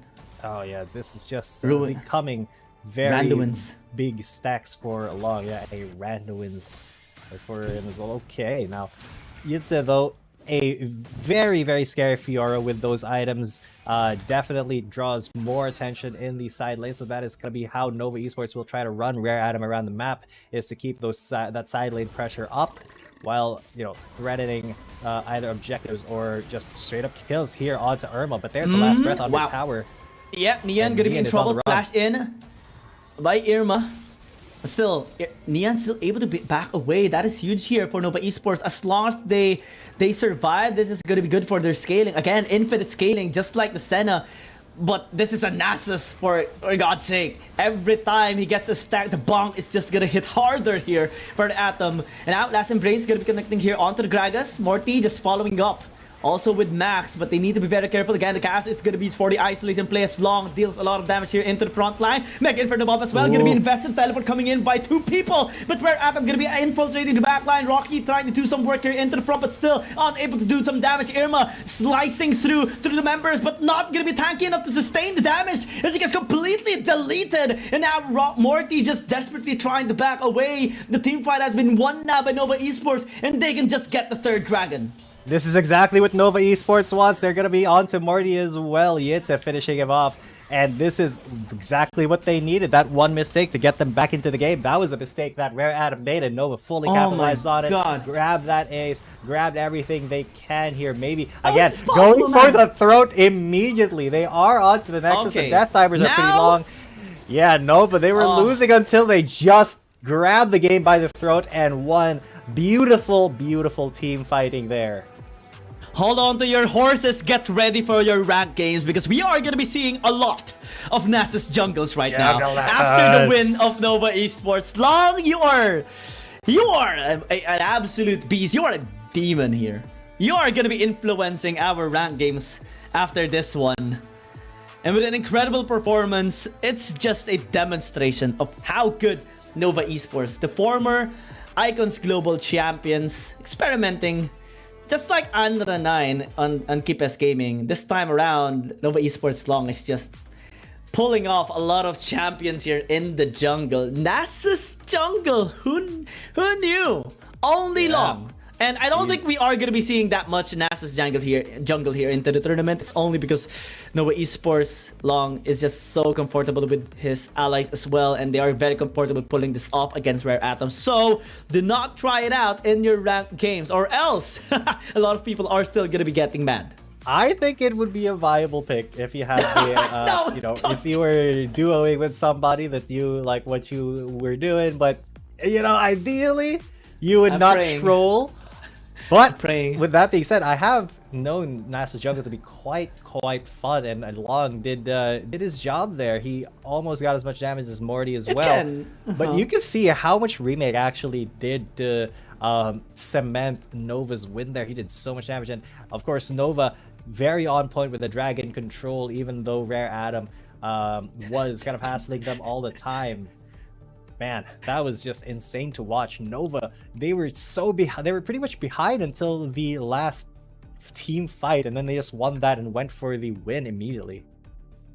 No, okay, don't look at Long right now. Long, you made a big mistake picking this champion. Not because you got a win. I mean, congratulations to Nova Esports, but now you've just influenced the ranked games right now of all the players. Oh my god, I'm gonna be nervous when I queue later on for my ranked games. This is going to be a big pick. A lot of people are gonna be experimenting as well, and a lot of really angry players in our ranked games. But congratulations again on the series side. Congratulations to Nova Esports. They were able to pull off a 2-0 sweep against Rare Atom, and I want to commend Rare Atom as well actually here in this series, because game number 1 they were actually more decisive, more concise, and they just have to polish it a little bit. And I think we're seeing a lot of growth as well on our Chinese teams. Rare Atom, despite being on the last or in below our bracket last place, they're still improving and putting up a good fight against Nova Esports. Yeah, and I mean Nova Esports, they are one of those teams that have kind of found their footing here in the Wild Rift League Asia. They didn't come out to like the best. They did have that one win in the first week against, I believe it was KBG, and them being able to take that KBG, that is a huge thing, and that was the very first day of the competition as well. But so far, Nova, they did lose against Weibo Gaming, Edward Gaming, but so far, other than that, they have been really good. Even taking that W against KBG, it really shows how formidable Nova Esports I thought it's gonna be long. I thought the MVP is gonna be long for being a trendsetter this time around. That's his jungle, man. That's his jungle. Oh, man. We are just gonna be so nervous for our ranked games after this one. And congratulations to Neon for securing his second MVP of this match, able to be very stable into the mid lane as well. And congratulations for Nova Esports as well, because I think they are gonna be moving up the ladder as well, able to take third spot right now, just above Weibo Gaming, taking over because they have more wins now in their standings. So props to them. They're really climbing up, and they are performing so well into this tournament right now, beating a lot of Chinese teams, beating a lot of APAC teams as well. And we will have one more Chinese team battling against this time around an APAC team. So we have Thunder Talk versus Cerberus Esports. Let's see if the score can be better now for APAC, because the score is still 3 this time around against 22. Yeah, and Thunder Talk, they are not in the top echelons of the Chinese conference, so maybe Cerberus Esports has a chance against this, but Cerberus has not been doing that well in the APAC conference as well. So we will see when we come back from this break, ladies and gentlemen. Do not go anywhere. You are watching WRL 2023. I'm Jitan, he's Giang, and we'll see you after the break. Dear Summoners, Wild Rift League Asia is about to begin. With a brand new tournament format and teams, what changes can we expect? Let's take a closer look. WRL consists of 2 conferences, WRL CN and WRL APAC. 12 teams from the WRL CN conference and 8 from the WRL APAC conference will compete through the regular stage, playoffs, and finals to view our ultimate glory. All matches will be played in the BO3 format in the regular stage. The 20 participating teams will compete within and across their conferences. Each team will play a single round robin with every other team within their conference once, and half of the teams from the other conference once. Throughout the regular stage, teams will be ranked based on their points within their conference. The top 8 teams from the WRL CN conference and the top 4 teams from the WRL APAC conference will qualify for the playoffs. The playoffs will also be held separately for each conference, adopting a BO7 double elimination format. Only the top 2 teams from each conference's playoffs will advance to the finals, vying for the championship. Of course, a new tournament brings unique challenges. The Wild Rift League Asia Season 1 WRL A1 Finals will be a 3-day extravaganza. On the first day of the finals, the 4 qualifying teams will play a single round robin in BO1 format. The top-ranked team will advance directly to the grand finals, while the remaining 3 teams will battle it out in a single elimination bracket on the second day to secure a spot in the grand finals on the third day. The 2 teams that make it to the grand finals will face off in the BO7 showdown to claim the championship. Additionally, in both the WRL A1 regular stage and finals, teams will participate in the Fight for Side FFS match before the official games commence. The FFS match will be played in a 1v1 solo mode. Each team will send 1 player to compete. They will ban 2 champions each from the official weekly rotating champions pool, and then select 1 champion each for 1v1 competition. The winning team of the FFS match will earn the right to choose their side first. Wild Rift League Asia Season 1 regular stage will officially kick off on April 8th, With 20 top-tier teams assembled and ready for action, who will climb to the summit and seize the crown? Let's wait and see.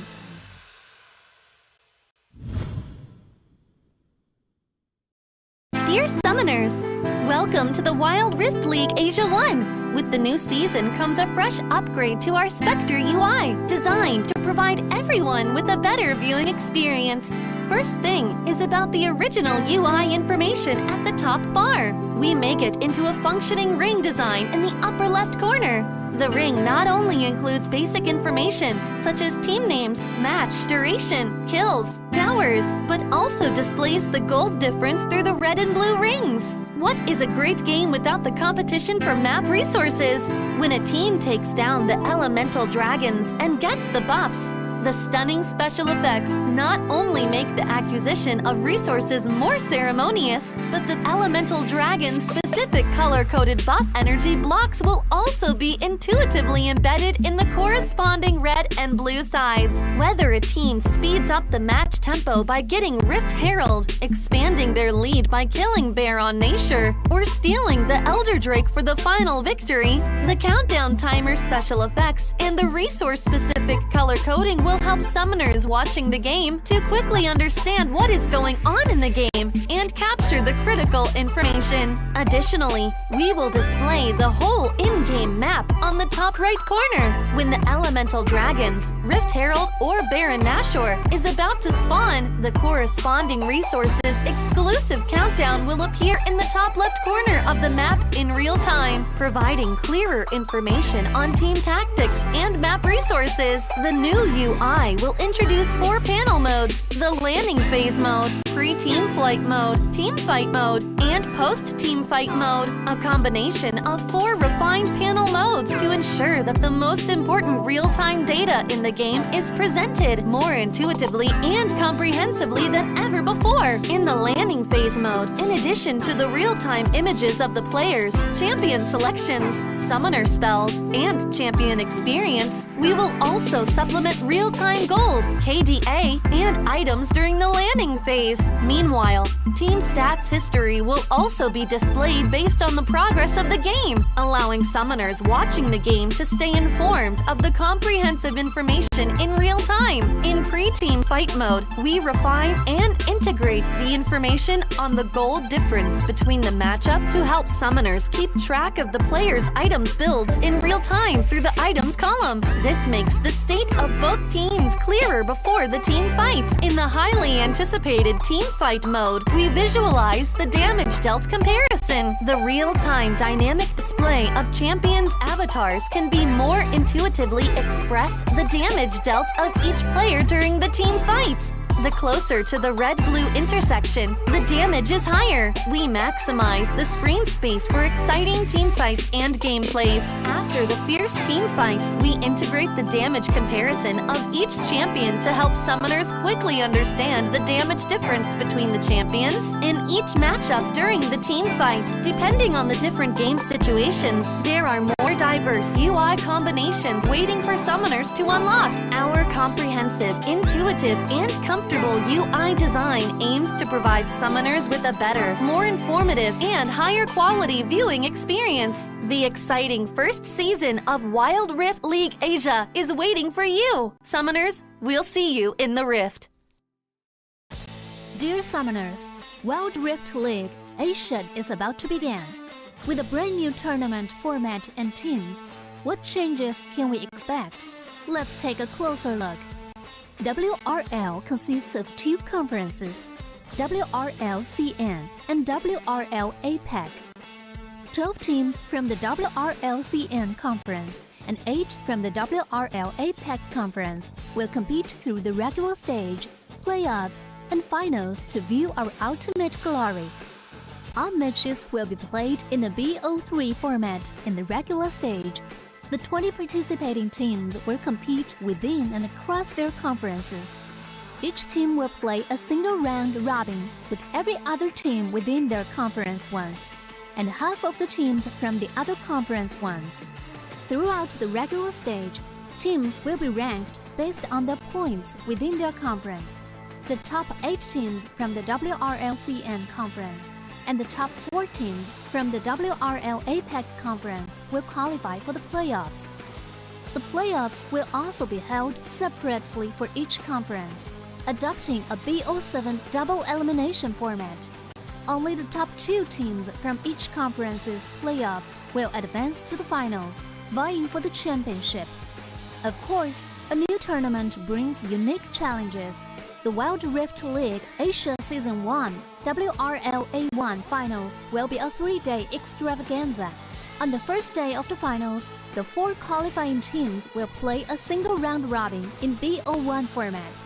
The top-ranked team will advance directly to the grand finals, while the remaining 3 teams will battle it out in a single elimination bracket on the second day to secure a spot in the grand finals on the third day. The 2 teams that make it to the grand finals will face off in the BO7 showdown to claim the championship. Additionally, in both the WRL A1 regular stage and finals, teams will participate in the Fight for Side FFS match before the official games commence. The FFS match will be played in a 1v1 solo mode. Each team will send 1 player to compete. They will ban 2 champions each from the official weekly rotating champions pool, and then select 1 champion each for 1v1 competition. The winning team of the FFS match will earn the right to choose their side first. Wild Rift League Asia Season 1 regular stage will officially kick off on April 8th, with 20 top-tier teams assembled and ready for action. Who will climb to the summit and seize the crown? Let's wait and see.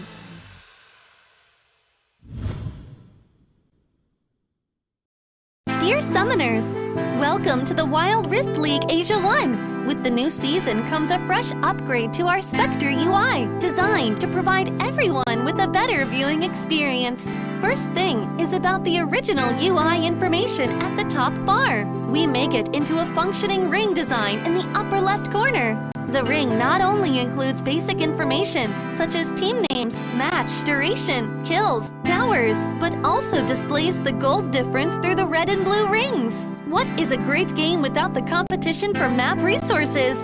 When a team takes down the elemental dragons and gets the buffs, the stunning special effects not only make the acquisition of resources more ceremonious, but the elemental dragon's specific color-coded buff energy blocks will also be intuitively embedded in the corresponding red and blue sides. Whether a team speeds up the match tempo by getting Rift Herald, expanding their lead by killing Baron Asher, or stealing the Elder Drake for the final victory, the countdown timer special effects and the resource-specific color coding will help summoners watching the game to quickly understand what is going on in the game and capture the critical information. Additionally, we will display the whole in-game map on the top right corner. When the elemental dragons, Rift Herald or Baron Nashor is about to spawn, the corresponding resources exclusive countdown will appear in the top left corner of the map in real time, providing clearer information on team tactics and map resources. The new UI will introduce 4 panel modes: the landing phase mode, pre-team flight mode, team fight mode, and post-team fight mode, a combination of 4 refined panel modes to ensure that the most important real-time data in the game is presented more intuitively and comprehensively than ever before. In the landing phase mode, in addition to the real-time images of the players, champion selections, summoner spells, and champion experience, we will also supplement real-time gold, KDA, and items during the landing phase. Meanwhile, team stats history will also be displayed based on the progress of the game, allowing summoners watching the game to stay informed of the comprehensive information in real time. In pre-team fight mode, we refine and integrate the information on the gold difference between the matchup to help summoners keep track of the player's items builds in real time through the items column. This makes the state of both teams clearer before the team fight. In the highly anticipated team fight mode, we visualize the damage dealt comparison. The real-time dynamic display of champions' avatars can be more intuitively express the damage dealt of each player during the team fight. The closer to the red-blue intersection, the damage is higher. We maximize the screen space for exciting team fights and gameplays. After the fierce team fight, we integrate the damage comparison of each champion to help summoners quickly understand the damage difference between the champions in each matchup during the team fight. Depending on the different game situations, there are more diverse UI combinations waiting for summoners to unlock. Our comprehensive, intuitive, and comfortable UI design aims to provide summoners with a better, more informative, and higher quality viewing experience. The exciting first season of Wild Rift League Asia is waiting for you. Summoners, we'll see you in the Rift.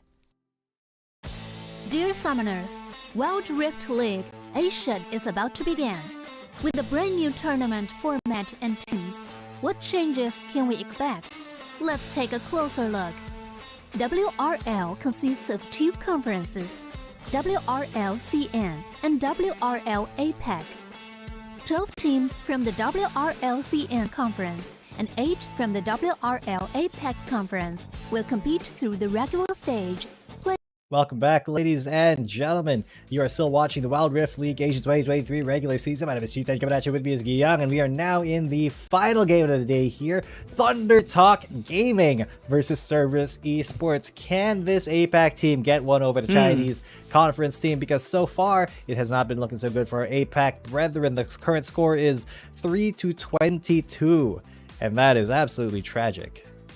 Both are also trying to climb up the ladder. I mean, all the teams are, but Thunder Talk and Cerberus Esports are actually close to qualifying for the playoffs. Thunder Talk sitting at the 10th spot right now, so they only have to climb up 2 ladders or 2 positions to secure their 8th place. Cerberus Esports is actually at 5th place right now in the APAC region, so they just need to move up to 1 and maybe beat down another team so that they can secure their spot at least in the 4th spot. Again, this is a long tournament, so a lot of things to be considered, but every win will count here for both teams. Thunder Talk coming up with a loss against Weibo Gaming, and most of their wins are actually against APAC teams. The only win they had actually against a Chinese teams is against EDG. They pulled up a really good reverse sweep when EDG wasn't really respecting them at that time, so they're looking to channel the same energy and get another win for themselves to move up the standings. Yes, sir, because right now Thunder Talk, they really do need a decently sized W, and that is probably what's going to happen here, honestly, because Cerberus has been one of those teams in the APAC conference that has not been able to really stand up to the Chinese conference teams here, even though, you know, in the C conference in the APAC region, they are very scary as well. BMM and Y1 and Genza as well have been real standouts for this team, just have not been able to really give them as much success as maybe they are used to in the local conferences in APAC and Southeast Asia. Yeah, they're so far having a 3-game lose streak after losing against Keepes Gaming, Ray Atom, and J-Team as well. Trying to get the groove back, especially that they're not having Meliodas yet with them. And Y1 has been stepping up recently. So props to him with his performance into the jungle, able to now have a better performance with the Lee Sin, with the Vi as well, and the other champions he's using into the jungle like the Kazakhs. And Cerberus Esports, they also recently participated in the 32nd C Games Wild Rift, landing 2nd place below Nigma Galaxy or the Philippines at that time in the 3-1. So they're really having a lot of experience right now in the Wild Rift, and having to grow is going to be very important here in this matchup because they're facing off Thunder Talk, in which is still a very sizable team. And in our head-to-head, we have to talk about the aggressive laners here. Both Shin and Taku are very aggressive in the laning phase, high chancing and securing first blood as well. So my only question here right now, since Thunder Talk is still the team to beat, can Taku take Shin on? And will there be a Riven/Renekton contest here? That's a good question, because that is one of the things that is very, very possible. Taku and Sin, you know, they are known to be very proficient on these champions, and Riven Renekton definitely a classic matchup for the ages ever since League of Legends PC And that is one of those things where you kind of know the conclusion already. The Renekton definitely has the advantage in the early game, but if the Riven can hold on and scale up, she becomes infinitely more useful in those later team fights as, you know, she comes in at weird angles sometimes, and it does get difficult for people to try to lock her down in a gank or in a dive. So it remains to be seen. But Z and BMM here, two incredibly talented mid laners. It's just that Z has, you know, much better stats due to them being actually having a pretty decent standing here. Yeah, they just need a couple of places to break into the top 8, but you know, they were able to win more games at least. I mean, Cerberus Esports at the moment. I mean, generally, Chinese teams do have a better standing against APAC teams, and particularly Z is just a monster on Assassins, you know. His performance with Gwen, Akali, Zed, and Yone are just noteworthy as well.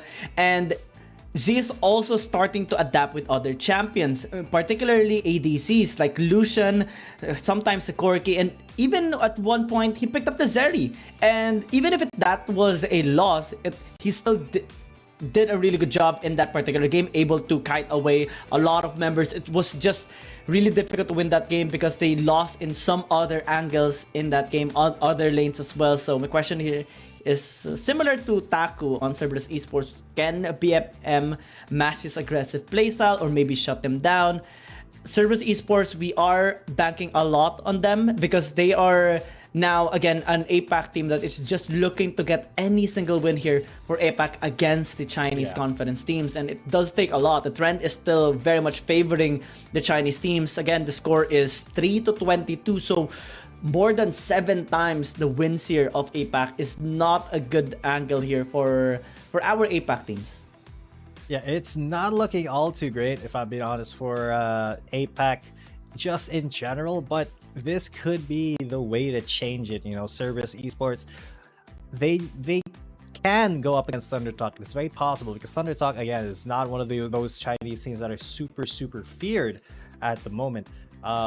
But they did manage to give EDG their first loss, so there is that. Thundertalk definitely does not need to be underestimated here. So they have to be respected very much. 武器呢尚未发挥出他们理想的效果，他们将如何去优化自己的体系呢？而西贡 CES 战队刚刚荣获了2023年第32届东南亚运动会英雄联盟手游电竞项目的银牌，他们能否以更加饱满的状态回归赛场？让我们一起来期待一下。Hello everyone, welcome back to 2023 World of League Asia 1. Here's Michelle. We are coming back for Thundertalk Gaming versus Saigon Cerberus Esports. The secret weapon of Thundertalk Gaming hasn't worked out, so how can they optimize their system? And the Cerberus Esports just got the Silver Golden of Wild Rift on the 32nd Southeast Asian Games. So can they come back with their better state? Let's check it out in the Rift. 那么接下来就让我们有请两支战队登场。Now let's give up to Thundertalk Gaming and Saigon Cerberus Esports. Bạn biết không, trình của các bạn, mình nghĩ cháu của mình cũng có thể làm tuyển thủ được.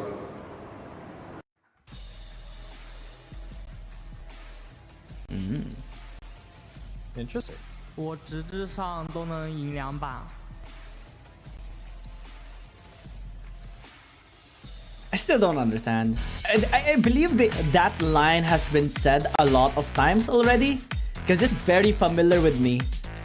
But I don't understand. I hope there's someone in the comment section that can actually allow us to understand. Maybe have a bit of a translation here. Yeah. And there. That'd be Whoever cool knows. That'll be very cool. Cantonese. What are the sub-languages? Mandarin, Cantonese, and Fukian. Mongolian? Fukian. I don't know if Mongolian. 首先让我们有请第一战队登场，欢迎单人路选手。That was a particular food. Never mind that. Yeah, well, still, it is going to be Thundertalk calling out Cerberus Esports in some way. Hopefully, Cerberus does have a translator available to them so that they can understand what was being trash talked back to them. And you know, this is one of those games where we're not really sure what the outcome is either way. That could go, to Cerberus, it could go to Thundertalk. It just depends on how they execute it.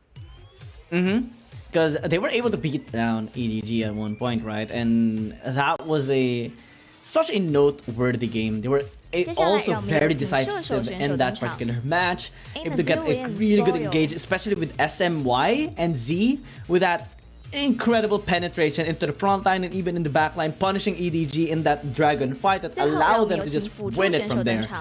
And that same energy should be channeled here in this game against Cerberus Esports. Yeah. And they definitely can channel this aggression.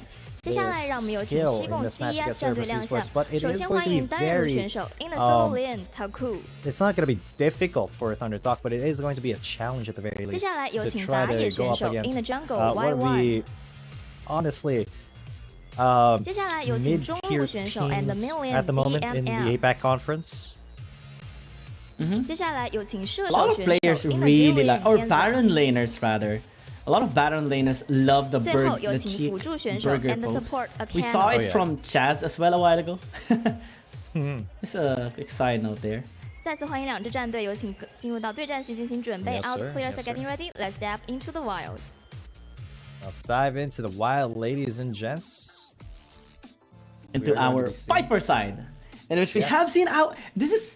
I just love seeing this right now because Dragon laners are usually ADCs, right? But yes, since the APC is more of the meta as of the moment, it's just so fun to see our Dragon laners right now being the ones to participate in the Viper side, and we also see them using now the ADCs. So that's just something that I really appreciate in this week set of pool or champion pool for our Viper side, and it gives them the opportunity to go back towards their usual playstyle. Yes, it does. Yes, it does. And that usual playstyle is that of the AD that has been sorely missed in this tournament. So let's see how these teams are going to be shaking it out, because if you guys did not know, this is going to be the Fight for side, a 1v1 on the Howling Abyss map, where Soil and Gens are going to be facing each other to trying to get 2 kills. Whoever does win this game will be giving their team side selection priority for the entirety of the match. So this actually matters quite a bit. Your performance here could set the tone for your team in the pick and ban phase, and your moves in the pick and ban phase can dictate how strong you are going to be in the regular match. So a lot of things to be thought of here by both of these players. This is something we have asked for a while. No, come on, no. Come on. We're sick of this, man. We have seen a lot of blues. I mean, this is not boring, but it's something that we have seen a lot of times already. Take note, Timo was open. No, man. No, okay. This is boring. They're playing this seriously. They're just gonna be playing this seriously. Why can't we have some memes during our Fight for side, man? Is that too much to ask? Is that too much to ask? I mean, we have seen a Corki, we have seen Caitlyn's, we have seen Varus Kaisa, we have seen a Jin as well, Draven even one time, and a Samira. But the Lucian, we have seen it a lot of times already, even in the past few weeks, so I don't know. I want another chapter. I want something interesting, at the very least, like a Timo. But unfortunately, that is not the way that these teams are gonna decide to go this time. A tiny bit unfortunate, but that is how the cookie crumbles sometimes. We will be seeing, though, the Lucian is the way to go in these 1v1s. It's the most obvious, right? Because you do have so much dueling power as a range caster, as a Lucian, that you can just outburst quite a few of the available champions here in the Fight for side. Yeah. Once you get that culling, and if you do get a really good setup, it's just not that exciting, if I'm being honest. Yeah, but I'm still just, solution. We have seen this a lot of times. We already know how this game is gonna go. And the person who makes a mistake missing the first skill will be in trouble and will be punished. And since both of them are using the same champion, then the culling is kind of weird in terms of how we look at it, because they're just going to be pointing at each other, backing each other as well. And, well, the only thing I do appreciate right now is seeing our Nova skins. Once again, the skin of Neon on the Lucian. Yes, the Nova skins coming out once again. We did just have Nova win a pretty decisive 2-0 in the last match. So hopefully, you know, for Cerberus Esports donning the Nova skin, they will be channeling that energy, that power to this match themselves, hopefully. But Soil is going to be taking a lot of damage from Genza. That is great for level 1, actually. This ADC of Thunder Talk, a bit of a new player here that they recently registered, is doing a really good job after being put out. His performance with the Ziggs is very notable as well. Wasn't able to pull off his good performance on the Ziggs and the Varus recently against Weibo Gaming, but he's trying to patch that up. This time around, he's going to be practicing with the Lucian. Genza taking a bit of damage there, forced to use the barrier, but Soil hasn't. So that is going to be an angle here by Soil in engaging to him once again. Yeah, Genza now trying to back, but Soil will destroy his back timing there a little bit by interrupting him. He's just threatening Genza so much, but that does mean that Genza has to stay now, because Soil pushing it into tower could be disastrous. Give him any amount of plates and then he can take that lead, but Soil using any opportunity to dash in and get as much damage as he can onto Genza. Oh yeah.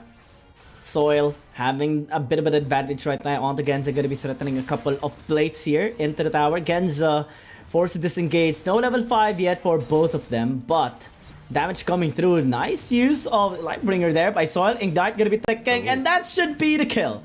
First blood by Soil.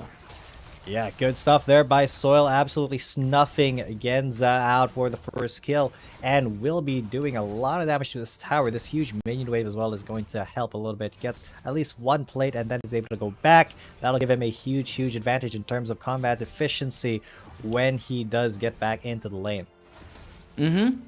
Great use of the Piercing Light.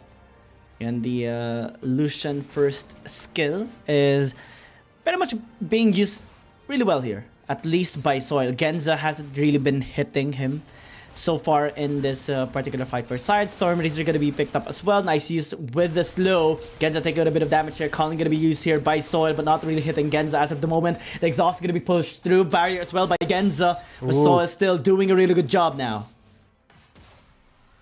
Yeah, Soil now will get the health fought, and Genza has to fight back. Oh my god, that is a good dash in. Oh, wow. So sneaky, so decisive. Soil So knew quick. he can just win it. And he has done it perfectly as well. 2-0 in that fight for side. And that should give Thunder Talk the side selection priority. Again, for those who are just sticking around recently or just now, the previous match is just a small minigame designed for our teams to have side selection priority. Whoever wins the fight for side will be the ones to choose whether you want to go on the blue side and the red side.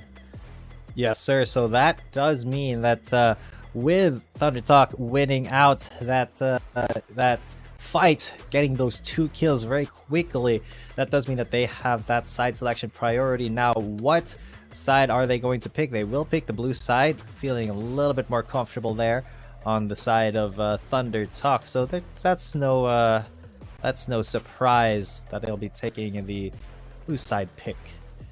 So we'll see how that affects Cerberus Esports in the ban pick phase.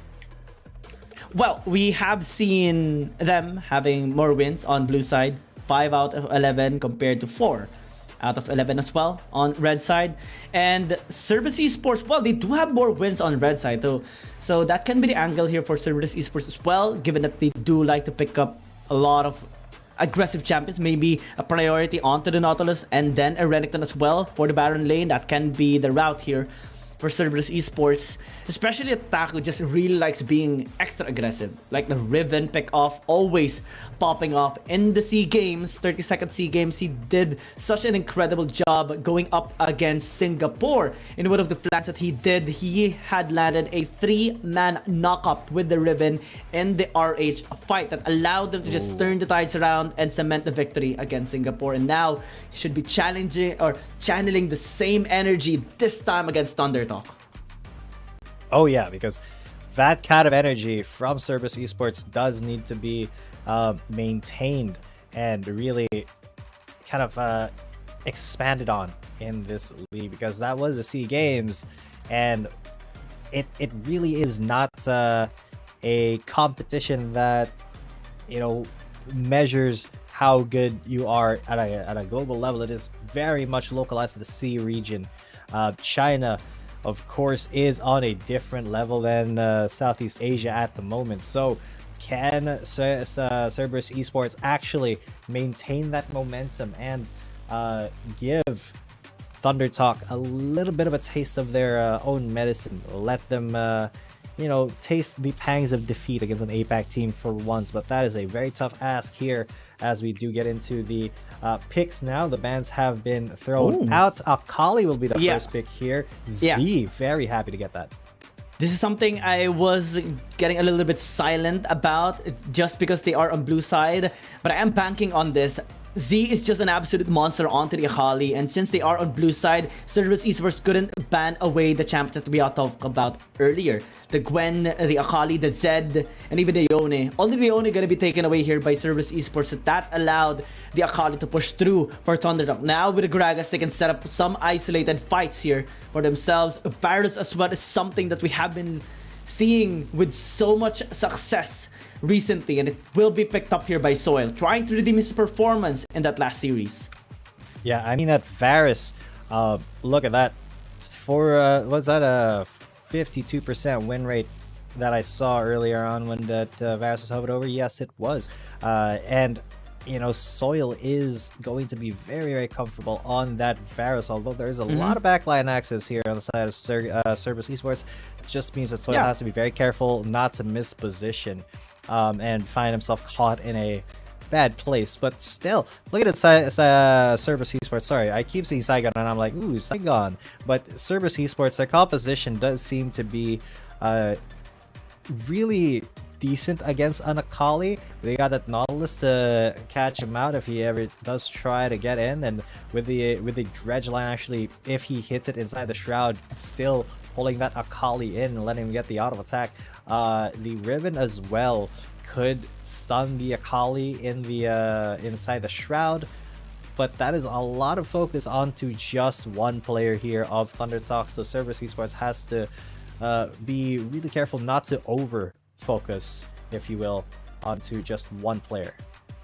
Yeah, and Taku being able to pick up his signature champion with the Riven should be good here for Cerberus Esports. Gorky as well might be going on to the Dragon instead, since Cerberus Esports are okay, Y1 going with his Kha'Zix once again. It's huge here for Cerberus Esports, but Thundertalk wants to counter it out. They do have a lot of disengaged tools already. Chain of Corruption, the Cask as well, and now even the Crescent Guard here by the Xinjiao is going to be huge for team fighting. And also, Cerberus Esports looks like they are going to be giving the Zoe here for Genza. Take note that he is just incredibly strong with this Zoe. Despite being nerfed, Thundertalk should be careful of his place, because one Paddle Star can lead to the demise here of Thundertalk. There is a lot of executing power here on the side of Cerberus Esports, and they're looking to get that strike. Yes, they are. They want to get that execution going. They want to be the team that actually, you know, finishes this this series off quickly. And Thundertalk, I mean, looking at the composition, it looks so scary. But Cerberus Esports, there's a lot of ifs on this on their plate. If Y1 is able to perform on the Kha'Zix, if Genza is able to stall long enough with the Zoe and really get some of those key paddle stars, key sleepy trouble bubbles, and really be that annoyance on the side of Cerberus Esports, can they win? But it does look like things are a little bit tiny bit more sure on the side of Thunder Talk, but we will have to see once we get into the Rift, ladies and gentlemen. Well, Taku's Ribbon is one of the reasons why Enigma Galaxy had a really big problem dealing with Cerberus Esports when they battled in the 32nd SEA Games, especially in the upper bracket finals. They had to really deal with him, and even at one point ban it away or steal it away from him just to disable this player. But now as he gets his hands on the ribbon, let's see if the momentum is going to be swinging here for Cerberus Esports. Thunder Talk does have a lot of scaling in their side. Akali and the Jax going to be huge. Well, Thunder Talk, despite not having the best score and position in the oh, yeah, this is... Oh, okay. Still poses a big threat versus Cerberus Esports, especially without Meliodas around. Y1 has been doing a great job filling the role, but I think the best form of Cerberus Esports still requires Meliodas to be around and for them to have a chance. That's nice. Yeah. They actually put it in. Huh. That is cool to see. I mean, props to our back end, you know. Yeah, but great insights as well from Gian Gaming, also known as GG, or what else? Brian as well. So I mean, very smartly said. Yes, Meliodas is a huge part of. Oh my God, Ouch. Genza actually almost biting the dust there. Soil also taken down low, but a level 1 engagement between the two Dragon Laners is not super common. Well, we have seen it on other Dragon Laners. But in this case, actually, Soil likes to be extra aggressive. Same goes for Genza at times. They want to establish really good grounds in their lane early into the game. Same goes for Akeno. Just having a bit of a 1v1 supporter battle here against SMY. But they're just pathing towards the top side to help out their Baron laner. So in this case, it should go towards Cerberus Esports, right? Taku with Riven, Nautilus onto Akeno versus a scaling Jax and a Gragas here. But the timing should be perfect here for Cerberus Esports if they actually engage onto them. Because again, the punish can still be good here for Thunder Talk. Yeah, Thunder Talk can definitely make big things happen here as they get a double body slam there. Taku taken down very low. He's able to get behind the tower. But yeah, Thunder Talk asserting their dominance in these top lane. Yeah, that is what we have talked about. They have to be very careful.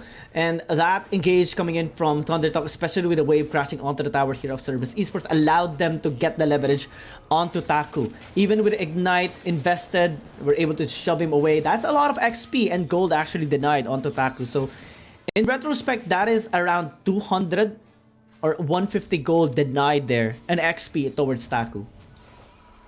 Yeah, as Taku was getting a little bit froggy there, but yeah, we'll get denied just a tiny bit. It really won't make all too much of a difference, but Shin actually being a really big annoyance now because he is one level high, because Taku did unfortunately give up some pressure there by being a little bit too froggy, giving SMY that double body slam, and now they're gonna get onto Akeno here, who is Y1 is here. Low, but Y1.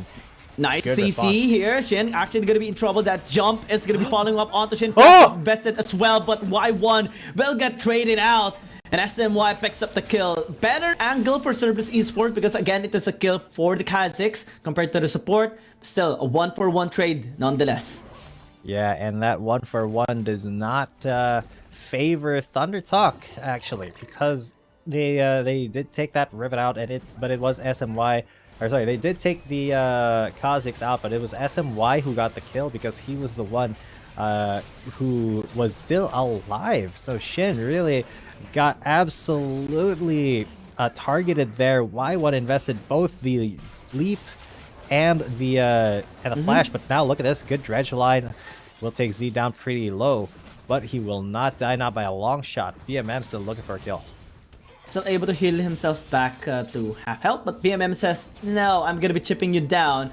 You have to go back towards the base. So really good lane control here by BMM nonetheless. Cerberus Esports working around on other lanes. Genza as well is having a good experience into the bottom lane, but now Cat's gonna be here onto Akeno. Might need to pay some good respect towards Thunder Talk. As in the meantime, don't necessarily have enough damage just yet to get onto Thunder Talk. So have to back away for now.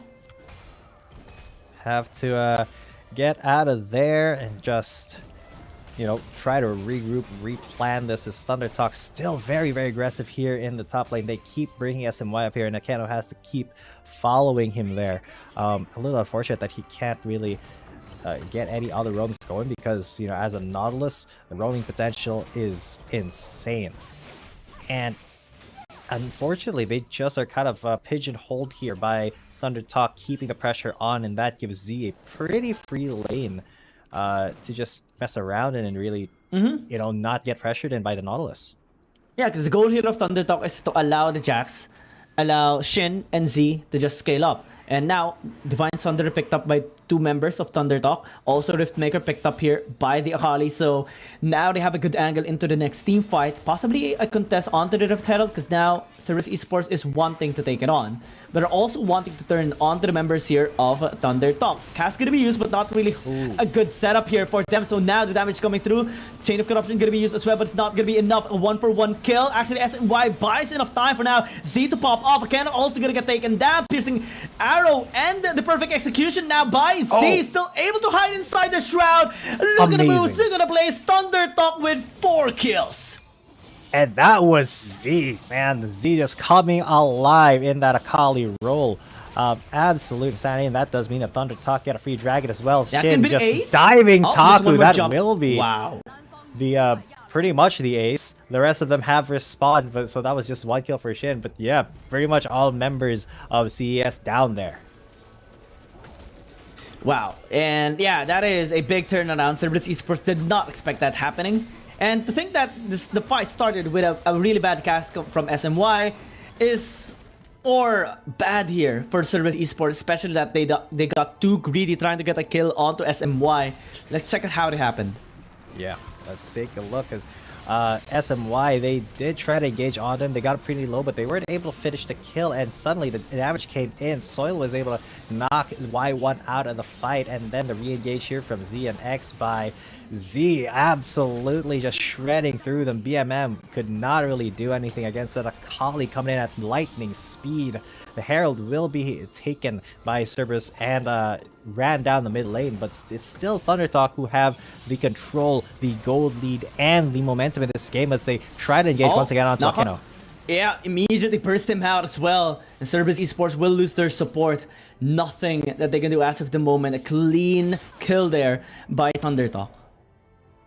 Yeah, and now Thunder Talk, they are looking so poised to take this fight and really make CS regret trying to you know, outplay them in the champion select, in the ban and pick phase. Z now threatening BMM so hard just by being under this tower and taking it down. BMM was not able to really get anywhere near him. Akeno now getting harassed by Soiler gives Z so much safety and security here. BMM was so scared to even walk up to the minion wave, to the tower, because he knew that he could just get immediately bursted down.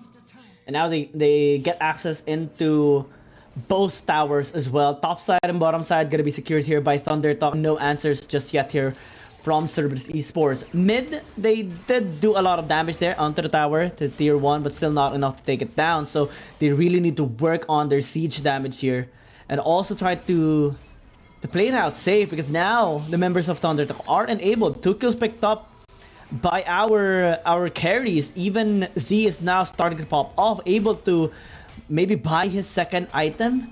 Cerberus Esports, they're gonna be feeling the damage in the next fight for sure. Yeah, Cerberus Esports does have to be super careful in the next team fight. They need to find the perfect engage, and even then, it's so difficult to get that perfect engage and then finish a kill off fast enough for Z to not have enough time to get in. But this could be it, as SMY and Soil are going to get aggressed on the Chains of Corruption. Will keep them safe. The Battlestar will miss, and the rest of Thunder Talk are around here in case Cerberus Esports wants to get a bit harder. But that will not be the case. Just a little bit of a Battlestar and a little bit of a Sleepy Trouble, but X by engages onto Y1. Yeah, Ken also gonna be isolated here from the members of Cerberus Esports. Shin gonna be eyeing on a flank, but now Stasis not gonna be doing a whole lot. Still, they are gonna be picking up the kill with Ignite there off the Gragas. And Cerberus Esports is still... Do they want to commit onto the fight? I don't think they should. Y1 actually gonna get forced away with a flash just because he wanted to get that onto his chickens. And Thunder Talk, they're getting more and more out of Cerberus Esports. Yeah. More and more Thunder Talk are starting to run away with this. It's only 9.5 minutes, but oh god, the Chains of Corruption. That if he had enough mana for the piercing arrow, that would have been Genza down, but he did not. So Soil will just narrowly miss out on that kill. But that could have been a huge pick out to Genza again. Oh yeah.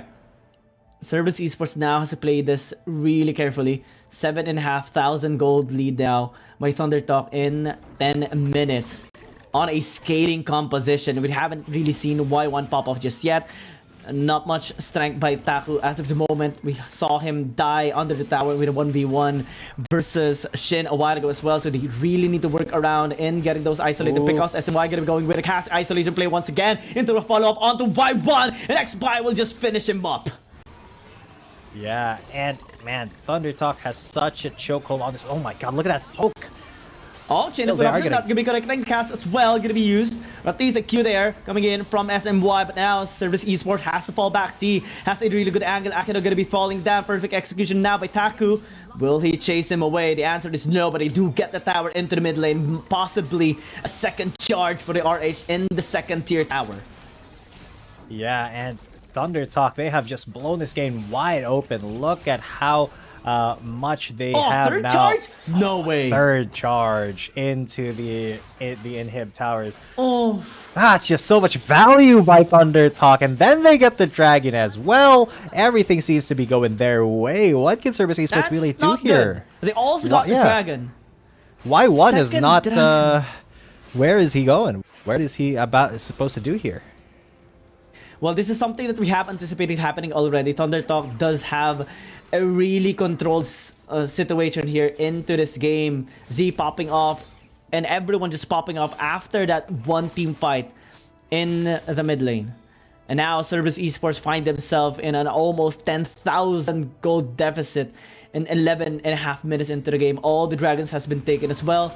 Now they are posting onto Shin, jumping now onto BMM, but flashing away immediately under the tower. But still, it is going to get taken down. Cerberus Esports will disengage. But a bit of a miscommunication there. Akino still went in, now has to really fall back. He's going to be all alone. That is bad for Cerberus Esports. Now flashing away. Yeah, he's just going to be sacrificing his life. All because of a miscommunication, a miscall there. The rest of his team will be getting away with it scot-free. So leaving him high and dry. Very unfortunate, but that is the way that that the cookie crumbles here, as Y1 once again going to get very pressured here. Ooh, it is just so difficult to actually get into this fight for Cerberus Esports. How are they supposed to find a favorable team fight when every single place they look, Thunder Talk is pressuring them? They got the Varos raining down piercing arrows at them, and he's never away from SMY, so Y1 cannot really look for any assassination opportunities here, no matter if he wants them, although this could be the big opportunity here.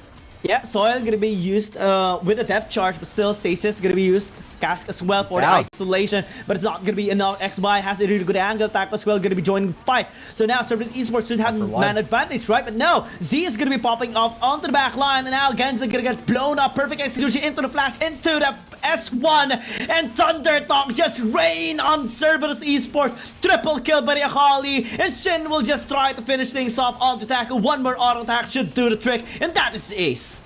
That's the ace in the base, and Thunder Talk, they're securing their place here with another win this time against Cerberus Esports. 13,000 gold ahead at the end of that, and that ace came from what was a pick for Cerberus Esports. It was supposed to be a good pick for Cerberus Esports, and then they just got bodied into the end of the game. Yeah, it's pretty unfortunate here for Cerberus Esports. We just see a better movement, better positioning, better farming overall here on the side of Thunder Talk. right? Especially in that first team fight that we saw into the mid lane. Even Taco got tower dove by Shin into the top lane, cementing them that clean ace in like 5 minutes or 6 minutes into the game, and that's already bad news for Cerberus Esports. And we didn't see Taku shine at all in this game as well. Most of the time we did see a bit of a miscoordination, especially on Akeno's side and going in and going out. That early mishap as well by Taku, not having enough gold and XP, allowed Shin to just take control of the entire lane, and Z just popped off after that first fight. And it's just a disaster here for Cerberus Esports. It's hard to come back from this series because there's a lot of mistakes that they did in that particular game, not paying respect in the drafting phase, not paying respect in the laning phase, and even in team fights. It's just so reckless in here. Yeah, and I mean, that was just very, very unlucky for Cerberus Esports. They did not know how to deal with the pressure that was being put out by their opponents, and unfortunately, Thunder Talk was more ready. They were ready to pull the trigger, and they committed so hard to certain fights that Cerberus Esports just was not expecting. So I think at the bottom of it, Cerberus Esports, they really do need to, if they are going to pick up the Kha'Zix, they do need to up that early game attention, that early game proactiveness. Otherwise, Thunder Talk, they were able to keep their build, even though it was a late game build. They were able to keep it safe and just really started going rampant onto Cerberus Esports in the mid game, and it really even didn't last that long. 13 minutes and 30 seconds. They just got absolutely destroyed. Yeah, I believe this is the fastest game so far as of today's schedule. And Cerberus Esports, they're the victims right now. And it's so sad here for Cerberus Esports. They have been trying, but it's so difficult to do this as of the moment because Thunder Talk has just been so clean. All the dragons taken, all the team fights won, and every setups of Cerberus Esports was denied. Yeah. In a scaling composition. Take note, this is the scaling lineup that they have picked up, and they just dominated Cerberus Esports. Yeah, that was a really quick game for a scaling lineup. They just scale out of control nearly immediately, and for a 13-minute game, they were 13,000 gold up. So you can tell exactly how much Cerberus Esports was, in a lower league than just Thunder Talk at the moment. Even the lower tier Chinese conference teams can get a lot of success against these APAC teams, and Thunder Talk really proved that today.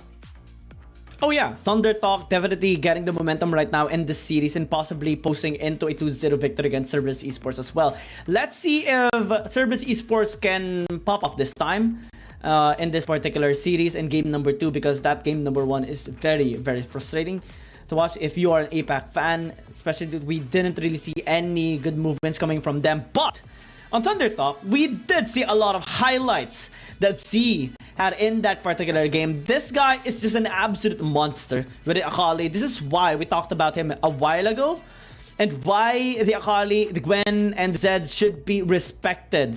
But it's so hard to do that when you're Cerberus Esports on red side, because you have to ban the Camille and the Aatrox as well.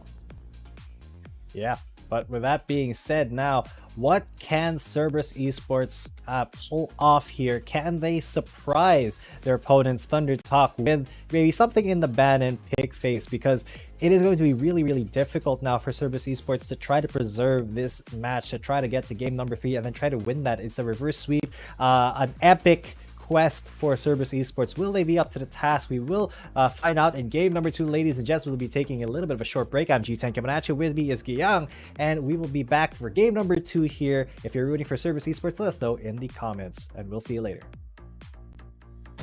Dear Summoners, Wild Rift League Asia is about to begin. With a brand new tournament format and teams, what changes can we expect? Let's take a closer look. WRL consists of 2 conferences, WRL CN and WRL APAC.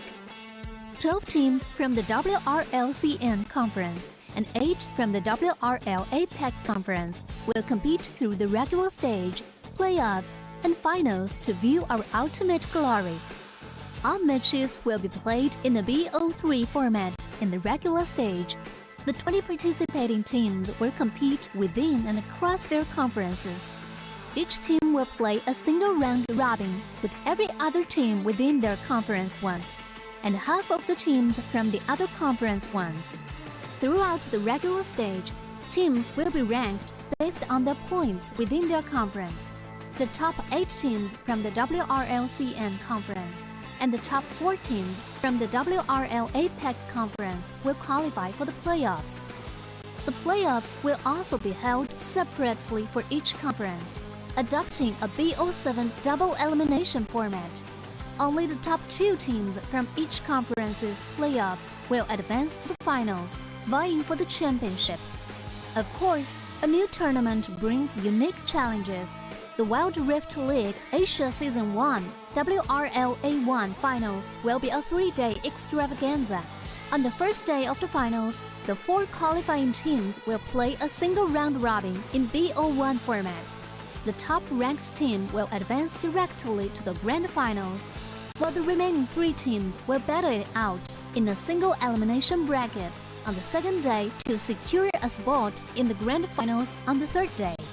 The 2 teams that make it to the grand finals will face off in the BO7 showdown to claim the championship. Additionally, in both the WRL A1 regular stage and finals, teams will participate in the Fight for Side FFS match before the official games commence. The FFS match will be played in a 1v1 solo mode. Each team will send 1 player to compete. They will ban 2 champions each from the official weekly rotating champions pool, and then select 1 champion each for 1v1 competition.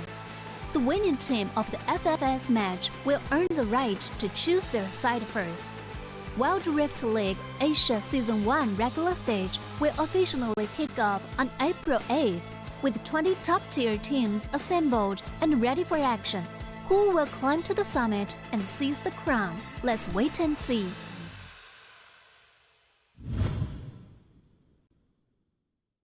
Dear Summoners, welcome to the Wild Rift League Asia 1. With the new season comes a fresh upgrade to our Spectre UI, designed to provide everyone with a better viewing experience. First thing is about the original UI information at the top bar. We make it into a functioning ring design in the upper left corner. The ring not only includes basic information such as team names, match duration, kills, towers, but also displays the gold difference through the red and blue rings. What is Welcome back, ladies and gentlemen, to what our production says will be the last game of the day. I'm G10 coming at you. With me is Giang, and yes, it is right now Thunder Talk on the brink of winning this match, but can Cerberus Esports stop them and bring us to game number 3? Well, production doesn't think so, but I think that there is a possibility. So with that being said, let's get into the bans and picks. Yeah, let's see, because Cerberus Esports they're gonna be back on the same side, red side, in which we did see them struggle quite a lot against Thunder Talk. So same situation, they have to be the one to ban the Camille, the Aatrox, possibly the Yone again away from Z. But interestingly, so they would need to ban the Akali as well against Z. Maybe since they do have one more ban, since Thunder Talk did ban away the Aatrox, so that should be at least a window of opportunity for them to take away the Akali away from Z, because he's just an absolute monster with the champion. It was demonstrated as well in game number 1. And yeah, finally, a respect towards Akali. But there's still a Zed, there's still a Gwen, so they really need to work on it. Now, Thunder Talk, eyes on the Shen, because a while ago it was banned away by Cerberus Esports, but now since they focused on the Akali, the Shen is open for the taking. Oh yeah, the Shen will be the pickup here for Thunder Talk. You really do not want to give Shen away against the Chinese conference teams. They just have such a way with it. But Cerberus Esports is going to be taking that Fiora though, so they can deal with the threats in the top lane if ever. That is the route that, you know, that Thunder Talk will be going through, because they do need to have a little bit of damage, a little bit more damage in their laners just because of that Shen being in the jungle, not really a damage dealer, more of a utility and tank there. So it will be Soil picking up once again the Varus that has given him so much success, at least in the last game. It's SMY as well on that Nautilus now. So now we're seeing a teamfight based composition by both teams, but I'm still going to be banking on ThunderTalk as of the moment since they do have the Varus. And Soil is just incredibly strong with its champion. We saw his performance earlier in game number 1. Chain of Corruption was always on point, stopping the engage of Cerberus Esports and pinning down the champions as well. And now since they do have a Shen, they do have the Nautilus as well. A lot of Chain CC is possible here for ThunderTalk, and they haven't really taken their other champions just yet. So maybe we can see them picking up the Riven for Shin, since Cerberus Esports has picked up the Fiora already, and looks like they are going to be respecting the champions of Z a lot. This time, the Yone, the Akali, the Gwen. Well, the Zed has been taken away here by ThunderTalk, but that's pretty much it. We can see this time around maybe a Corki being picked up by Z. That's possible. Since they do have a lot of AD or physical damage already, so magic damage investment is going to be necessary for ThunderTalk. It's going to be pretty huge for ThunderTalk if they do need some of that magic damage, just a little bit of it to give them that that difficulty for Cerberus Esports to kind of itemize against them. If they're all AD, just build armor. But now they're gonna pick up the Xin Xiao for Y1 again. I think this is a champion that is best used by a more aggressive jungler. And Y1 just has not been that. No way! No the way! Zeri, please Z do it. back on Zeri? Oh my god! Z Please, for Zeri. yeah, just stop. Z for Zeri. Let's go! Let's go! I love this pick, man. I slapped the ball on my right just because of this pick. We have seen this already from ThunderTalk. It didn't particularly turn out to be a win, but that still was an exciting game. And I am gonna be looking forward to his performance this time around with this champion again. The Zeri. They used it against EDG. They lost game number 1, but they won the series. That is how confident ThunderTalk is during that series. And now, we asked for them to channel the same energy into the series, and they are going to be doing it without fail. That is what's going to happen here. ThunderTalk, they are looking very comfortable here against this APAC team. Unfortunately, it is like a little bit... it has been more going to the side of China or the Chinese conference teams when it does come to this conversation. So ThunderTalk, they are not super alarmed by Cerberus Esports at the moment. Hopefully Cerberus Esports can't change that, but they feel comfortable enough to put Z on that Zeri. So yeah, the only thing that Z has to be careful of are Mega Inferno Bomb, of course, and the Body Slam Flash, and also the cast gear of Akeno. Anything else wouldn't be a problem, even the Xin Zhao, because yeah, Y1 can close the distance, but having 3 auto attacks onto a Zeri to knock him up is going to be very difficult to push through, unless you're going to be channeling or prompting your 2 auto attacks and then flash in or engage onto Zeri. That can be the case, but it's so difficult to do that as well against Z. And I'm just so excited. And you have your coat here this time around. Yes, sir. And ThunderTalk's not the best Chinese team, but not the worst so far. Most APAC teams have had a hard time going up against the lower tier Chinese teams. This is true. CES has also not been showing up lately, so this can go the way of ThunderTalk, which I think.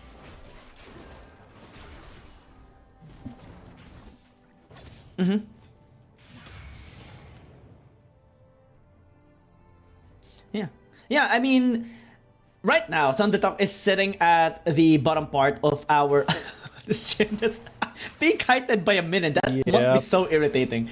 But yeah, Thundertalk generally has not been having the best of time in the standings, but we do see a lot of potential with these players. We have seen X-Bai, Shin, even Z pop up a lot of times, and now into the bottom lane. That might be a 1v1 flash in by Sol. This is something that we have been talking about earlier. Almost a first blood already by Sol. Fortunately, Genza was able to pick up that honey fruit. Yeah, and Genza picking up that honey fruit will mean that there is no chance here for that first blood to happen from that one interaction. He'll be fine completely.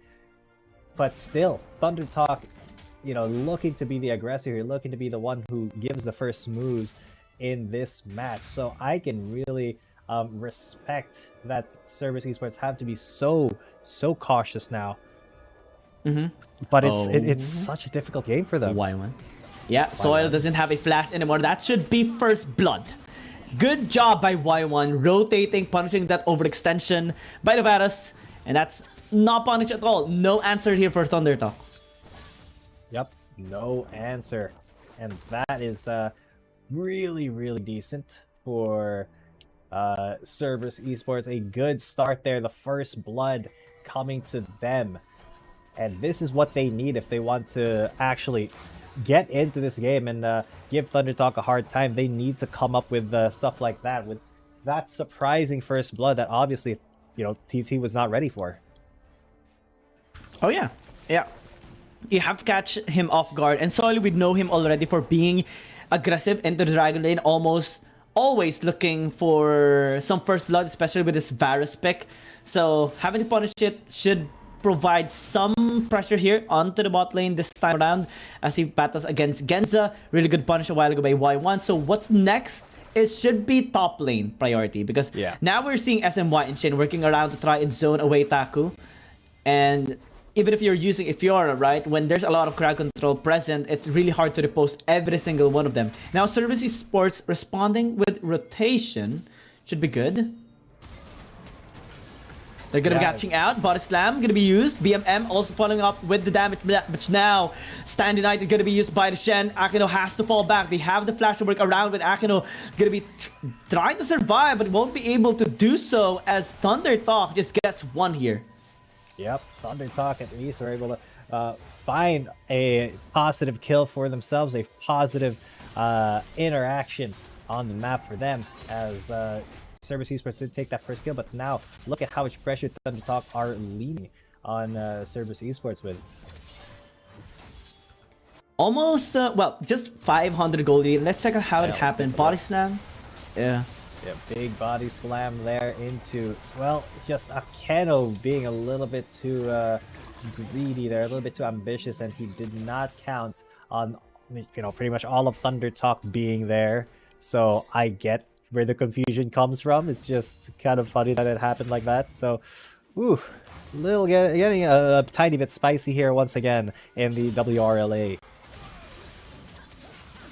This time, they are going for round 2. No Stand United this time around. Shin gonna be in trouble. All alone. 3 people invested, and that's gonna be a kill at the very least. Cerberus Esports, I'm liking this aggressive playstyle that they are showing right now. The only thing they have to patch up is being prepared for the follow-up of Thundertalk. Again, every time Stand United is on cooldown, that is a window of opportunity. Every time Sol's flash is down, that is a window of opportunity. They should be constantly punishing that. They do need to keep looking out for these windows of opportunity, because it's not going to be Thundertalk who, you know, willingly gives it up. It has to be Cerberus Esports who kind of open them up to it. Just like this, though, as Genza gets caught there with the Chain of Corruption. He's gone. Yeah, immediate punish there. And you have no way to escape as well, because Chain of Corruption, again, a lot of crowd control is present there on the side of Thundertalk. So if you overextend even for a little bit, that is already a big mistake for Cerberus Esports. Now, Z gonna be popping up his ultimate, gonna be very excited to get the damage done onto BMM. But also having a good leverage now towards the Dragon, as X-By just gets it, uncontested. Cerberus Esports on top side. Yeah, they actually go to SMY. Yeah, Stand United gonna be used. Y1 will disengage for the meantime. Again, this is the timer that we have been talking about. They have to disengage for the meantime. Megan for the bomb gonna be used. That is huge from Genza. And now X-By is isolated. Y1 didn't get a lot of damage onto him, but they still get the damage onto the back line. Soil gonna be in trouble. Z is here trying to kite away the ice low onto the Gragas. Doesn't have any mana But still, that is a sizable win for Cerberus Esports. Yeah, now they get the Rift Herald as well without any other contests, without any other things to worry about. As, you know, it is Cerberus Esports who, once again, have had the need to crack open Thunder Talk, and that's what they have done here. They have gotten some really, really good openers into these team fights, and they've fully committed to them, and Z on this Zeri has to start doing a lot more, I think, for Thunder Talk. Otherwise, this Zeri pick will be kind of wasted. Well, not really. It is a scaling champion, you know. He is going to be building damage over time, but now he has to be very careful flashing away.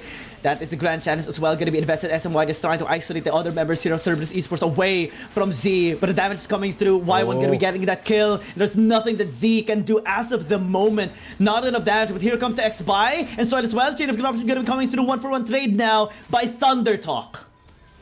Yeah, Thunder Talk actually turning a losing situation into a good one. Shin now trying to get Froggy onto BMM with X-Buy. They do get the taunt, and that is it for BMM.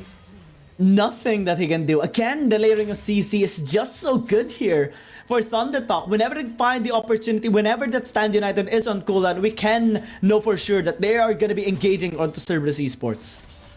Yeah, it's Cerberus Esports. I mean, look at how far Thunder Talk are willing to chase, all the way down to the second tier turret. They don't care.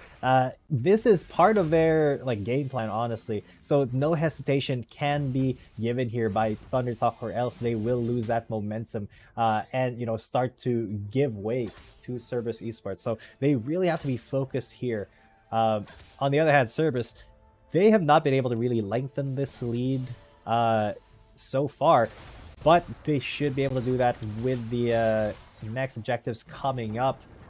Looks like they are kind of trying to squeeze Thunder Talk in the bottom lane here. SMY a cast for the isolation once again. SMY taking a lot of damage there. BMM throwing the culling onto them, raining down a lot of bullets hit there onto the Nautilus, and nothing that they can do as of the moment. Now, Cerberus Esports posting here into the bottom lane. They should get an angle into the tower, but Z is actually doing a really good job.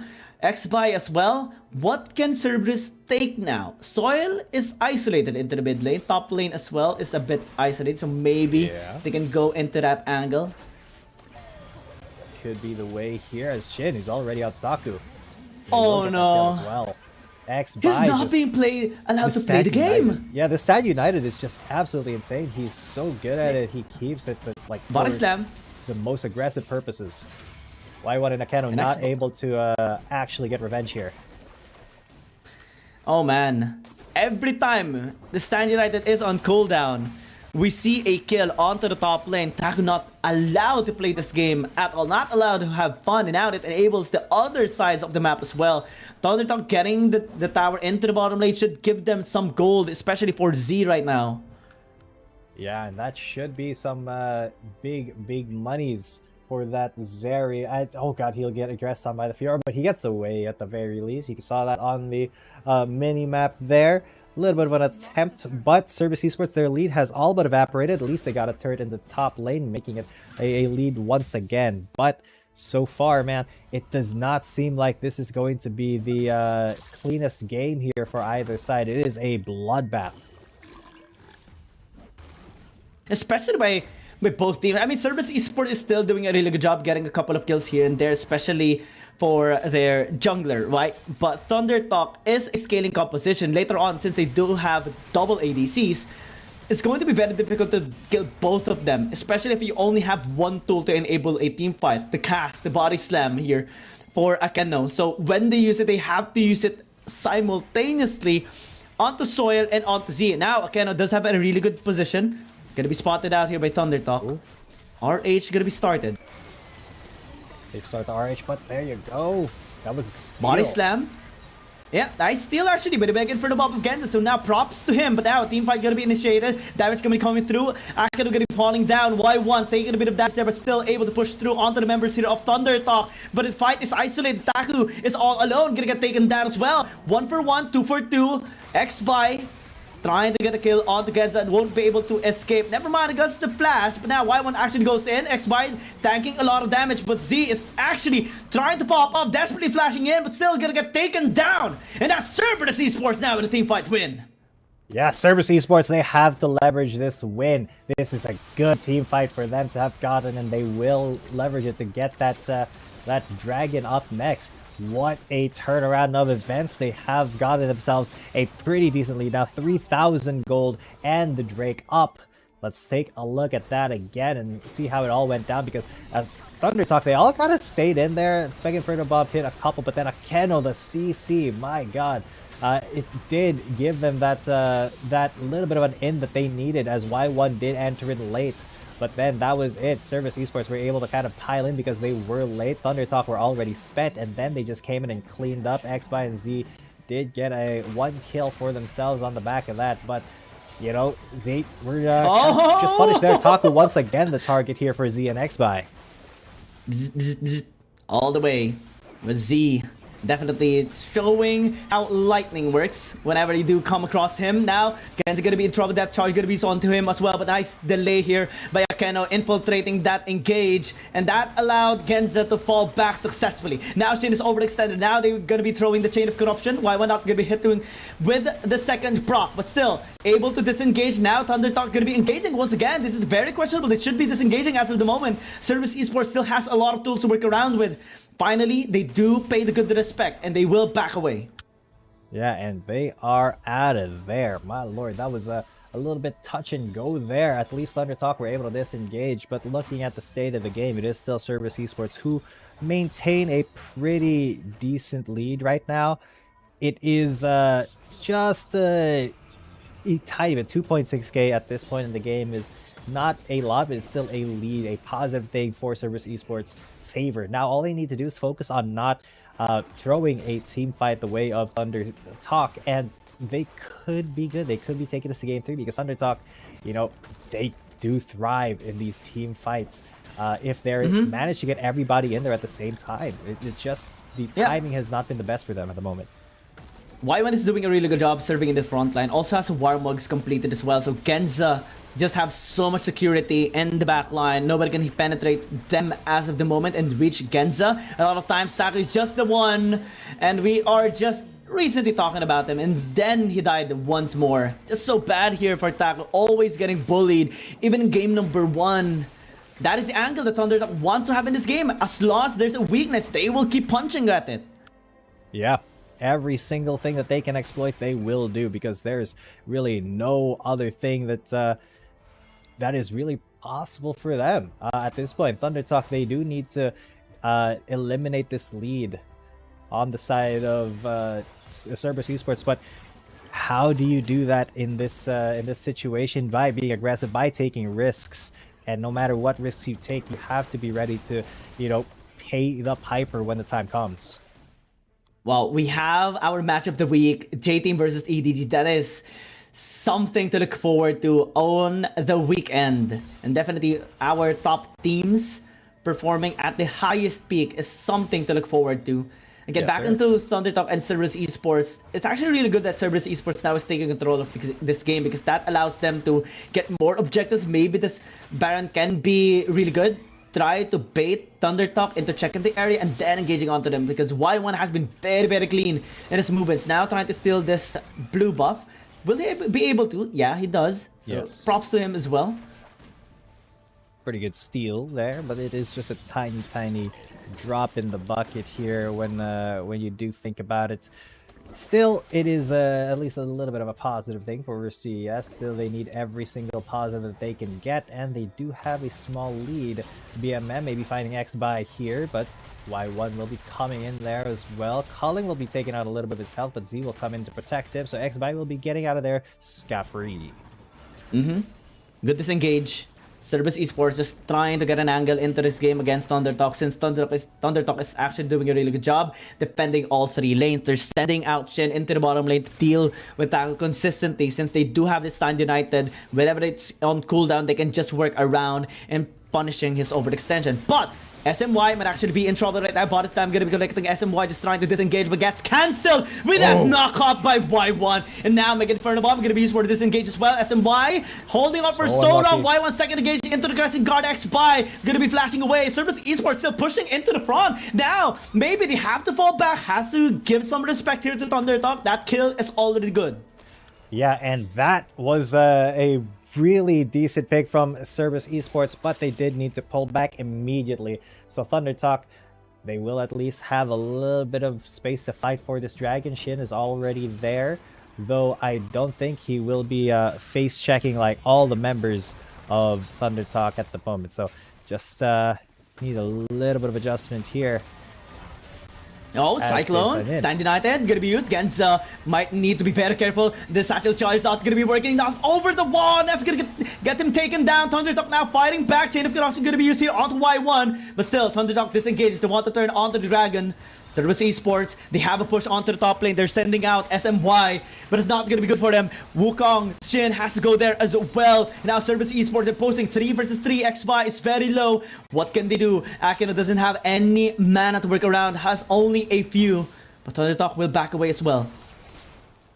Ooh, it's so touch and go. Thundertalk, they have gotten at least a little bit for their troubles. Just one kill. X1, the Y1 though, going to get onto X-Spy, will not be finding all too much. That Shed is pretty tanky, but so much pressure being relieved here by Thundertalk just by keeping Y1 here, keeping Service Esports corralled by the Dragon. He has to be the one carrying the team. Now, Chain of Corruption going to be used here onto BMM. Y1 still serving into the front, but now Z might actually be in trouble. Taku serving so well. He dies! 1-for-1 trade, but now Thundertalk is actually doing so well into this fight. Stand United going to be used. Shin is doing a lot. And now Y1 going to be in trouble. First, a death now for the Shin Zhao, as now Service Esports will lose 4. The virus is so strong. They got Z, but only him.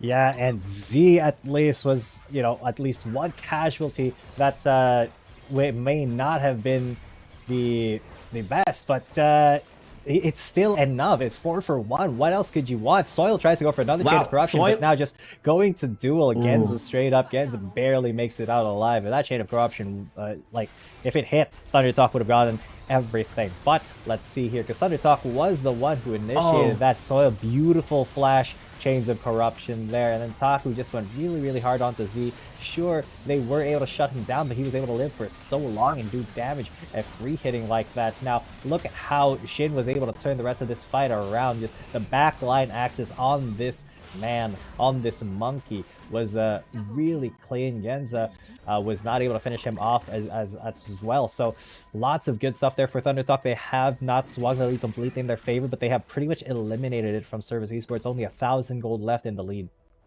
Yeah, just because of that Chain of Corruption of Soil, that allowed them to actually zone away the backline members here of Service Esports. Now they're going to be isolating the member, isolating Akino away from this fight.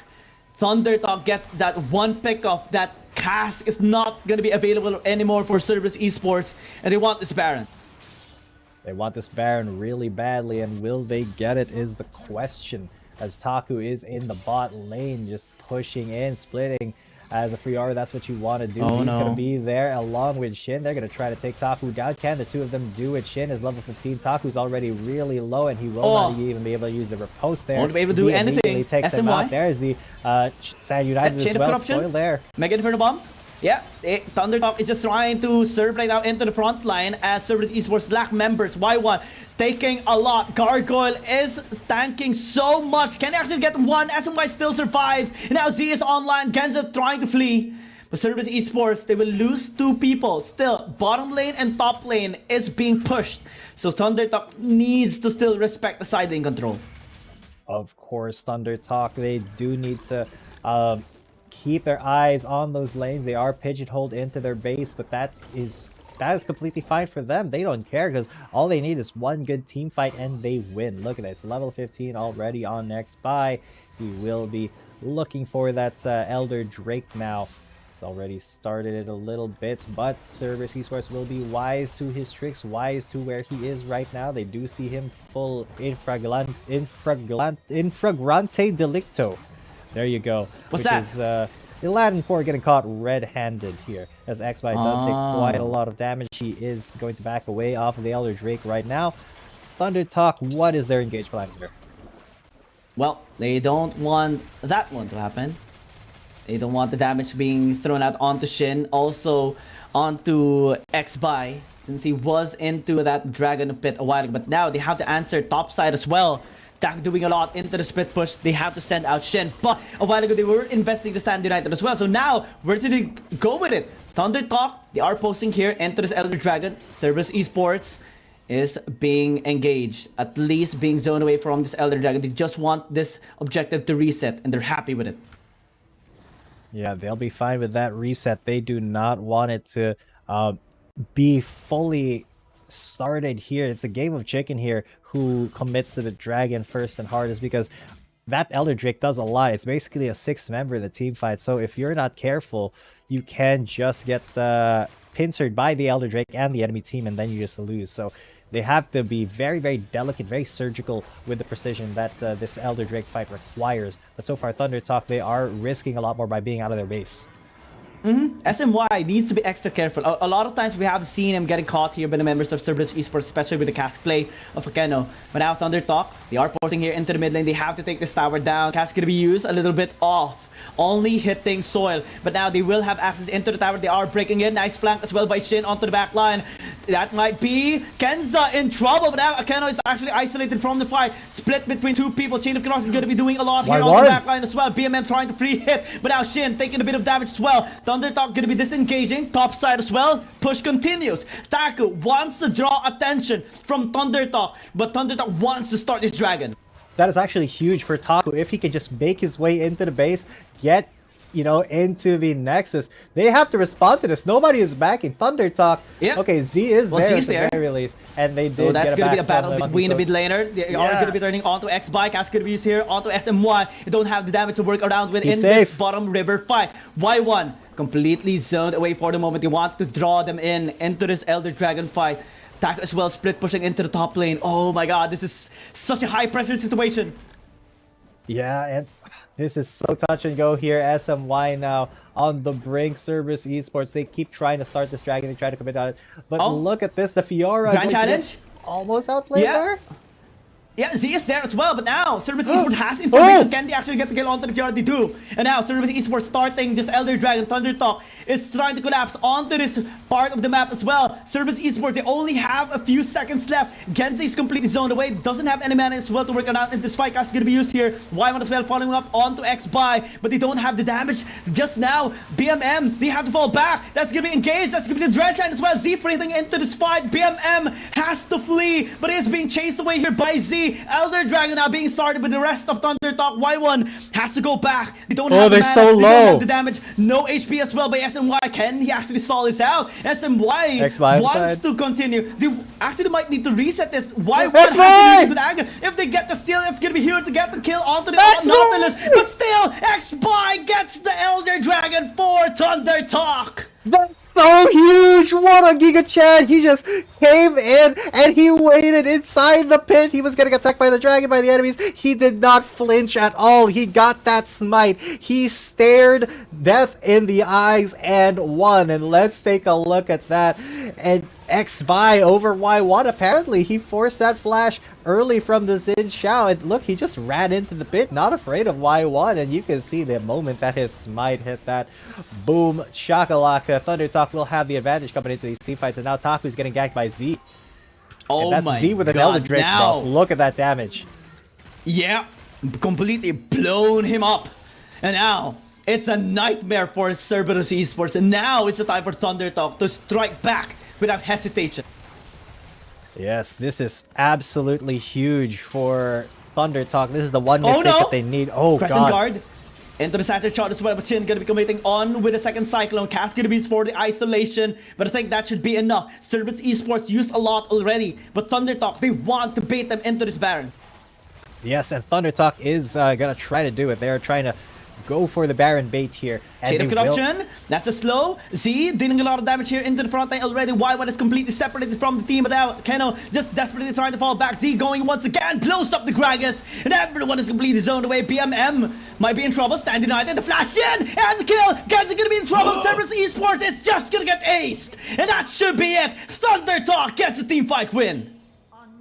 That is huge, absolutely huge for Thunder Talk. Once again, they have found a winning team fight in the late stages of the game, and that means that they are going to be going for the throat. Once again, that is the style here in the Wild Rift League Asia lately, and Thunder Talk, they're going to keep going. And who can stop them? Taku, but Taku, he can't even 1v1 the Zeri. What is he going to do here against 5? He's going to try to go for the hero play, but he just immediately gets caught out, gets knocked up, and that is the end for Fiora. That is the end for this match, and that is Thunder Talk getting a win over Cerberus Esports. Wow, that was a long game. 26 minutes. The longest game we had as of today. I mean, for today's schedule, you know. Every other game has been swift games. A domination between Chinese teams against APAC teams. And Chinese to Chinese as well. Yes, but in this one, we have seen Cerberus Esports fighting back for long. But we also see the first victory with a Zeri. Thunder Talk, they made it work. Similar to how Nova Esports made the Nasus for long work. But Thunder Talk also want to set a trend right now, so we are going to be expecting a lot of Zeris as well into the mid lane after this one. And interesting is so, it was very crucial how X-Bai as a Shen got that last hit onto the Elder Dragon. Because SMY got blown up already. That should have been Cerberus Esports angle. But it stayed in that position. Managed to get the Elder Dragon for Thunder Talk. And completely backed away. After that, all the nightmare, all the nervous situation, all the nervous fearing of Thunder Talk disappeared. They now were online. Z went on to kill Taku into the bottom lane, solo killing him, by the way, as an ADC against a Fiora. That is a nightmare for Taku. And then they just pulled off a really good win, baiting them into the Baron. That was absolutely huge from Thunder Talk. I mean, say what you want about how, you know, they were kind of really behind in the early game, and Cerberus Esports was making some really good moves. It's just against these Chinese teams, you have to be so careful, so attentive to your team fighting, actually, because at just one wrong move, one small mistake, and you can immediately get blown up by a Chinese team, and then they go for the throat, the win. And Z, 47,000 damage. Out damaging his Varus even, but Genza, of course, as a Ziggs, is gonna do quite a bit more. 58,000. That's just kind of what we expect. But still, Z in the mid lane with a Zeri, you do need a lot of comfort and a lot of cojones to go for that pick. So well played to him. I do salute it, and that is a 2-0 win for Thunder Talk. Despite Y1 not getting the Elder Dragon for Cerberus Esports, I really want to commend him for his performance here. It started off when Meliodas was out of the picture, when Y1 initially got transferred as a jungler, temporarily jungler here for Cerberus Esports. He was not popping up. He was actually making a lot of mistakes over the past tournaments on the initial tournaments that they had against other teams.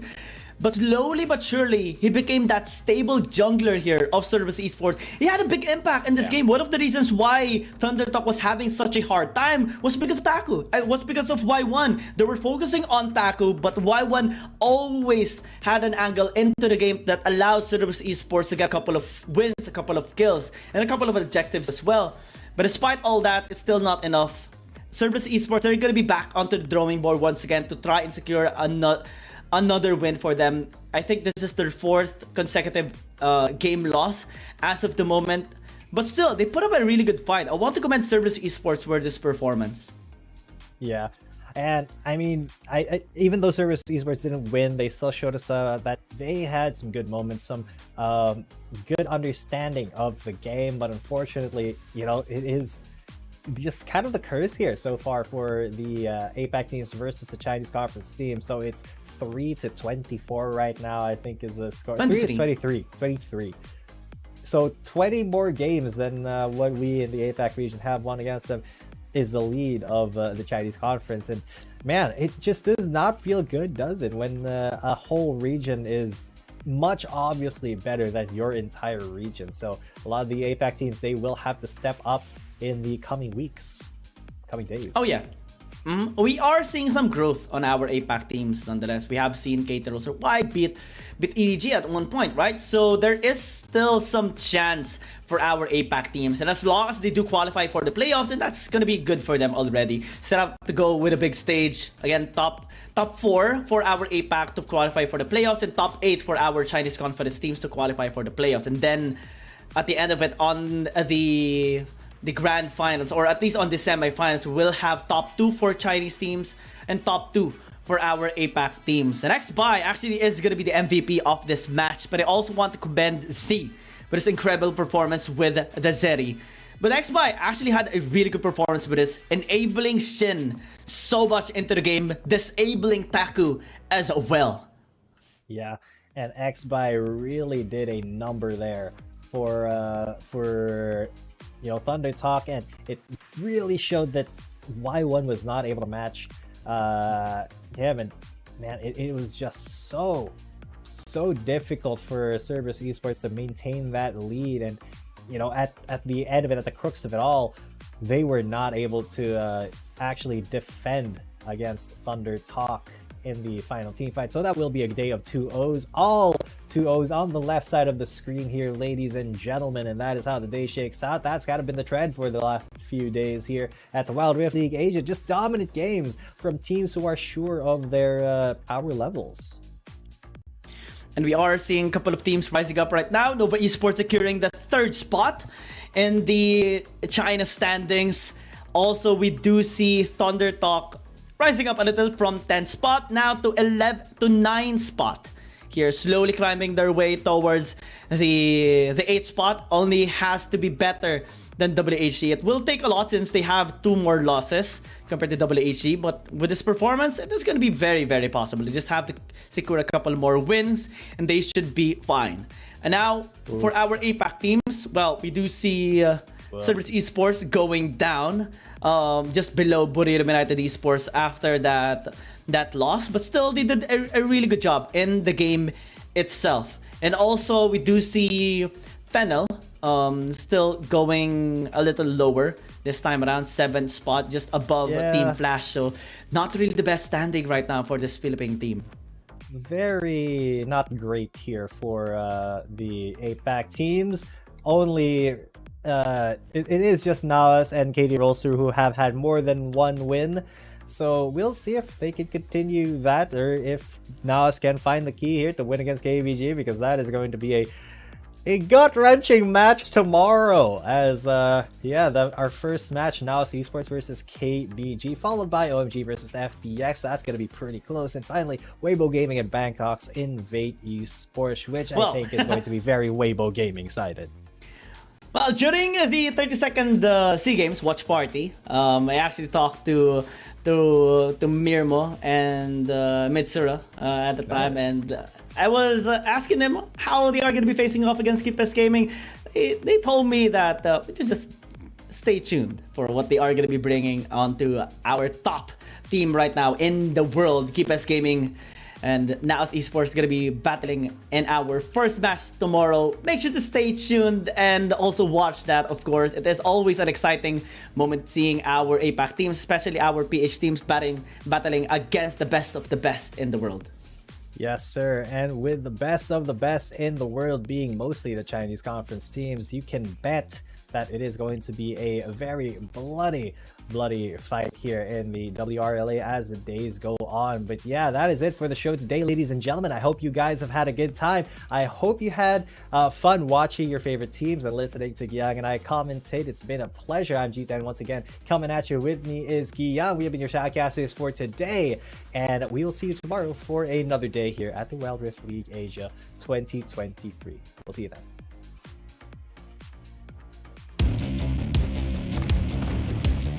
There's something about games. What you're doing there gives you real chills. There is one thing that can't be stopped. Feelings. And if you can feel it, it must be real, right? and that's real magic.